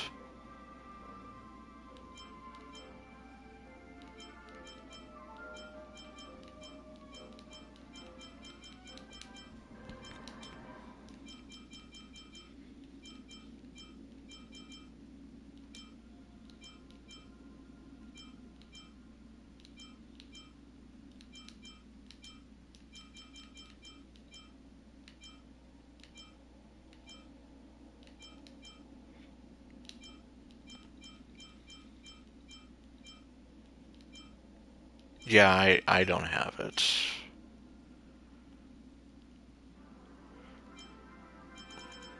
Yeah, I'll just see here.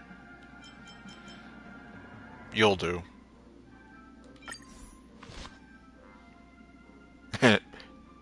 I will never use him.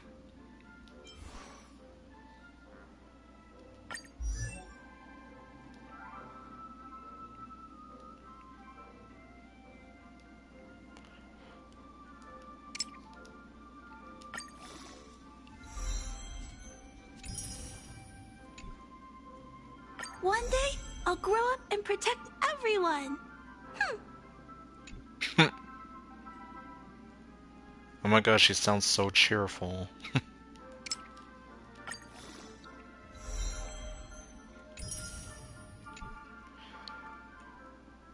I can definitely see why there's a Clara Protection Squad on Reddit. One day, I'll grow up and protect everyone.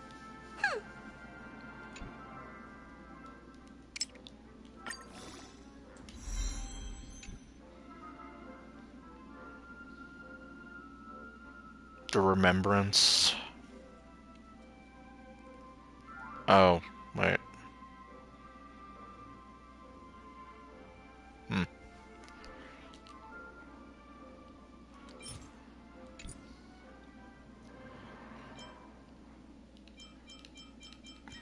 And, okay, well, I guess that's as far as she's gonna get for now.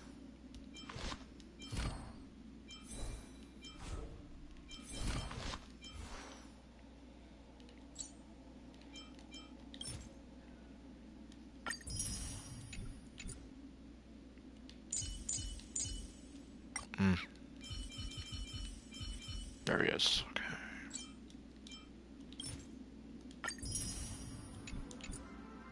Wait, oh.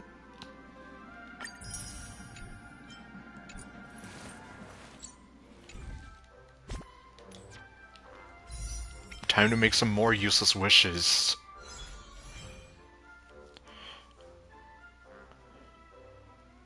Oh, really?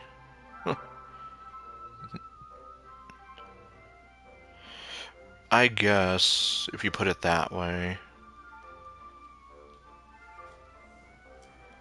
I had something similar happen to me in Genshin.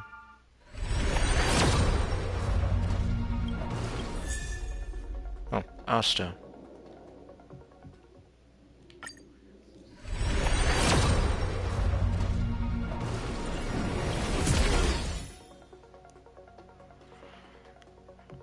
Yeah, like, I wanted to go for caster race, but, well,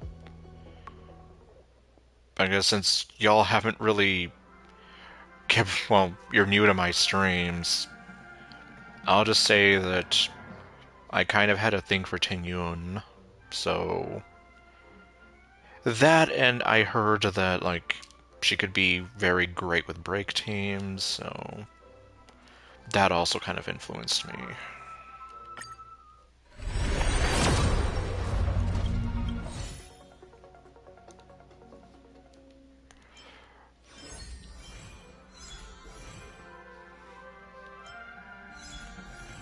Okay, so I only have 11 more days.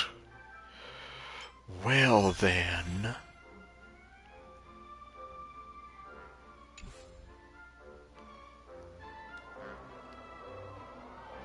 Oh, okay.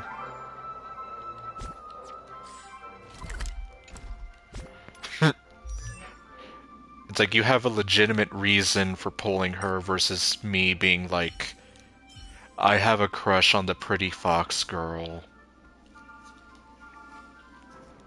Like, that was pretty much my main reason. As in a dream. All is wrong.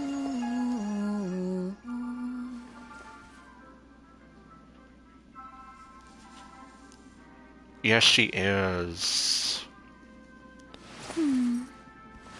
Like, there's a... well... I mean, outside the obvious reasons, there's a reason why I call her Foxy Mama.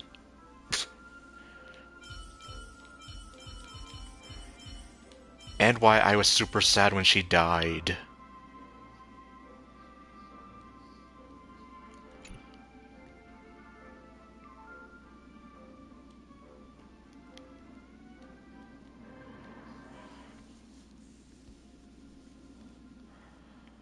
And I know I'm probably, like in a very small camp here, but I do like Ting Yun's new voice.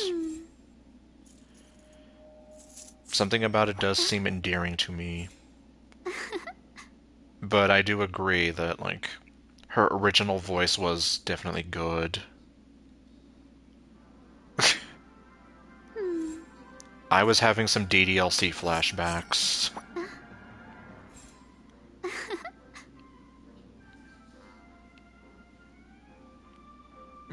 Okay.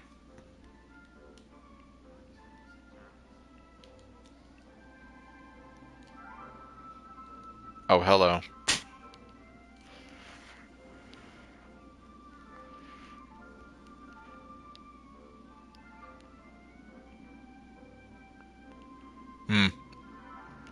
Very interesting.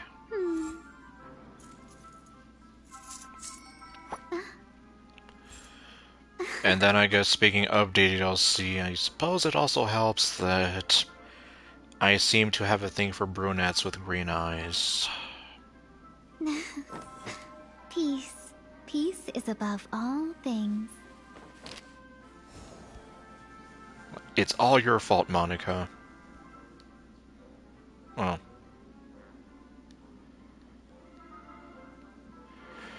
Yeah, I would like to hope so. Peace. Peace is above all things. In this game, hopefully not. In other games, well, Natsuki already dies by snapping her neck and then rushing at you. Still have nightmares about that.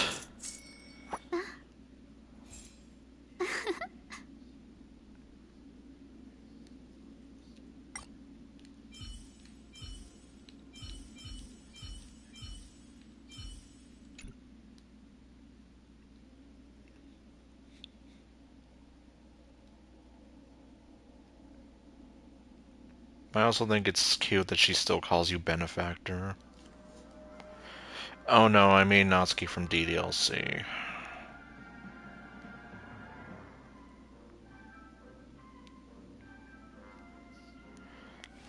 Although, yeah, Natsuki Subaru dies a whole bunch of times in many different ways.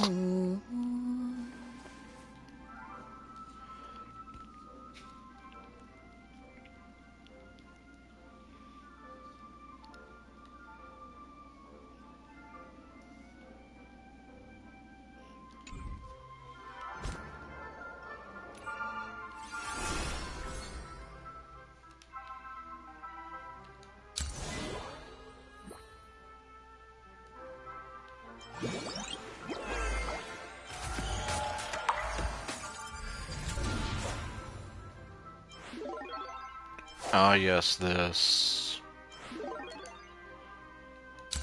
The greed route.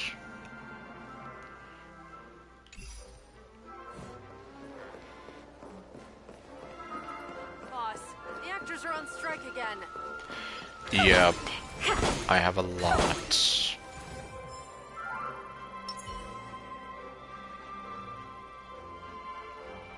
Although, unfortunately, I will always love this adorable little psycho. This beautiful, adorable little psycho. Who is, like, super tiny. No, Echidna is hot. Like, I won't deny that.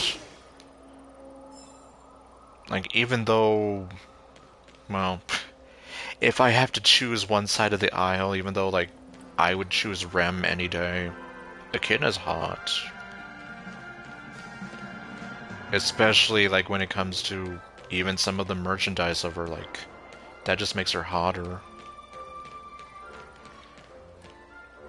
And yup, I just love Sparkle. In fact, she's the reason I started playing Star Rail. Boss, the actors are on strike again.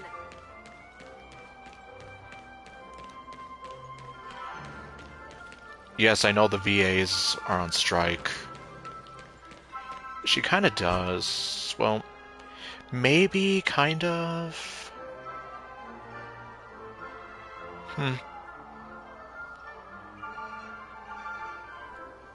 I guess I can kinda see it.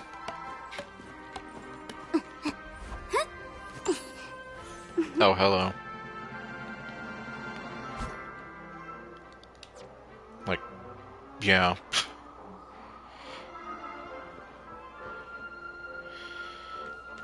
True.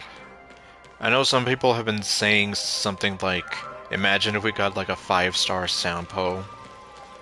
Guess even in dreams, You know, with his mask and everything. Or, oh. Oh, Echidna. Wait. Hold on. Let me read that again. Oh, you're... Okay, yeah. You're talking about Echidna. That makes more sense. Oop. And, yeah, well... Going back to the whole Masterfuls thing... Yeah, who knows? Like, a 5-star Sampo would be, like, one logical thing to do. But, yeah, I guess as for more Masterfuls other than her and Sampo... I guess we'll have to wait and see.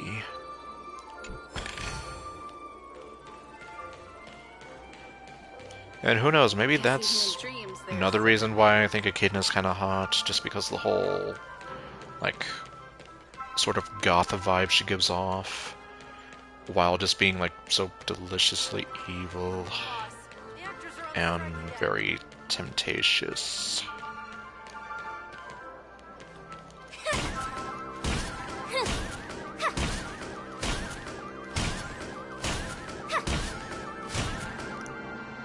I just fulfilled some guy's fantasy. Getting kicked by Sparkle. Why can't anyone go in?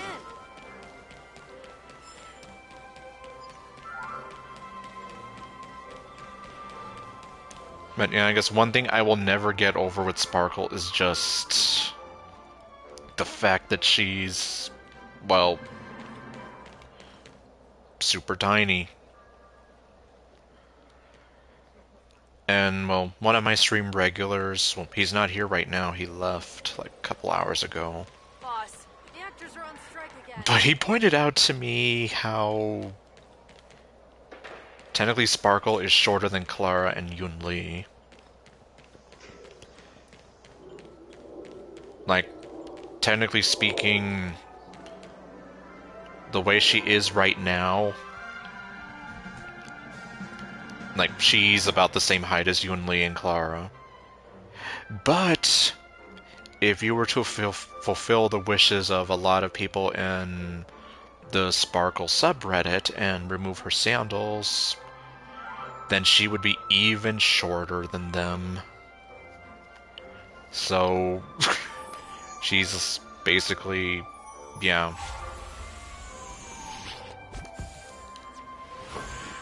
Were you shocked just now? Like, congratulations, you're even shorter than a 12-year-old. Or however old Clara is. That's always been my guess.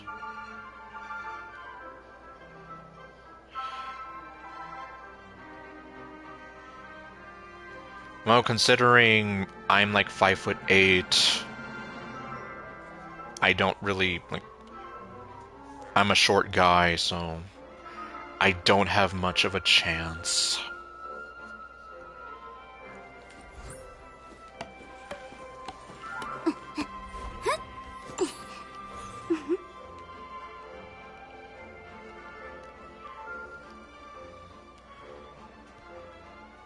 And, well, I guess drifting back to ReZero, yeah, definitely.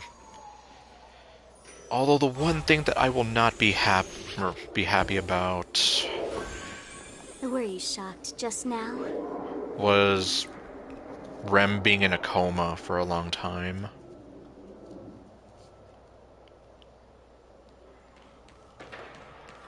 Yeah, and I think, like, well,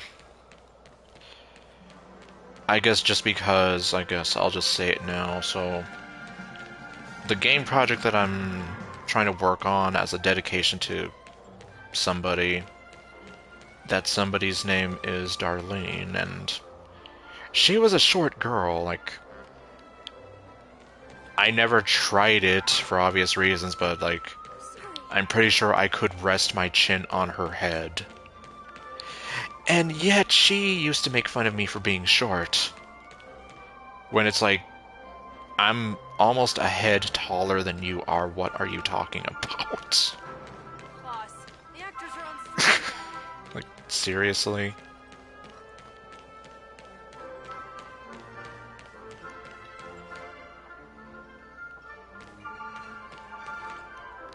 Yeah, I guess if it wasn't obvious, Darlene did used to like poking fun at me.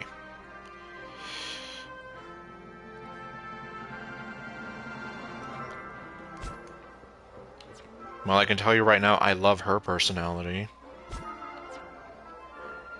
Although, I will agree with you. I will not deny.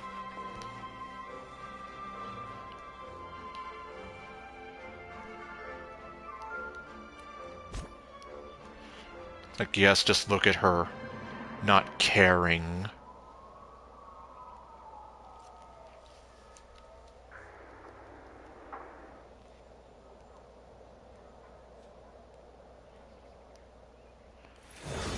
Oh.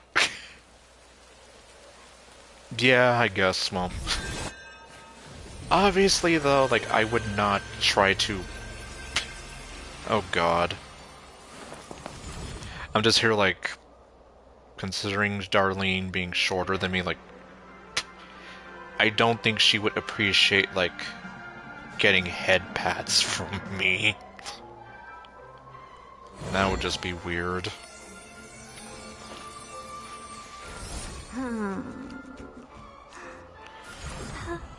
No. Unfortunately, as a short guy, I tend to get made fun of for being short.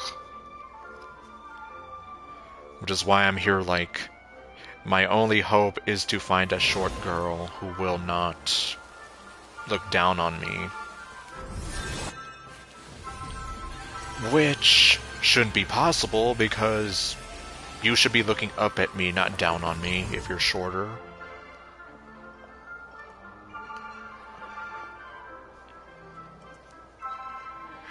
Okay, yeah, I mean, Herta, I guess, well, if you're talking about Herta still, yeah, I mean, her personality, okay, yeah.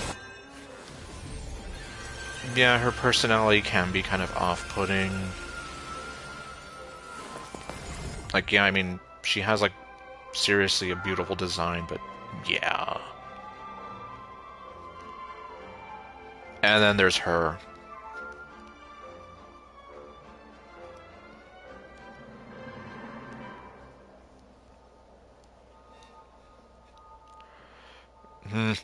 Well, I'm just saying, though, it's like, if you're shorter than I am and you're making fun of me for being short, I'm just saying. Something just seems a little off.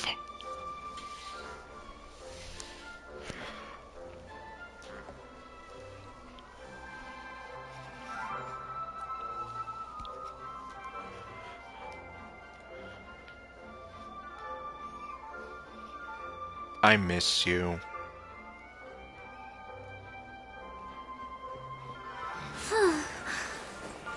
Oh, right, I forgot.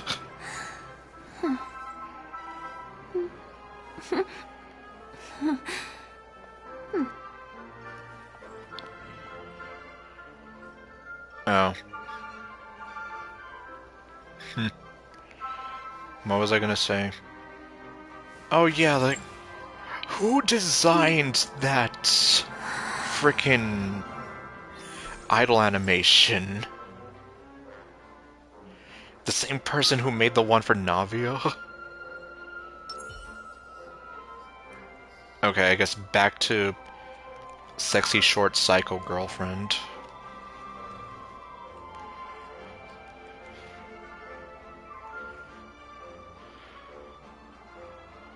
Oh.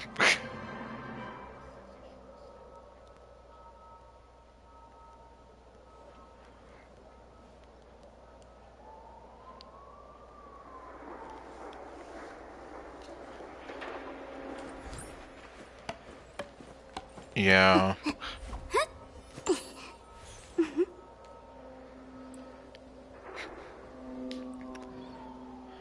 And I guess that's another sort of thing. Yeah, she does kind of have a bit of a yandere vibe. Heh, smaller than a baby ant.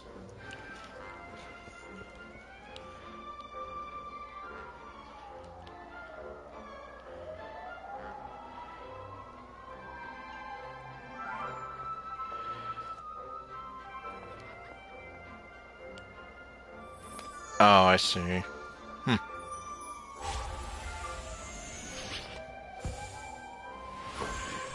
Were you shocked just now? God, well... Okay, I don't remember what patch I started playing, but I think... I actually started playing... I think about a year ago exactly. I didn't get Sparkle's first banner, but I fell in love with her character. Like, just... Yes, I guess I really do have a thing for evil girls. Or misunderstood in the case of Monica. So anyway, when one of my stream regulars told me that she would be having a rerun in August of last year, Were you shocked just in now? July, I just decided, like, know what? Yes, I'm going to prepare to get her. Black Swan. Well,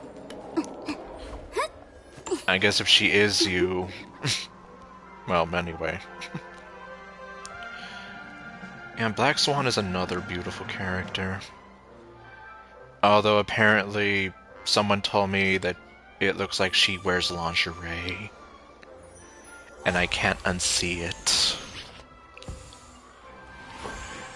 Were you shocked just now? I would love to get her, but who knows? There's a lot of characters I would love to get. Whether it be Castoris, Aglaia, or of course Robin.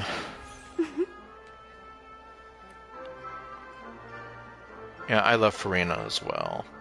Well, okay, well, at the start of the Fontaine story, I wasn't, like, totally in love with her.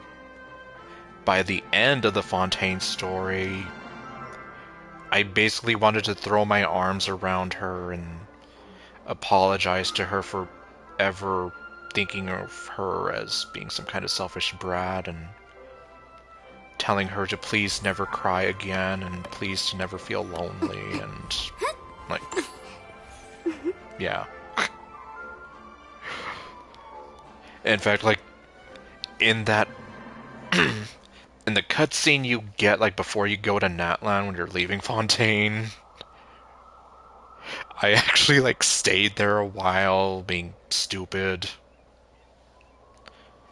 And I was here like, I'm sorry that I ever called you a spoiled brat, and that I thought you were this and that, and, like, I understand you now, and I'm so sorry I ever doubted you, and that I thought all these terrible things about you, and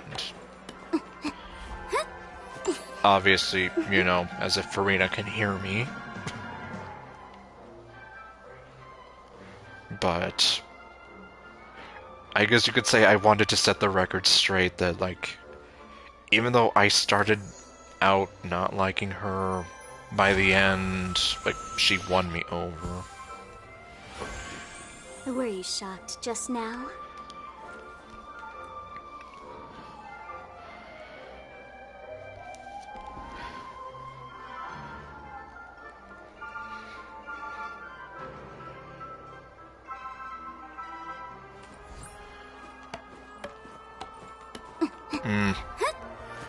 Well, unfortunately, I can't say too much on Siridra. And, okay, at least you understand me.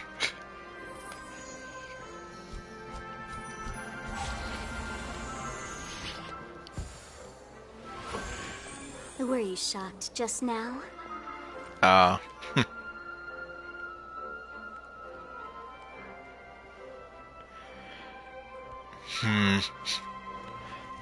Yeah. Typically, I jump into, like, the story quests very early on. The only exception being, like, right now I'm taking a break from that just because of the voluntary work refusal. But, like, yeah, the funny thing is, like, yeah, I wanted to meet her, see Farina. Like, I was excited too, and then you meet her, and then... yeah, I was just like, wow, you're a spoiled brat. Oh, I see, Novelette and Risley. Were you shocked just now? I was okay with Natlan. Like, I mean, I still think Fontaine as a region and the story was better, but I can kind of understand why some people were probably, like, put off by it. Were you shocked just Like, there now? are certain things about, like, the region itself where I'm just kind of here, like, not too big on. And then I guess, like, story-wise and some character-wise, yeah, I think, like, Fontaine does have a little more of an interesting variety. But that's not to say that Natlan doesn't have anything good to offer. Like Lolly. Regulars to my Genjin stream will know that I have a not-so-secret crush on Lolly.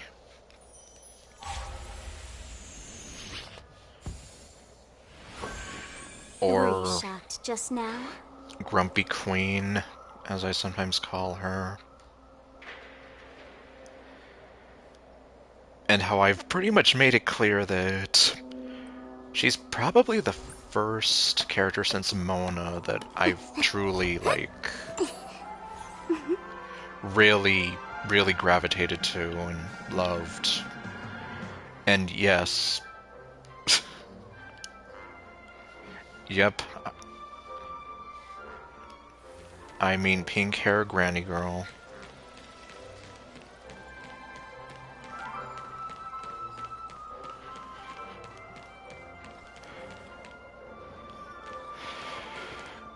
Yeah, I know, and then, well... Sorry. Yeah, and I know there's some people who are still trying to say that they can make a playable Capitano, but I don't know. And yeah, it's like, he definitely did seem like such a badass character, so... The only thing I can say is... maybe that's why they didn't make him playable. Because he was too awesome to be playable. Sorry. Like, we couldn't have handled a playable Capitano. Or that's just me trying to be like, it was a real missed opportunity. Oh.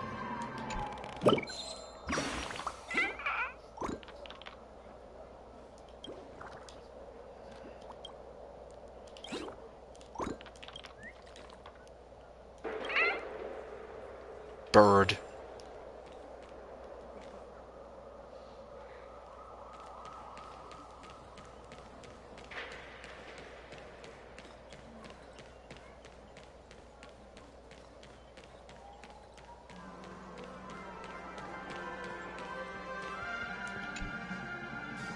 Oops.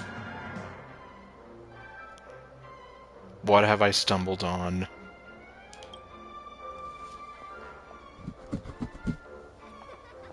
Murder.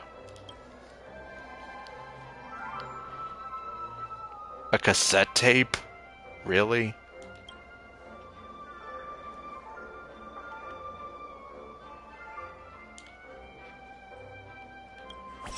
I know. Well, obviously there's a lot of things I have to do with Penacony.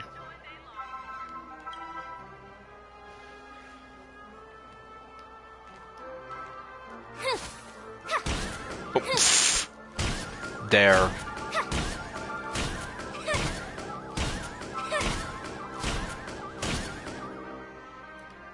Like I said, I'm pretty sure that that's some guy's fantasy right there. Getting kicked by Sparkle. Repeatedly. I know for a fact that there's a bunch of guys who want to get stepped on by Sparkle.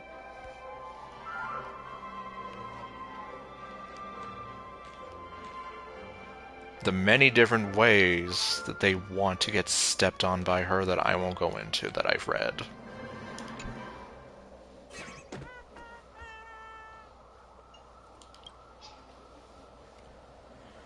You're a detective? Okay.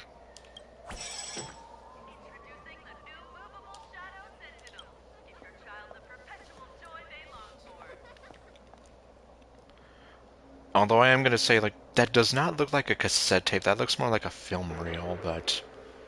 who am I to judge? Maybe that's what cassette tapes look like in this world.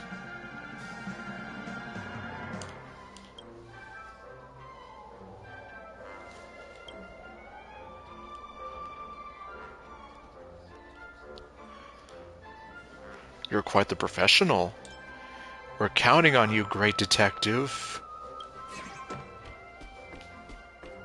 Oh.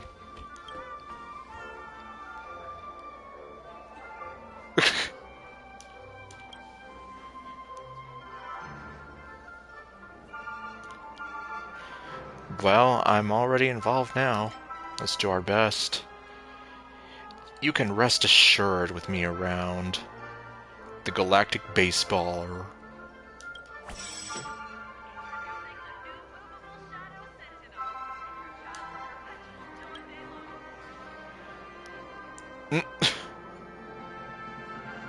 Popcorn.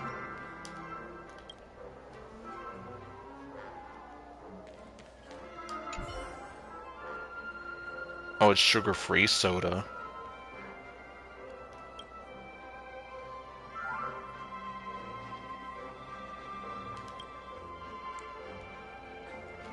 Original flavor.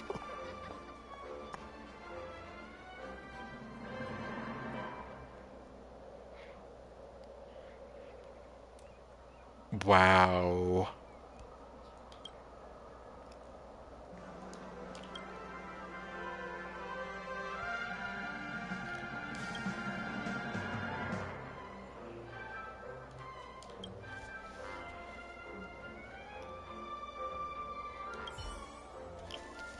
Okay.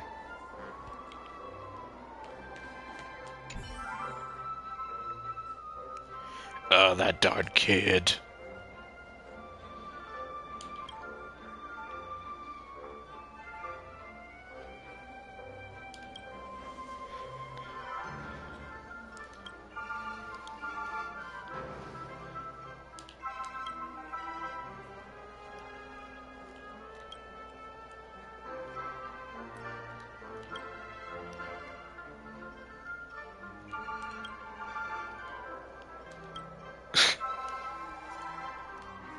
And what do you know, they did go home.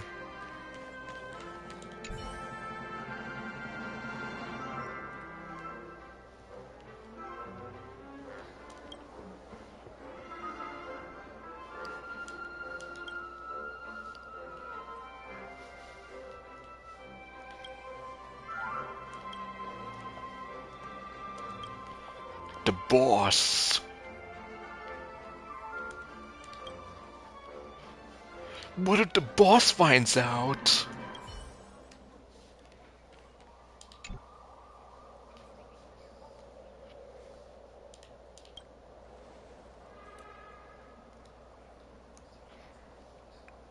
His boss is the murderer. Don't worry about the case, just go and play.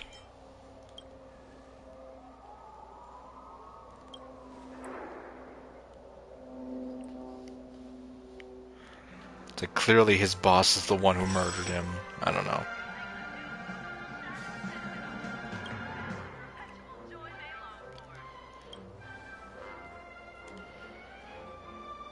This soda's a murderer.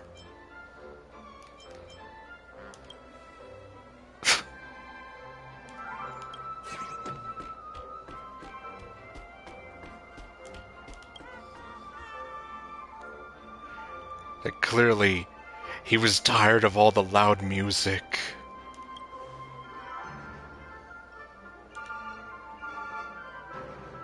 The culprit is you.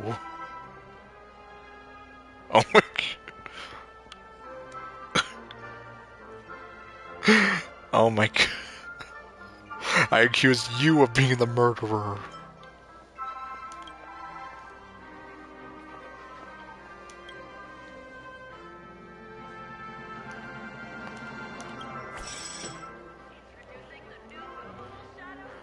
Yeah, that's why I'm here. Like, how could a limousine pass through here?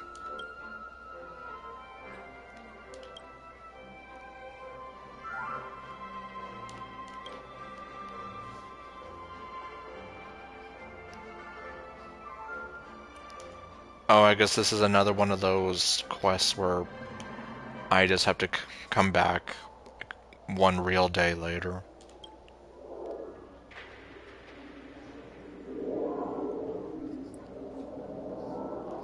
Yep.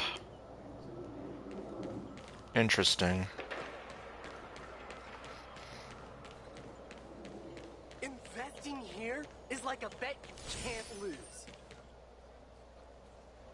Okay. We'll see about that.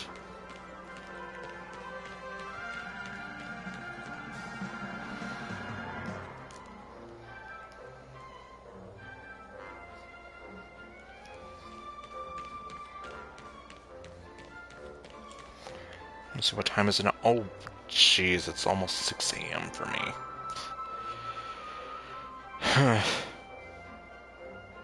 Okay, well, I guess I'm gonna have to see what I end up doing.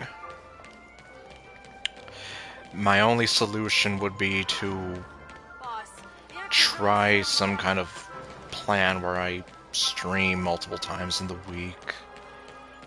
All while alternating between Genshin and Star Rail, but I don't know how that's gonna work yet. It's gonna take some bit of trial and error, that's for sure. Let's see, is there anything else I'm missing here? Oh, there's this thing. TikTok!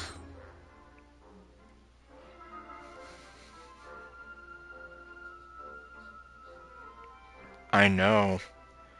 Now we have 2 murders on our plate here. Are you a gambler? I never believed in fate, as long as it's not too risky. I love games of chance. Oops.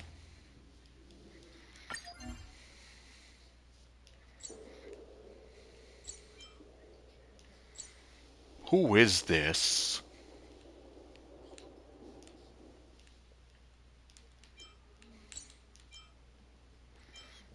I don't really have a lot of these.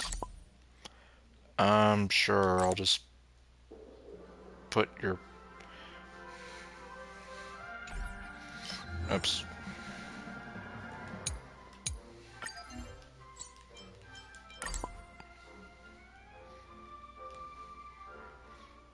Put it there.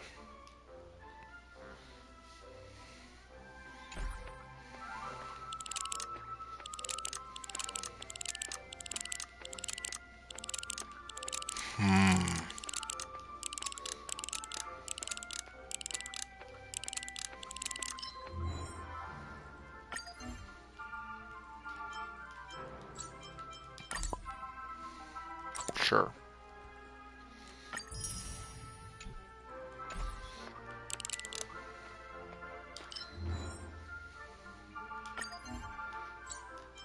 Okay, finally I have more.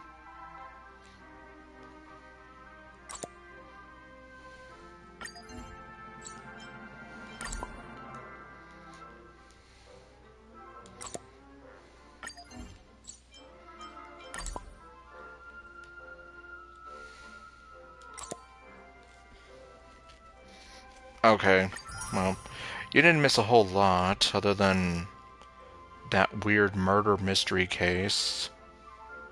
Oh, you just finished eating dinner. Meanwhile, I should be waking up to have breakfast.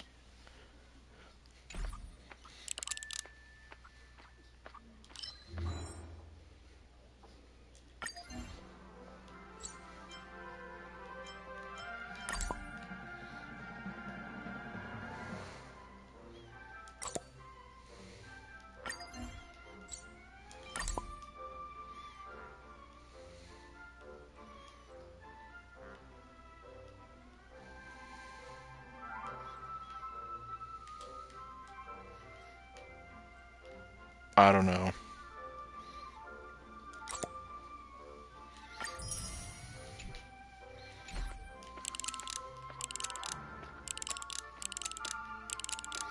To be continued. Wait. Oh, there we go.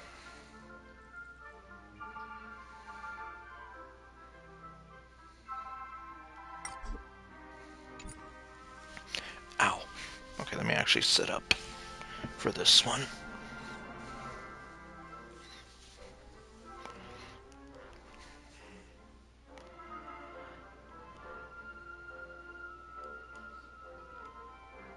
Hmm.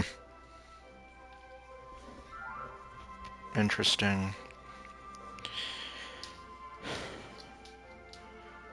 Well, ironically, I was telling my coder friend, the Nightmare Ninja, not the other guy, how like middle school was like the 2 worst years of my life. High school was slightly better, but I was still a bit of a social outcast myself. Mostly just because I was afraid of talking to people. And I'm pretty sure I missed out on a lot of opportunities that way. Again, like socially awkward and afraid to talk to people, so I only have myself to blame.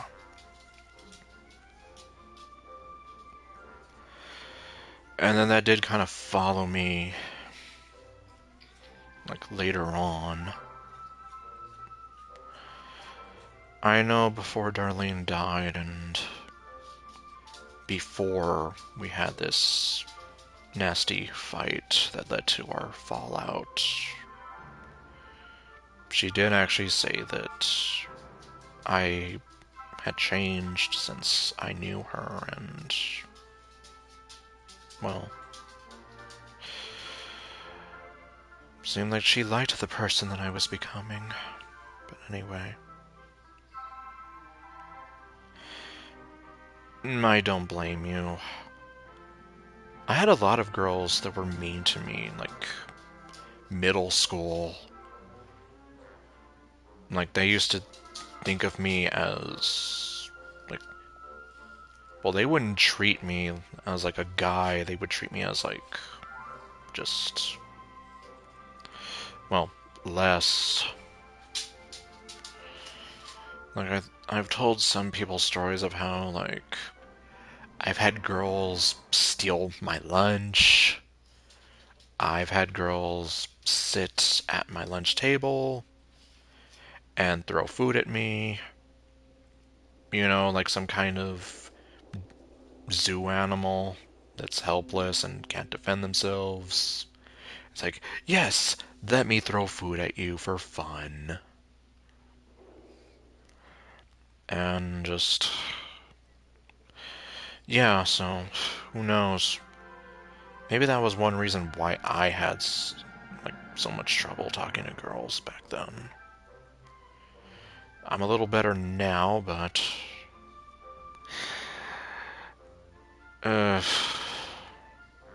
like, I still wish like I could be at a better place or better position than what I am now. Hmm. Well, of course it's not good either way.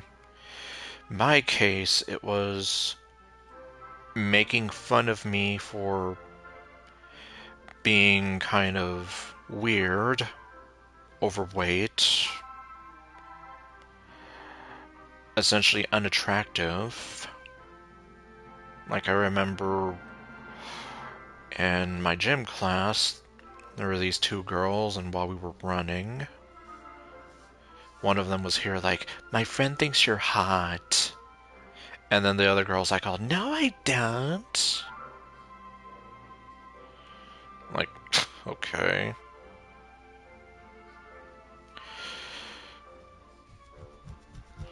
But, yeah, I guess it was never... Yeah, in fact, if anything, most of the girls back then never even took the time to get to know me to the point where it's like, I don't think they knew that I was child-minded or whatever. They just looked at me and thought I was weird. And, I mean, especially now, I guess you could say, like, yes, I was different, but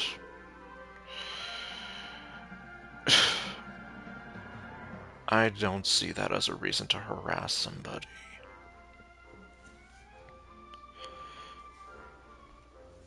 Especially if it's like, if the person hasn't done anything to you, then I mean, just why?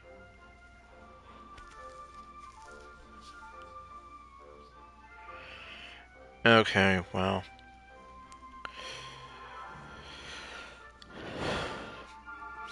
Well, hopefully you can get your internet. Like, something with it, I'm not sure.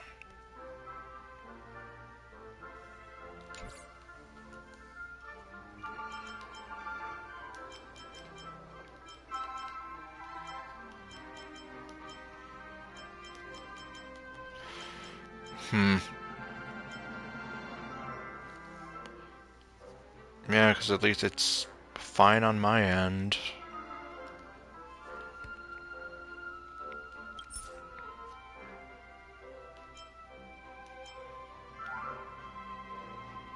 Oh, right, I did get that outfit for her.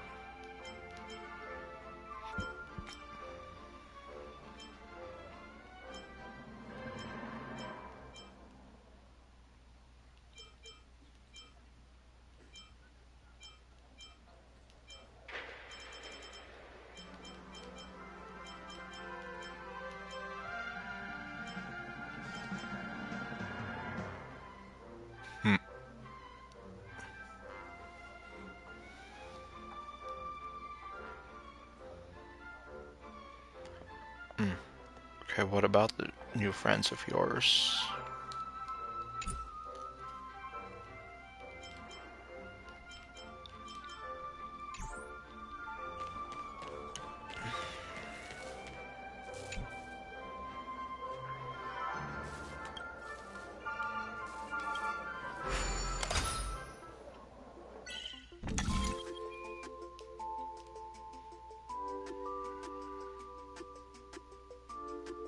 Huh.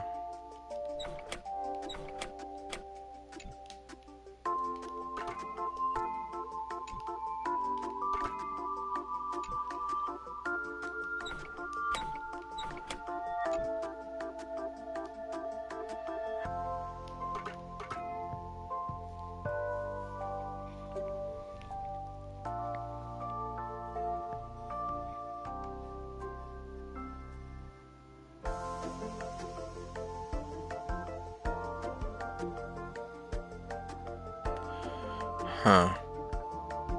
Well, I would like to hope that they're not, like, trying to trick you or anything.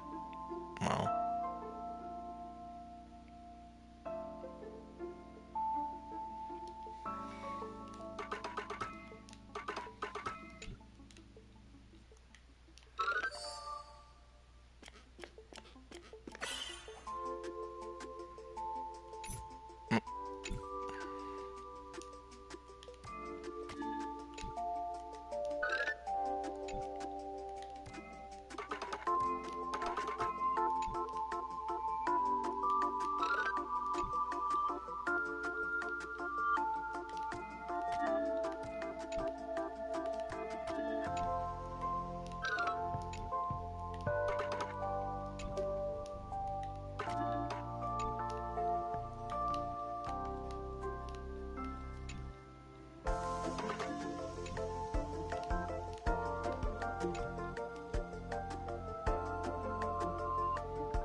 Okay, well.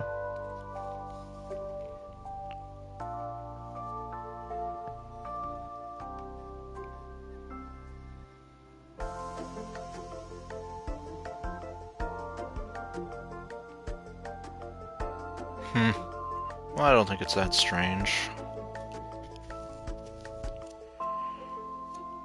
I mean, well...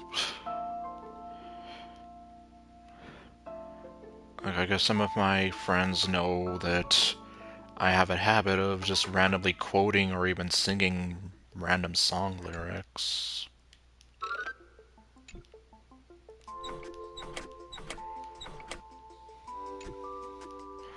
Even though my voice, at least in my opinion, my singing voice is awful. Although one time I had this girl tell me that she thought my singing voice was pretty, and it just made me feel kind of weird, like, my voice is pretty, like... Especially considering I was someone who used to get made fun of for the sound of my voice. I just felt like, are you being for real right now? That is one thing that I don't do.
Finally.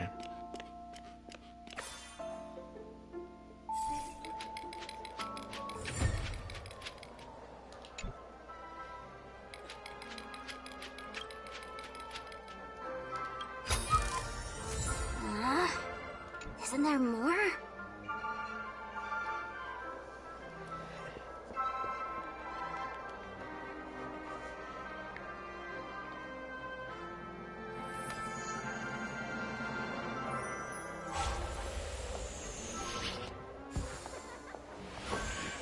Were you shocked just now? Okay.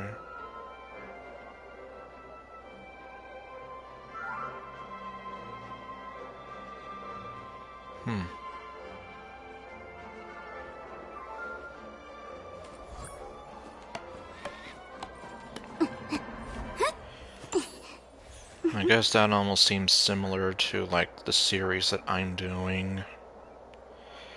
It isn't really a universe within a universe, rather... It is basically just... a series of related universes connected to one another. Were you shocked just now? And we have one central villain who's basically manipulating events in all of them.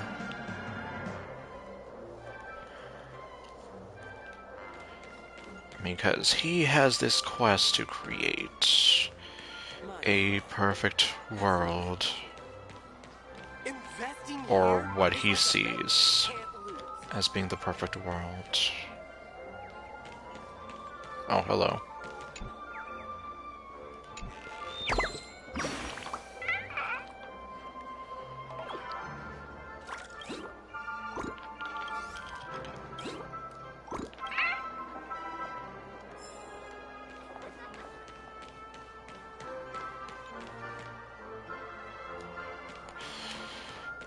At least, well, I guess the concept is a little difficult to explain, especially because I'm, like, sleep deprived.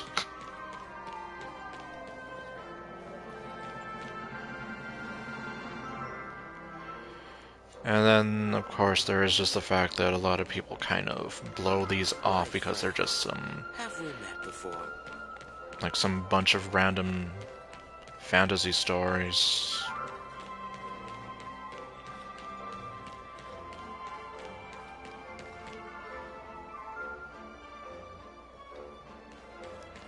Like, yeah, I've pretty much had people kind of blow these games off just because, well, they're just some stupid fantasy stories and they're complicated and whatever. Despite, like, the heart and soul I put into everything I write. Like, pretty much our latest release, like, if you ignore the fantasy elements, it's a story about love, loss, grief, and finding the strength to move forward.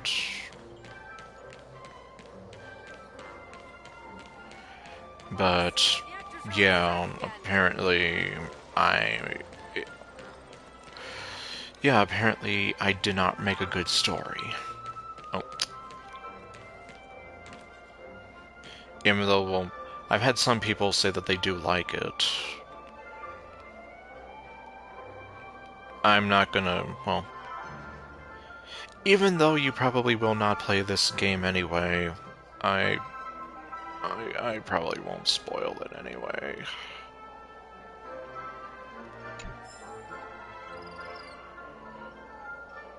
Okay, so that's what that was.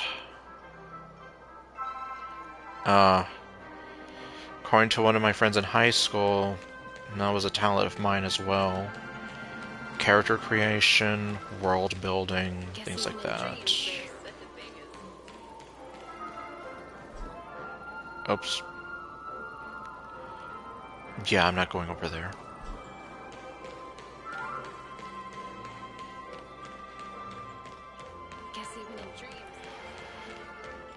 Like, in some cases, a lot of the characters I make, they're based on people that I used to know. Like, I guess... if I use the game I'm talking about as an example, we have the main guy, who, well... I mean, I guess he has some qualities of mine in there, but not really. The first girl he ever loved, she borrows a lot of qualities of the first girl I ever loved. And then, well, he loses her. Kind of similar to how I lost Darlene. And then ultimately, the story is him basically kind of wrestling with this guilt that he has. And trying to move forward with his life, even though the way he sees it, he failed the first girl he ever loved. Like, he failed to be there for her, he failed to save her. So what he ends up doing is he is essentially punishing himself by continuing to live in a world without her. Investing here is like a bet you can't lose.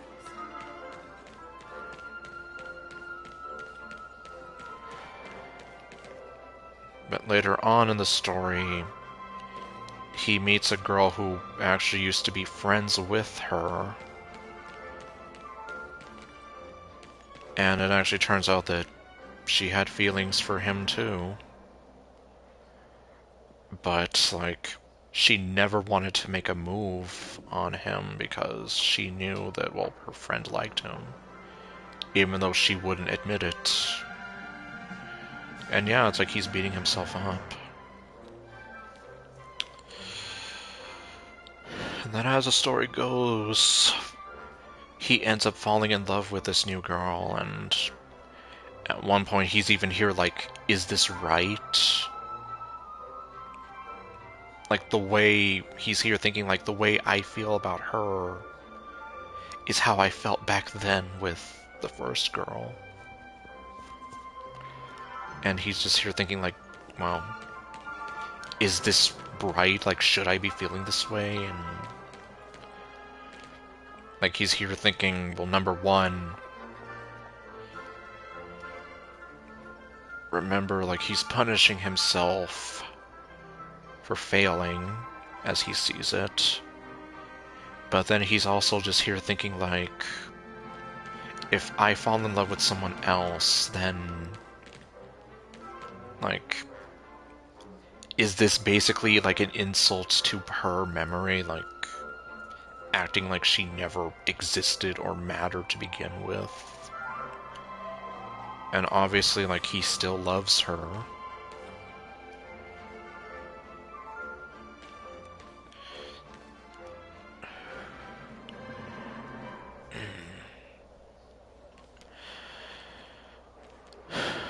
So eventually, like, he kind of does make peace.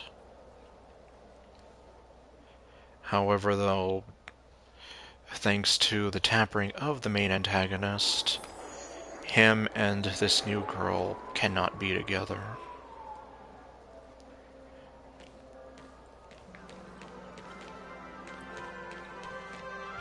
Oh, I see. Interesting concepts. And I guess it works. I guess one way you can describe our main antagonist is you can think of him like a virus. A virus that's infecting, like, multiple systems at the same time.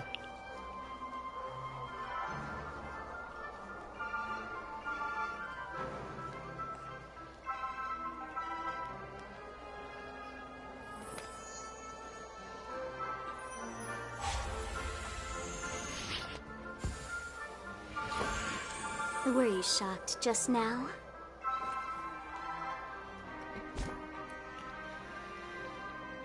Okay.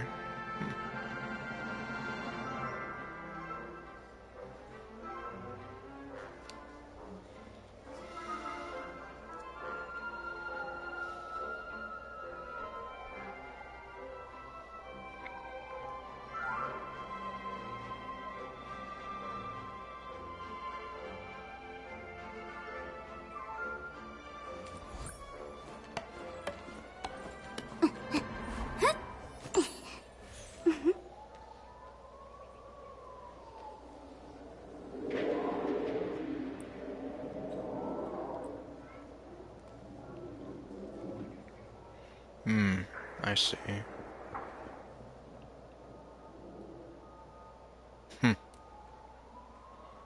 I guess that makes sense.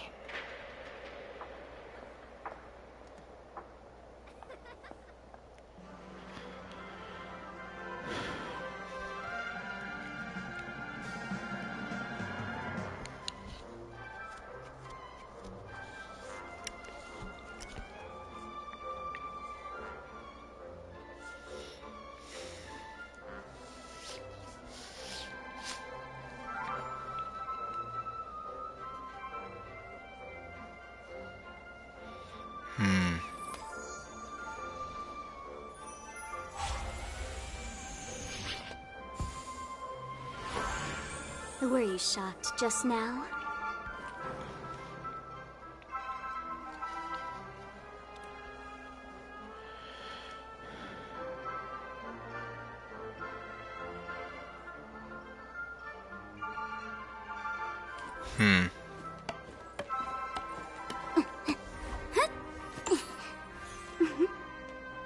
Alright.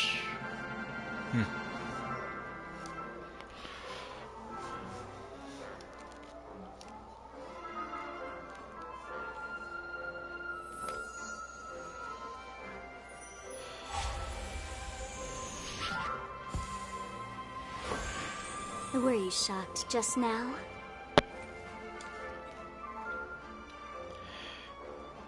Yeah, I'm just kind of, like, just mulling it over. Which is especially hard when I'm, like I said, sleep deprived. if I weren't sleep deprived, I could probably give some more riveting commentary or feedback or whatever.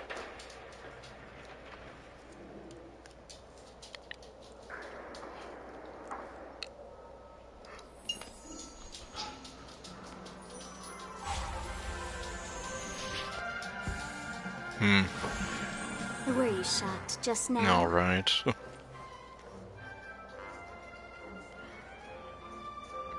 Yeah, it's entertainment for the players, but life for them, I guess you could say.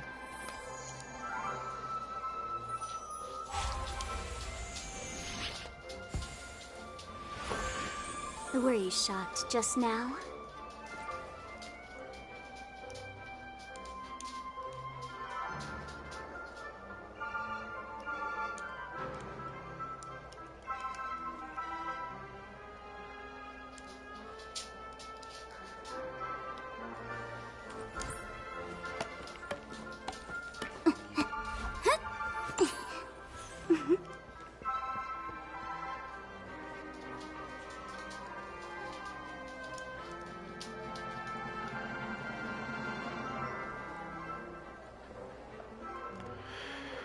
And well, I guess, at the risk of nobody really being interested in my series. Were you shocked just now?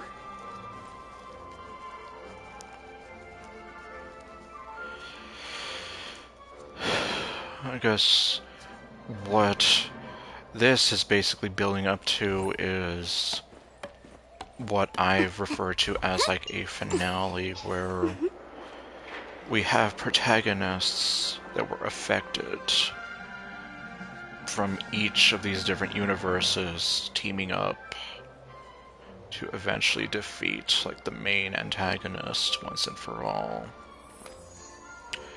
who seems very hell-bent on making a prophecy come true. Were you shocked just In now? which he has assigned various roles described in the prophecy to himself and 3 protagonists. So 3 of the protagonists that you would meet from 3 of the different games.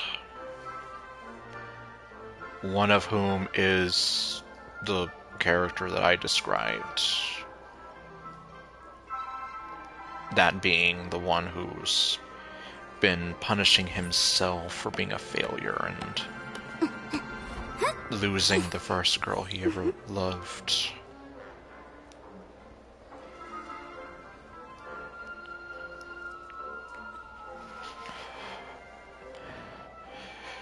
And the whole sort of like, yeah, well, technically there's going to be multiple main characters. Were you shocked just now? So like, yeah, like each game takes place in a different universe unless I say otherwise. Like, for example, one of these is going to have like a direct sequel. And then his story will continue in the finale.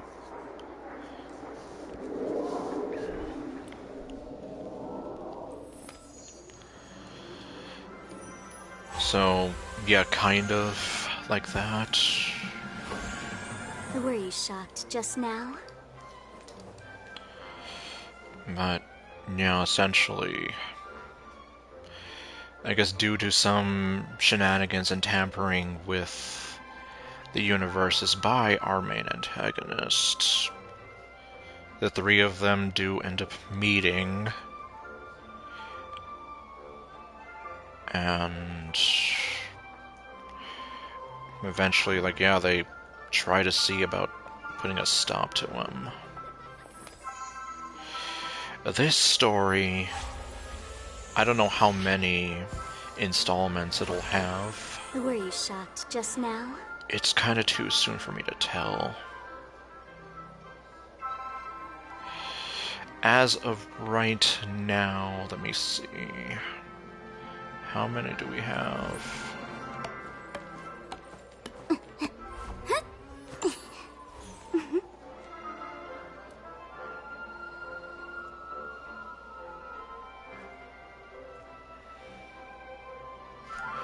I think there are 11 installments right now.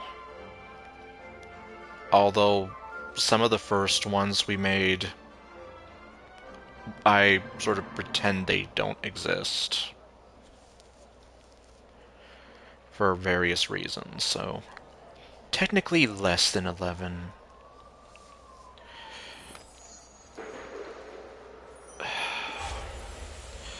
Well, it started in 2021. Were you shocked just now? And, well, in 2022, our former coder was having issues with his laptop. But I was still actively working on, like, the story scripts for a bunch of these.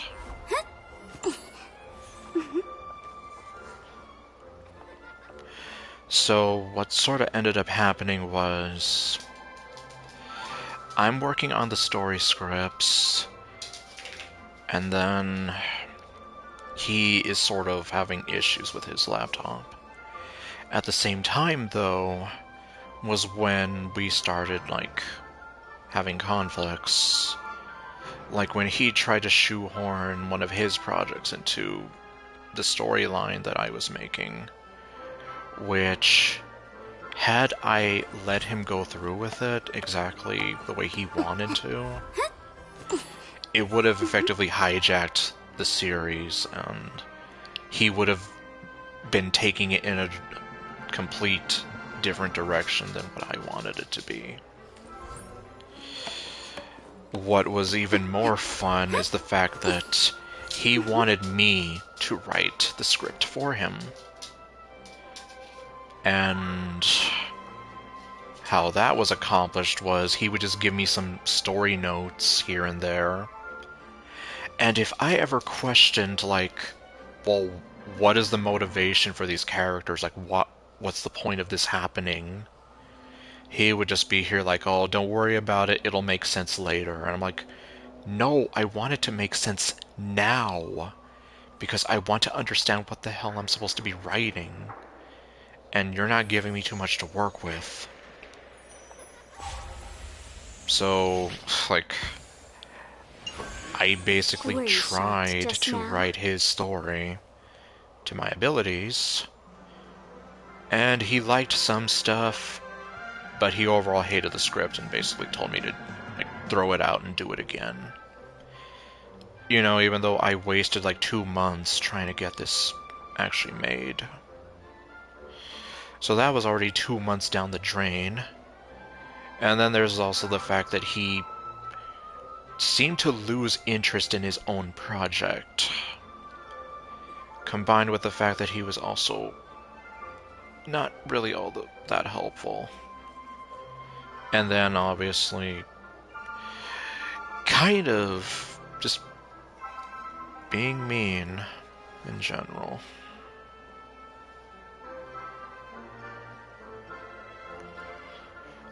Like, making it seem like, yeah, he's better than I am. But, okay, so we got that. So 2022 ended up being like a very rough year. And combined with him and his laptop issues, that presented more problems and more delays.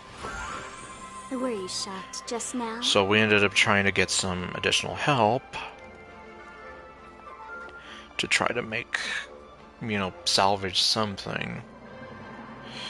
By this point, we've entered 2023, so we've lost about a whole year of progress. So a whole year where we did not release anything.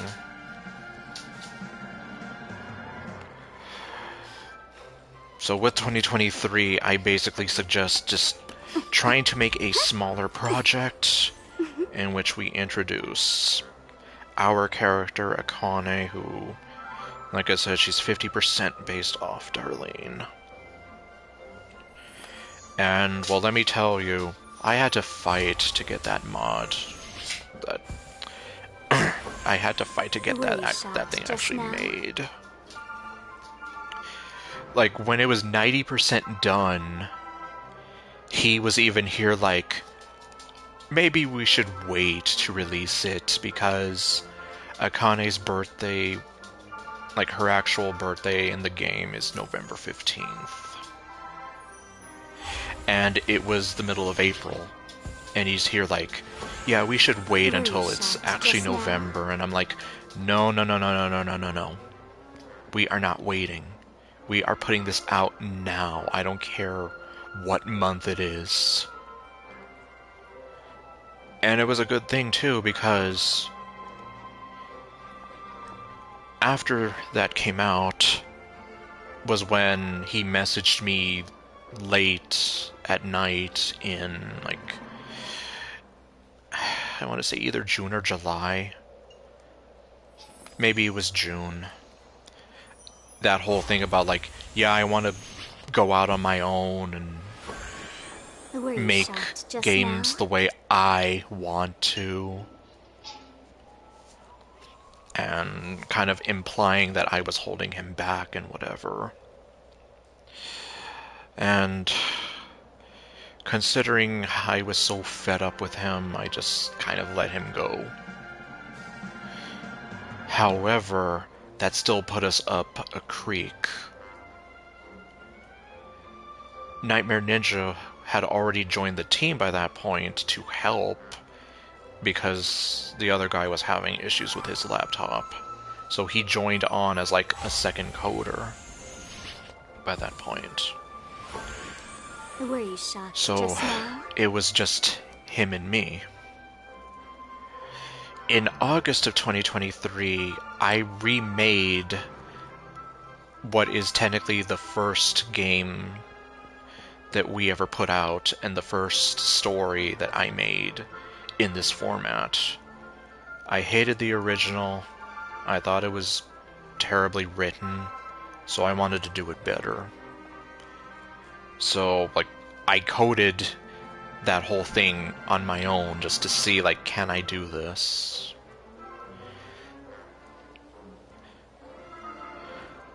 So in 2023, we at least saw 2 releases. Only one of which went towards that main story. The other one that revolves around Akane's birthday, that was just sort of a short story, just with the sole intent of introducing people to Akane and introducing Akane to the world, so to say. It wasn't until 2024 where, between me and Nightmare Ninja, we were finally kind of hitting our stride again. Like, we kind of understood each other better, and we were picking up the pieces. Were you shocked Although by just that now? point, it's like all the momentum that we built up by the end of 2021 was gone. Mostly because of the other guy. Part of it being due to his whole laptop issues, but also just because he was kind of sabotaging things. Were you shocked Whether it just was now? him trying to hijack the stories I was writing, or just flat out not being interested and telling me my ideas are stupid, or not being interested in working on them and preferring to play Call of Duty instead, or whatever he was playing. And even his own ideas, like, he just kind of abandoned. So, you could say that first year, things were kind of, sort of okay, but even then, one thing I kind of left out was, like, with each of the ones we put out, he kind of did something where he took it upon himself to make this sort of change. He didn't ask me, he didn't tell me anything, And ultimately, like, it kind of ruins the story of at least two of those games. He helped with, like, one of them in the sense that because he told me he hated it so much, it convinced me to go back and, like, completely revamp it. And it became something that I was a lot happier with. But otherwise, yeah, so even though the series has been going on since 2021, we more or less, like I said, like we had a year and a half of where nothing happened. And even then, like, I barely even consider 2023 as having something happen. Like, we only put out 2 shortish games out by that point. One of which only one that mattered to, like, that whole larger story I was talking about. And even then, only barely. And, like, yeah, it wasn't until 2024 where it's like, once again, we were kind of sort of picking things back up again.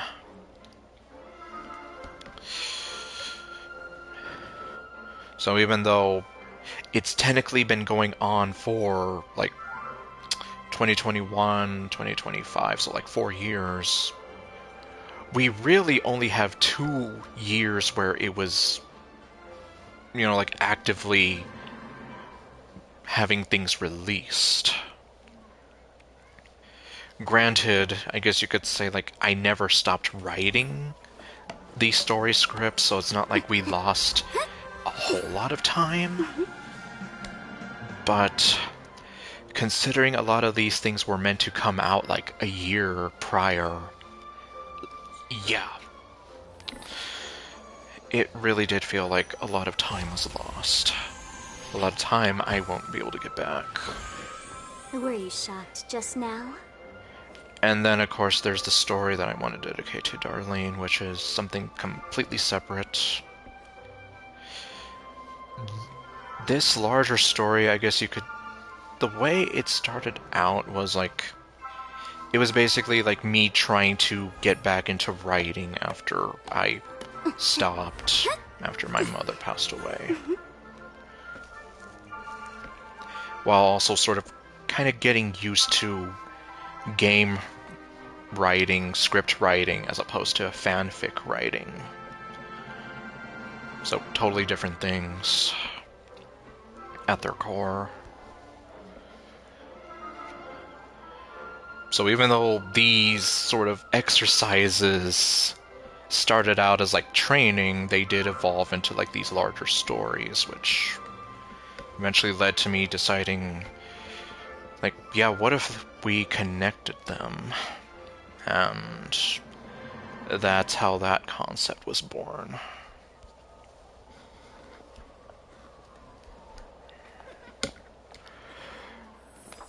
And then, well, like I said, 2022 was the year that she passed away. Were you shocked just now? So I was also actively trying to get that story back in action, and it seems only now have I been able to get some significant progress done on that.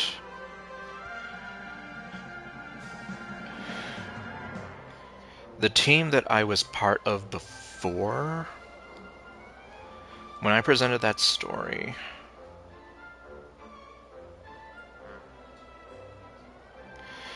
it's just a story-driven thing. Like, there's no battles or anything like that in there. It's just story-driven. Were you shocked just now?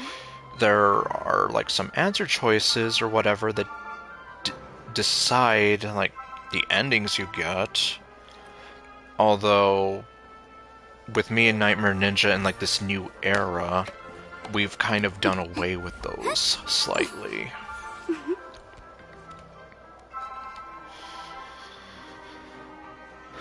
What was I trying to say? Oh god, I don't even know what I was talking about now.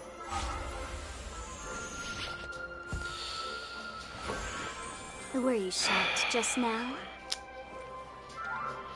Yep, this is what happens when you're sleep deprived. Well, I don't know. Well,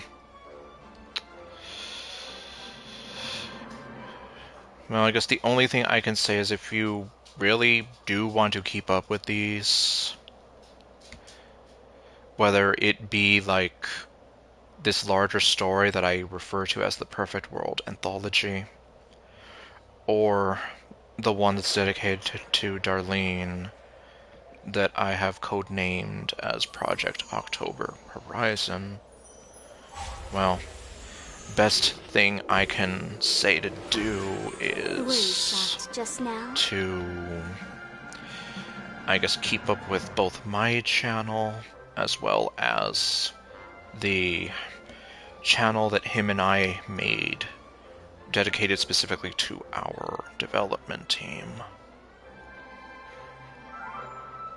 Let me see, can I drop a link to it?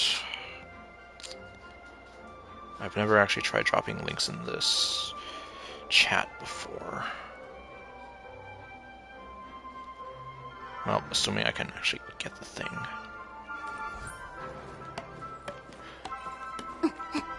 Oh, here we go.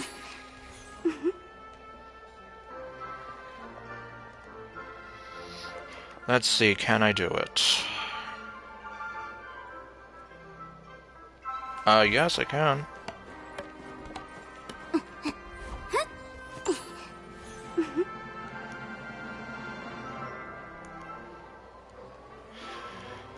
Ironically, Nightmare Ninja was well, he still is working on a story, but it's actually kind of the opposite of that, where he's living a normal life, but then he gets trapped in another world.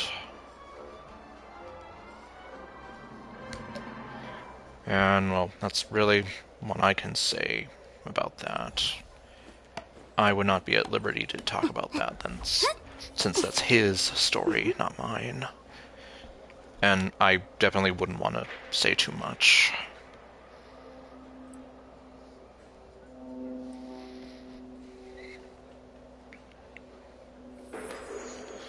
But anyway, yeah, so with that channel, just now?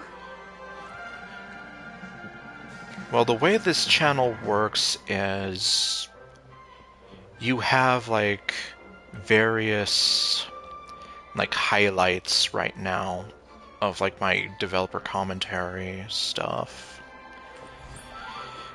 You have some videos where we've uploaded like the OSTs for listening. Eventually we plan to create like some supplemental videos that you can think of it like deleted scenes or just ideas that didn't quite make it into the final cut of these games. Meanwhile, the Ardred Shadow channel is where you'll find the developer commentaries, although I do make playlists for them on here. Were you shocked just And now? frankly, I kind of like the way I made the playlist on this channel as opposed to my own. Because on my own channel, I just threw the videos all into one playlist. As opposed to here, where each game has its own playlist. So it's a little easier to understand. I don't know why I did it the other way, but, well, it is what it is. Were you shocked just now?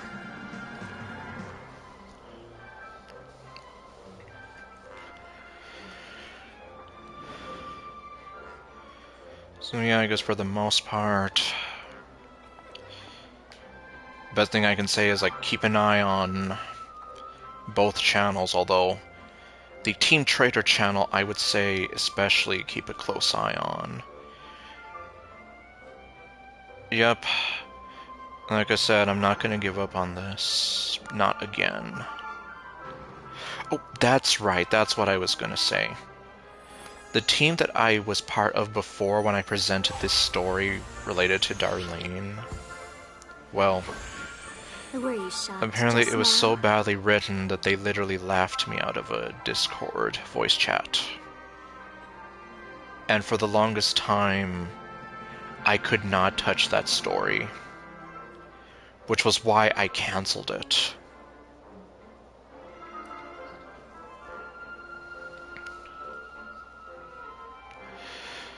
So, this was in 2021. And that's kind of what led me to create this others, like the Perfect World anthology.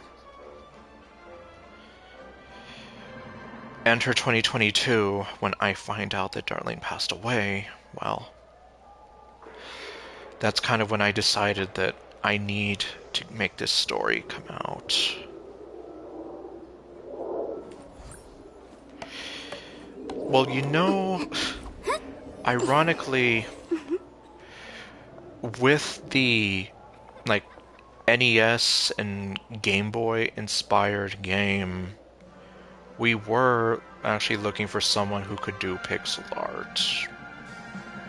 Like, I can do, like, character sprites for, like, a visual novel, kind of. Like, I'm still learning. But, like, yeah, he was ironically looking for someone who could do, like, pixel art. So, I mean, well.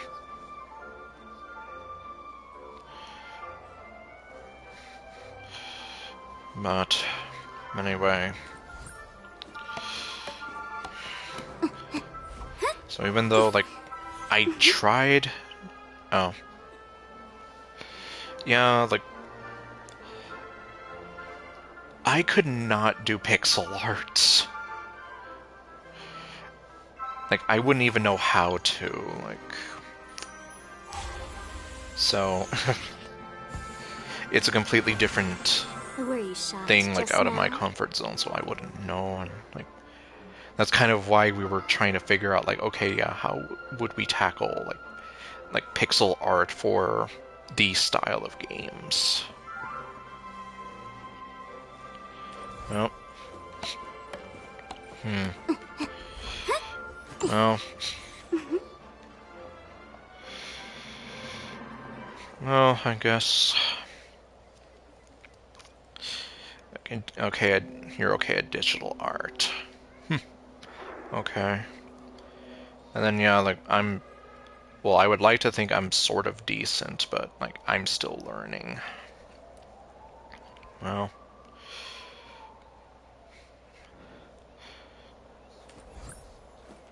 Oh. Well, I guess you could say... I started with traditional art, like, back in 2010.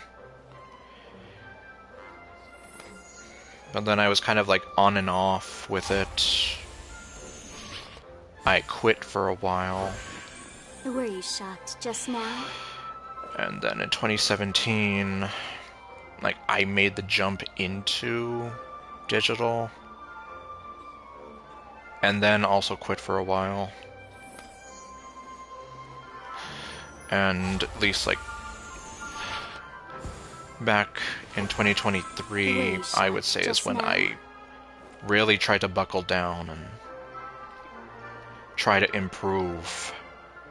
And I've been doing it mostly consistently, but, like, I still have a ways to go. But, like, yeah, I'm making sure that I try not to give up, even though, like, I have had people sort of rag on my artwork.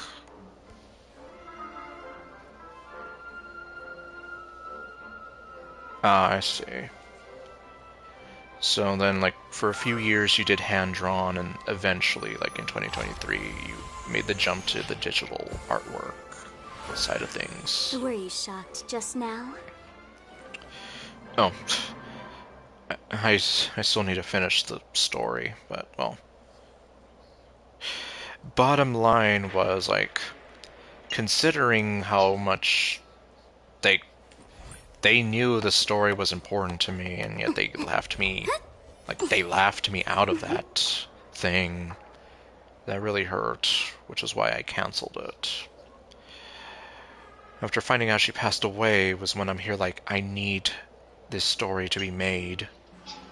But for the longest time, I could not touch this story because I was just here like, so convinced that it was terrible, like I didn't even want to look at it. And any time that I tried to, all I could do was hear their laughing.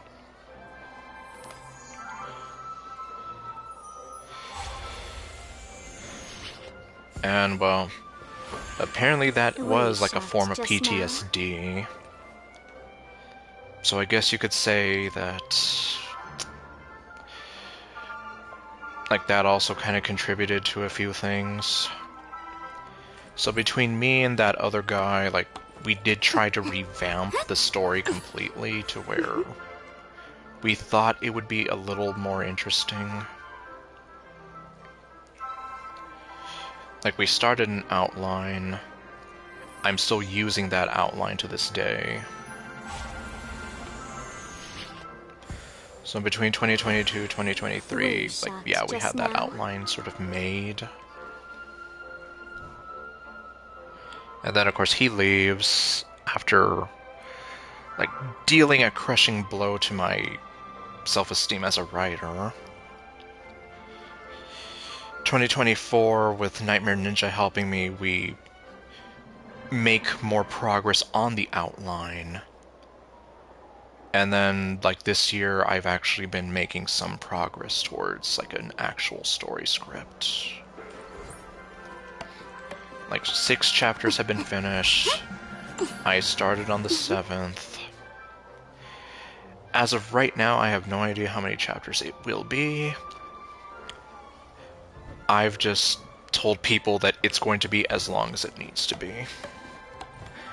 But at the rate we're going, it stands to be the longest story I have ever written. And that's including the time I spent as some 12-year-old writing fanfics. Up till now. So, God, I don't even know how long. Well, we'll see. The story was originally going to have 2 endings, a bad ending and a true ending. But considering I want this to be a tribute to Darlene, and just because I want to get the story out there, like, I decided we're gonna do away with the bad ending. The bad ending would basically be a reflection of the pain I felt when I found out Darlene died. The true ending would basically be like... Well, I guess as stupid as it sounds, the true ending would essentially be like me reaffirming, like, I love you, Darlene, and this is what I wish I could have given you, but I couldn't.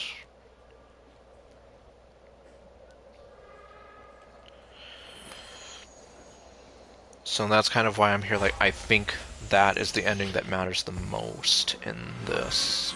Were you shocked? Just given the sentiment behind it. Honestly, I don't know, because she kicked me out of her life. Well, I guess it's more accurate to say that she made it clear that she didn't want me around anymore. And were you shocked just now? Considering she broke my heart in one of the worst ways, I walked away. However, I will say that she did deal with a lot of inner turmoil. In fact, I will say that the fight that we kind of had was because she was posting some concerning stuff online that literally made me scared for her life.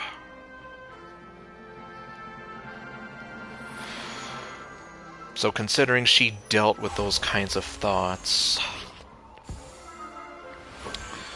Were you shocked just even now? though I don't know what exactly it was, I almost would not be surprised if that is what happened. Because like I said, she dealt with a lot of depression, even though to me, like, she was like one of the most beautiful girls that I had ever met. She just had trouble with how she saw herself, how she loved herself. Well, she did actually do that too. And yeah, that actually scared me a lot. But the point being that she did not really love herself. Were you shocked just now? And, well, ironically, as my cousin put it, like, if Darlene did not love herself, then at the end of the day, like, there was no room for me. Which kind of makes sense. Were you shocked just now? So...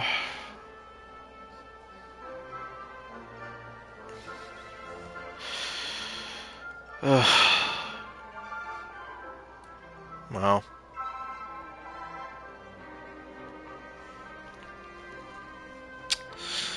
if I really did have a chance where I could go back to her and talk to her again, well... assuming that she would even want to talk to me, well... for one thing, I would want to make it clear that, well, in case you've forgotten or don't realize it, it's like, I love you. I love you. And it's because of what happened that day where it's like, it scared me and I was afraid that something was going to happen to you. And although I don't appreciate the way you lashed out at me, I do understand now why you did that.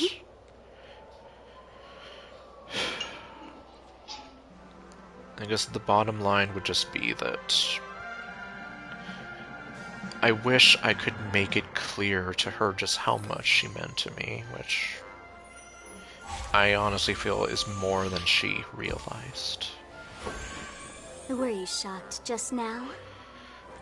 And it's like I tell people, the fact that Akane as a character exists is proof that I still care about her.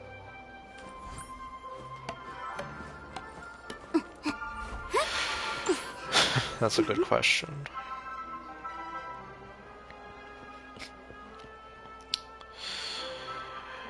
If I had to say, like, a valuable item, well, that is a good question. Were you shocked just now?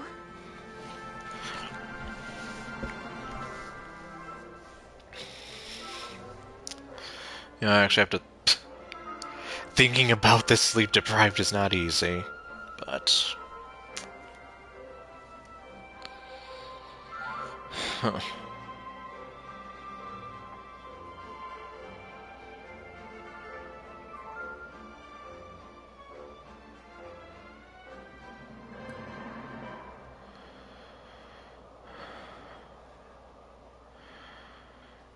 Well, I guess one answer I could probably give would almost be like a fancy watch. Were you shocked just now? In the sense that it would hold a lot of value to it it would have a very beautiful design to it. It would always kind of be with me, like, on my wrist, because without it, then I would be lost. And to that extent, kind of keeping me in check, which, when she wasn't lashing out at me, Were you shocked just now? I would say that she brought out the best in me, and, like, she helped me a lot.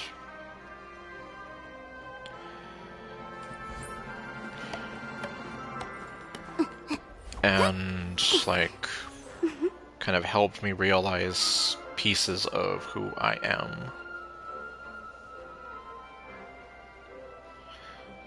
Well, at least that's one answer I can give. I don't know if after getting some actual sleep I could come up with a better answer, but that is one possible answer I can give. Now?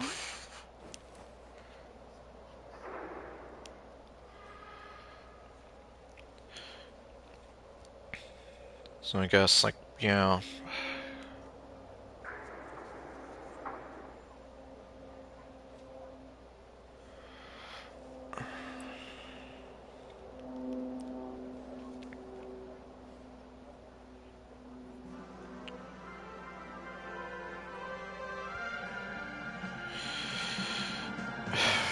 Any advice you can give to someone you like or love? Like, what kind of advice?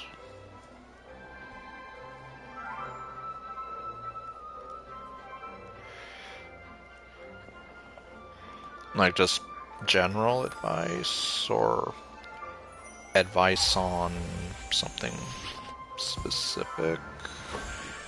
Were you shocked just now?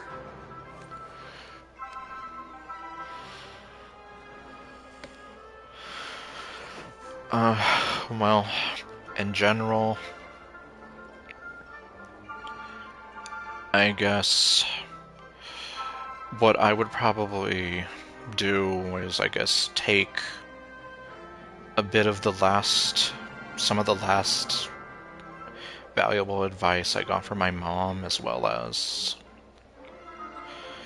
the lesson that Darlene taught me. And that the important thing, well, Were you shocked just now? maybe on convos, okay, well, convos I don't know if I'd be able to help too much there, but, like, in terms of general advice, that to always remember your self-worth, because there is only ever going to be one of you in this lifetime.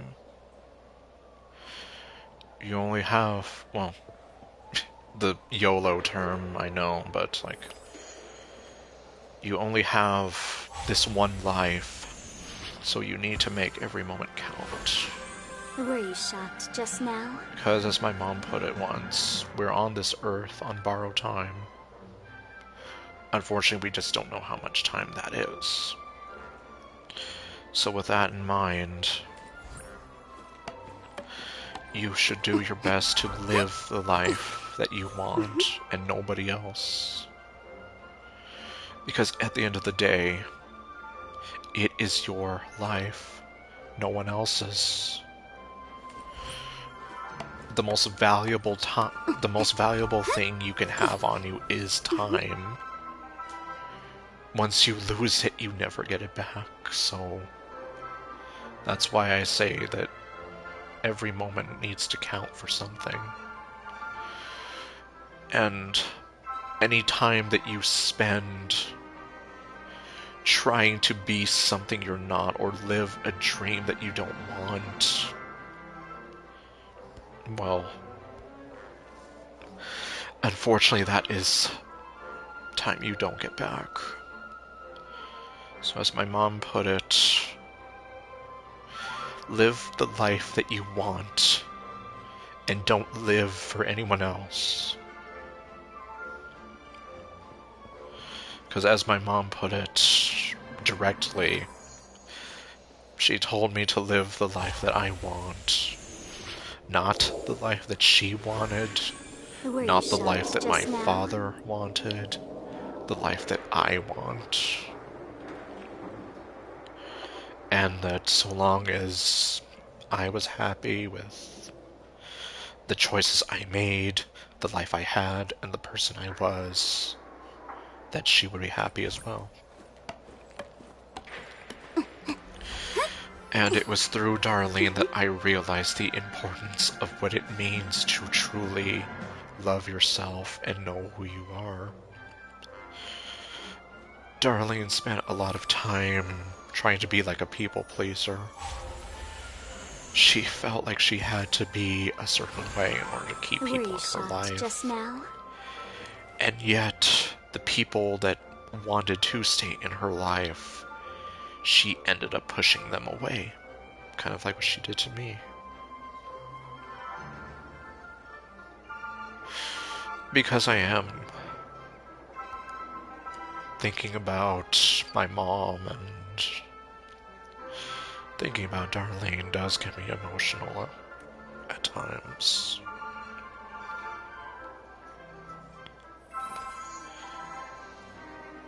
Because I guess if it wasn't obvious, I miss both of them. Were you shocked just now?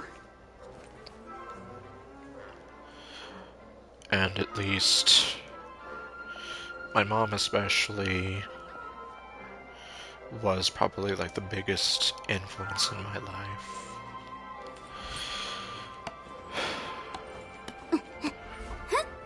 She died 8 years ago, and if it isn't, like I said, if it isn't obvious, I still miss her.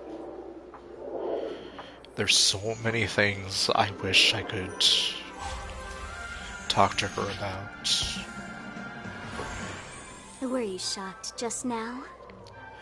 Like whether it's what happened to me yesterday, or show her how much better I am at drawing, or even tell her how much Darlene seriously broke me inside.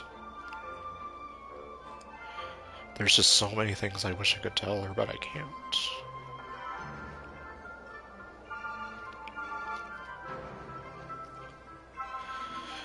And that's kind of why I say, like, you really need to make every moment count.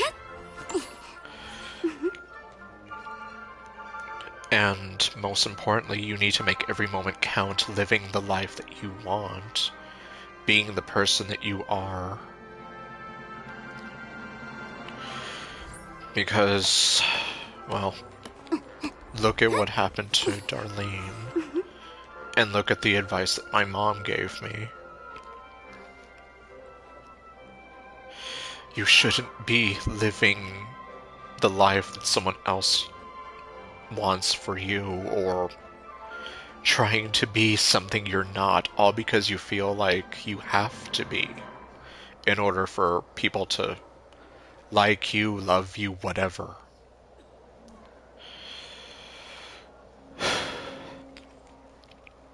So my mom taught me to live for yourself and nobody else. Darlene taught me that you should love the person that you are and never sacrifice anything. Because the people that matter the most to you will stay by your side. Were you shocked just now? Because of the person that you are, not because of what you have or any material things, or because of a certain act you put on. Like, they'll be there for you for the good times and the bad.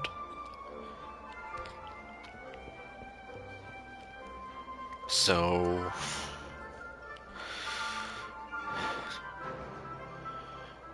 I guess the bottom line at the end of the day is to just always remember your self-worth. Because, like I said, there's only ever going to be one of you in this entire lifetime. And you should celebrate the person that you are instead of being ashamed or hiding it. Or, in Darlene's case, trying to be something that you're not.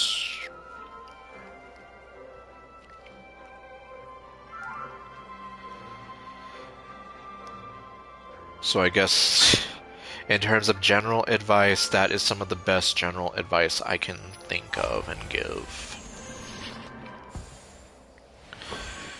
Now, in terms of actual conversations, I still struggle with those. Yeah, like, even back in the day, Darlene was always the ones who would start conversations with me. Like, in person, I struggle. Online, through, like, forum posts or comments or whatever, like, I don't have too much trouble there. But,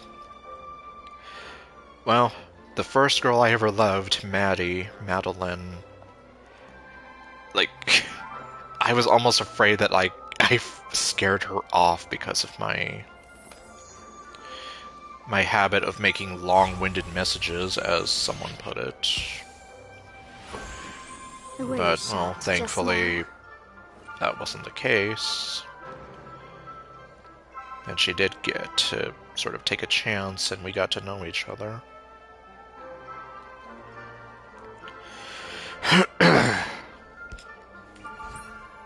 But, well, Maddie, I would like to hope, like, wherever she is, she's okay.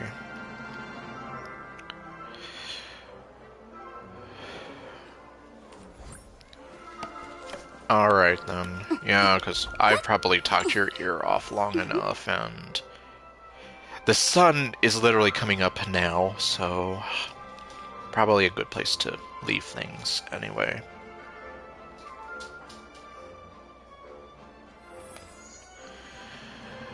Yep, and I hope you have a wonderful rest of your day. I think you said that you were having breakfast before. Were you shocked just now?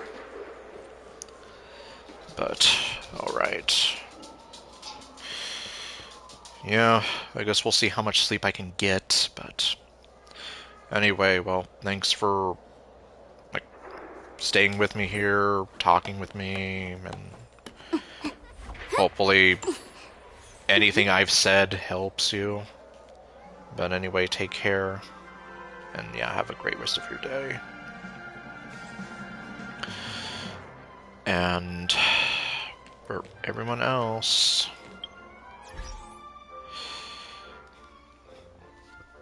I guess next time, whenever that'll be, I'll see if I can try to get through the Penacony story some more. I don't know, but we will see. Chances are, like, if I can stream more times throughout the week, I will try to. But it's going to be kind of tricky, because I don't know how I'd be able to pull it off. But anyway, so, thank you all for watching, and I'll see you guys next time with What Else to Do. Later, folks.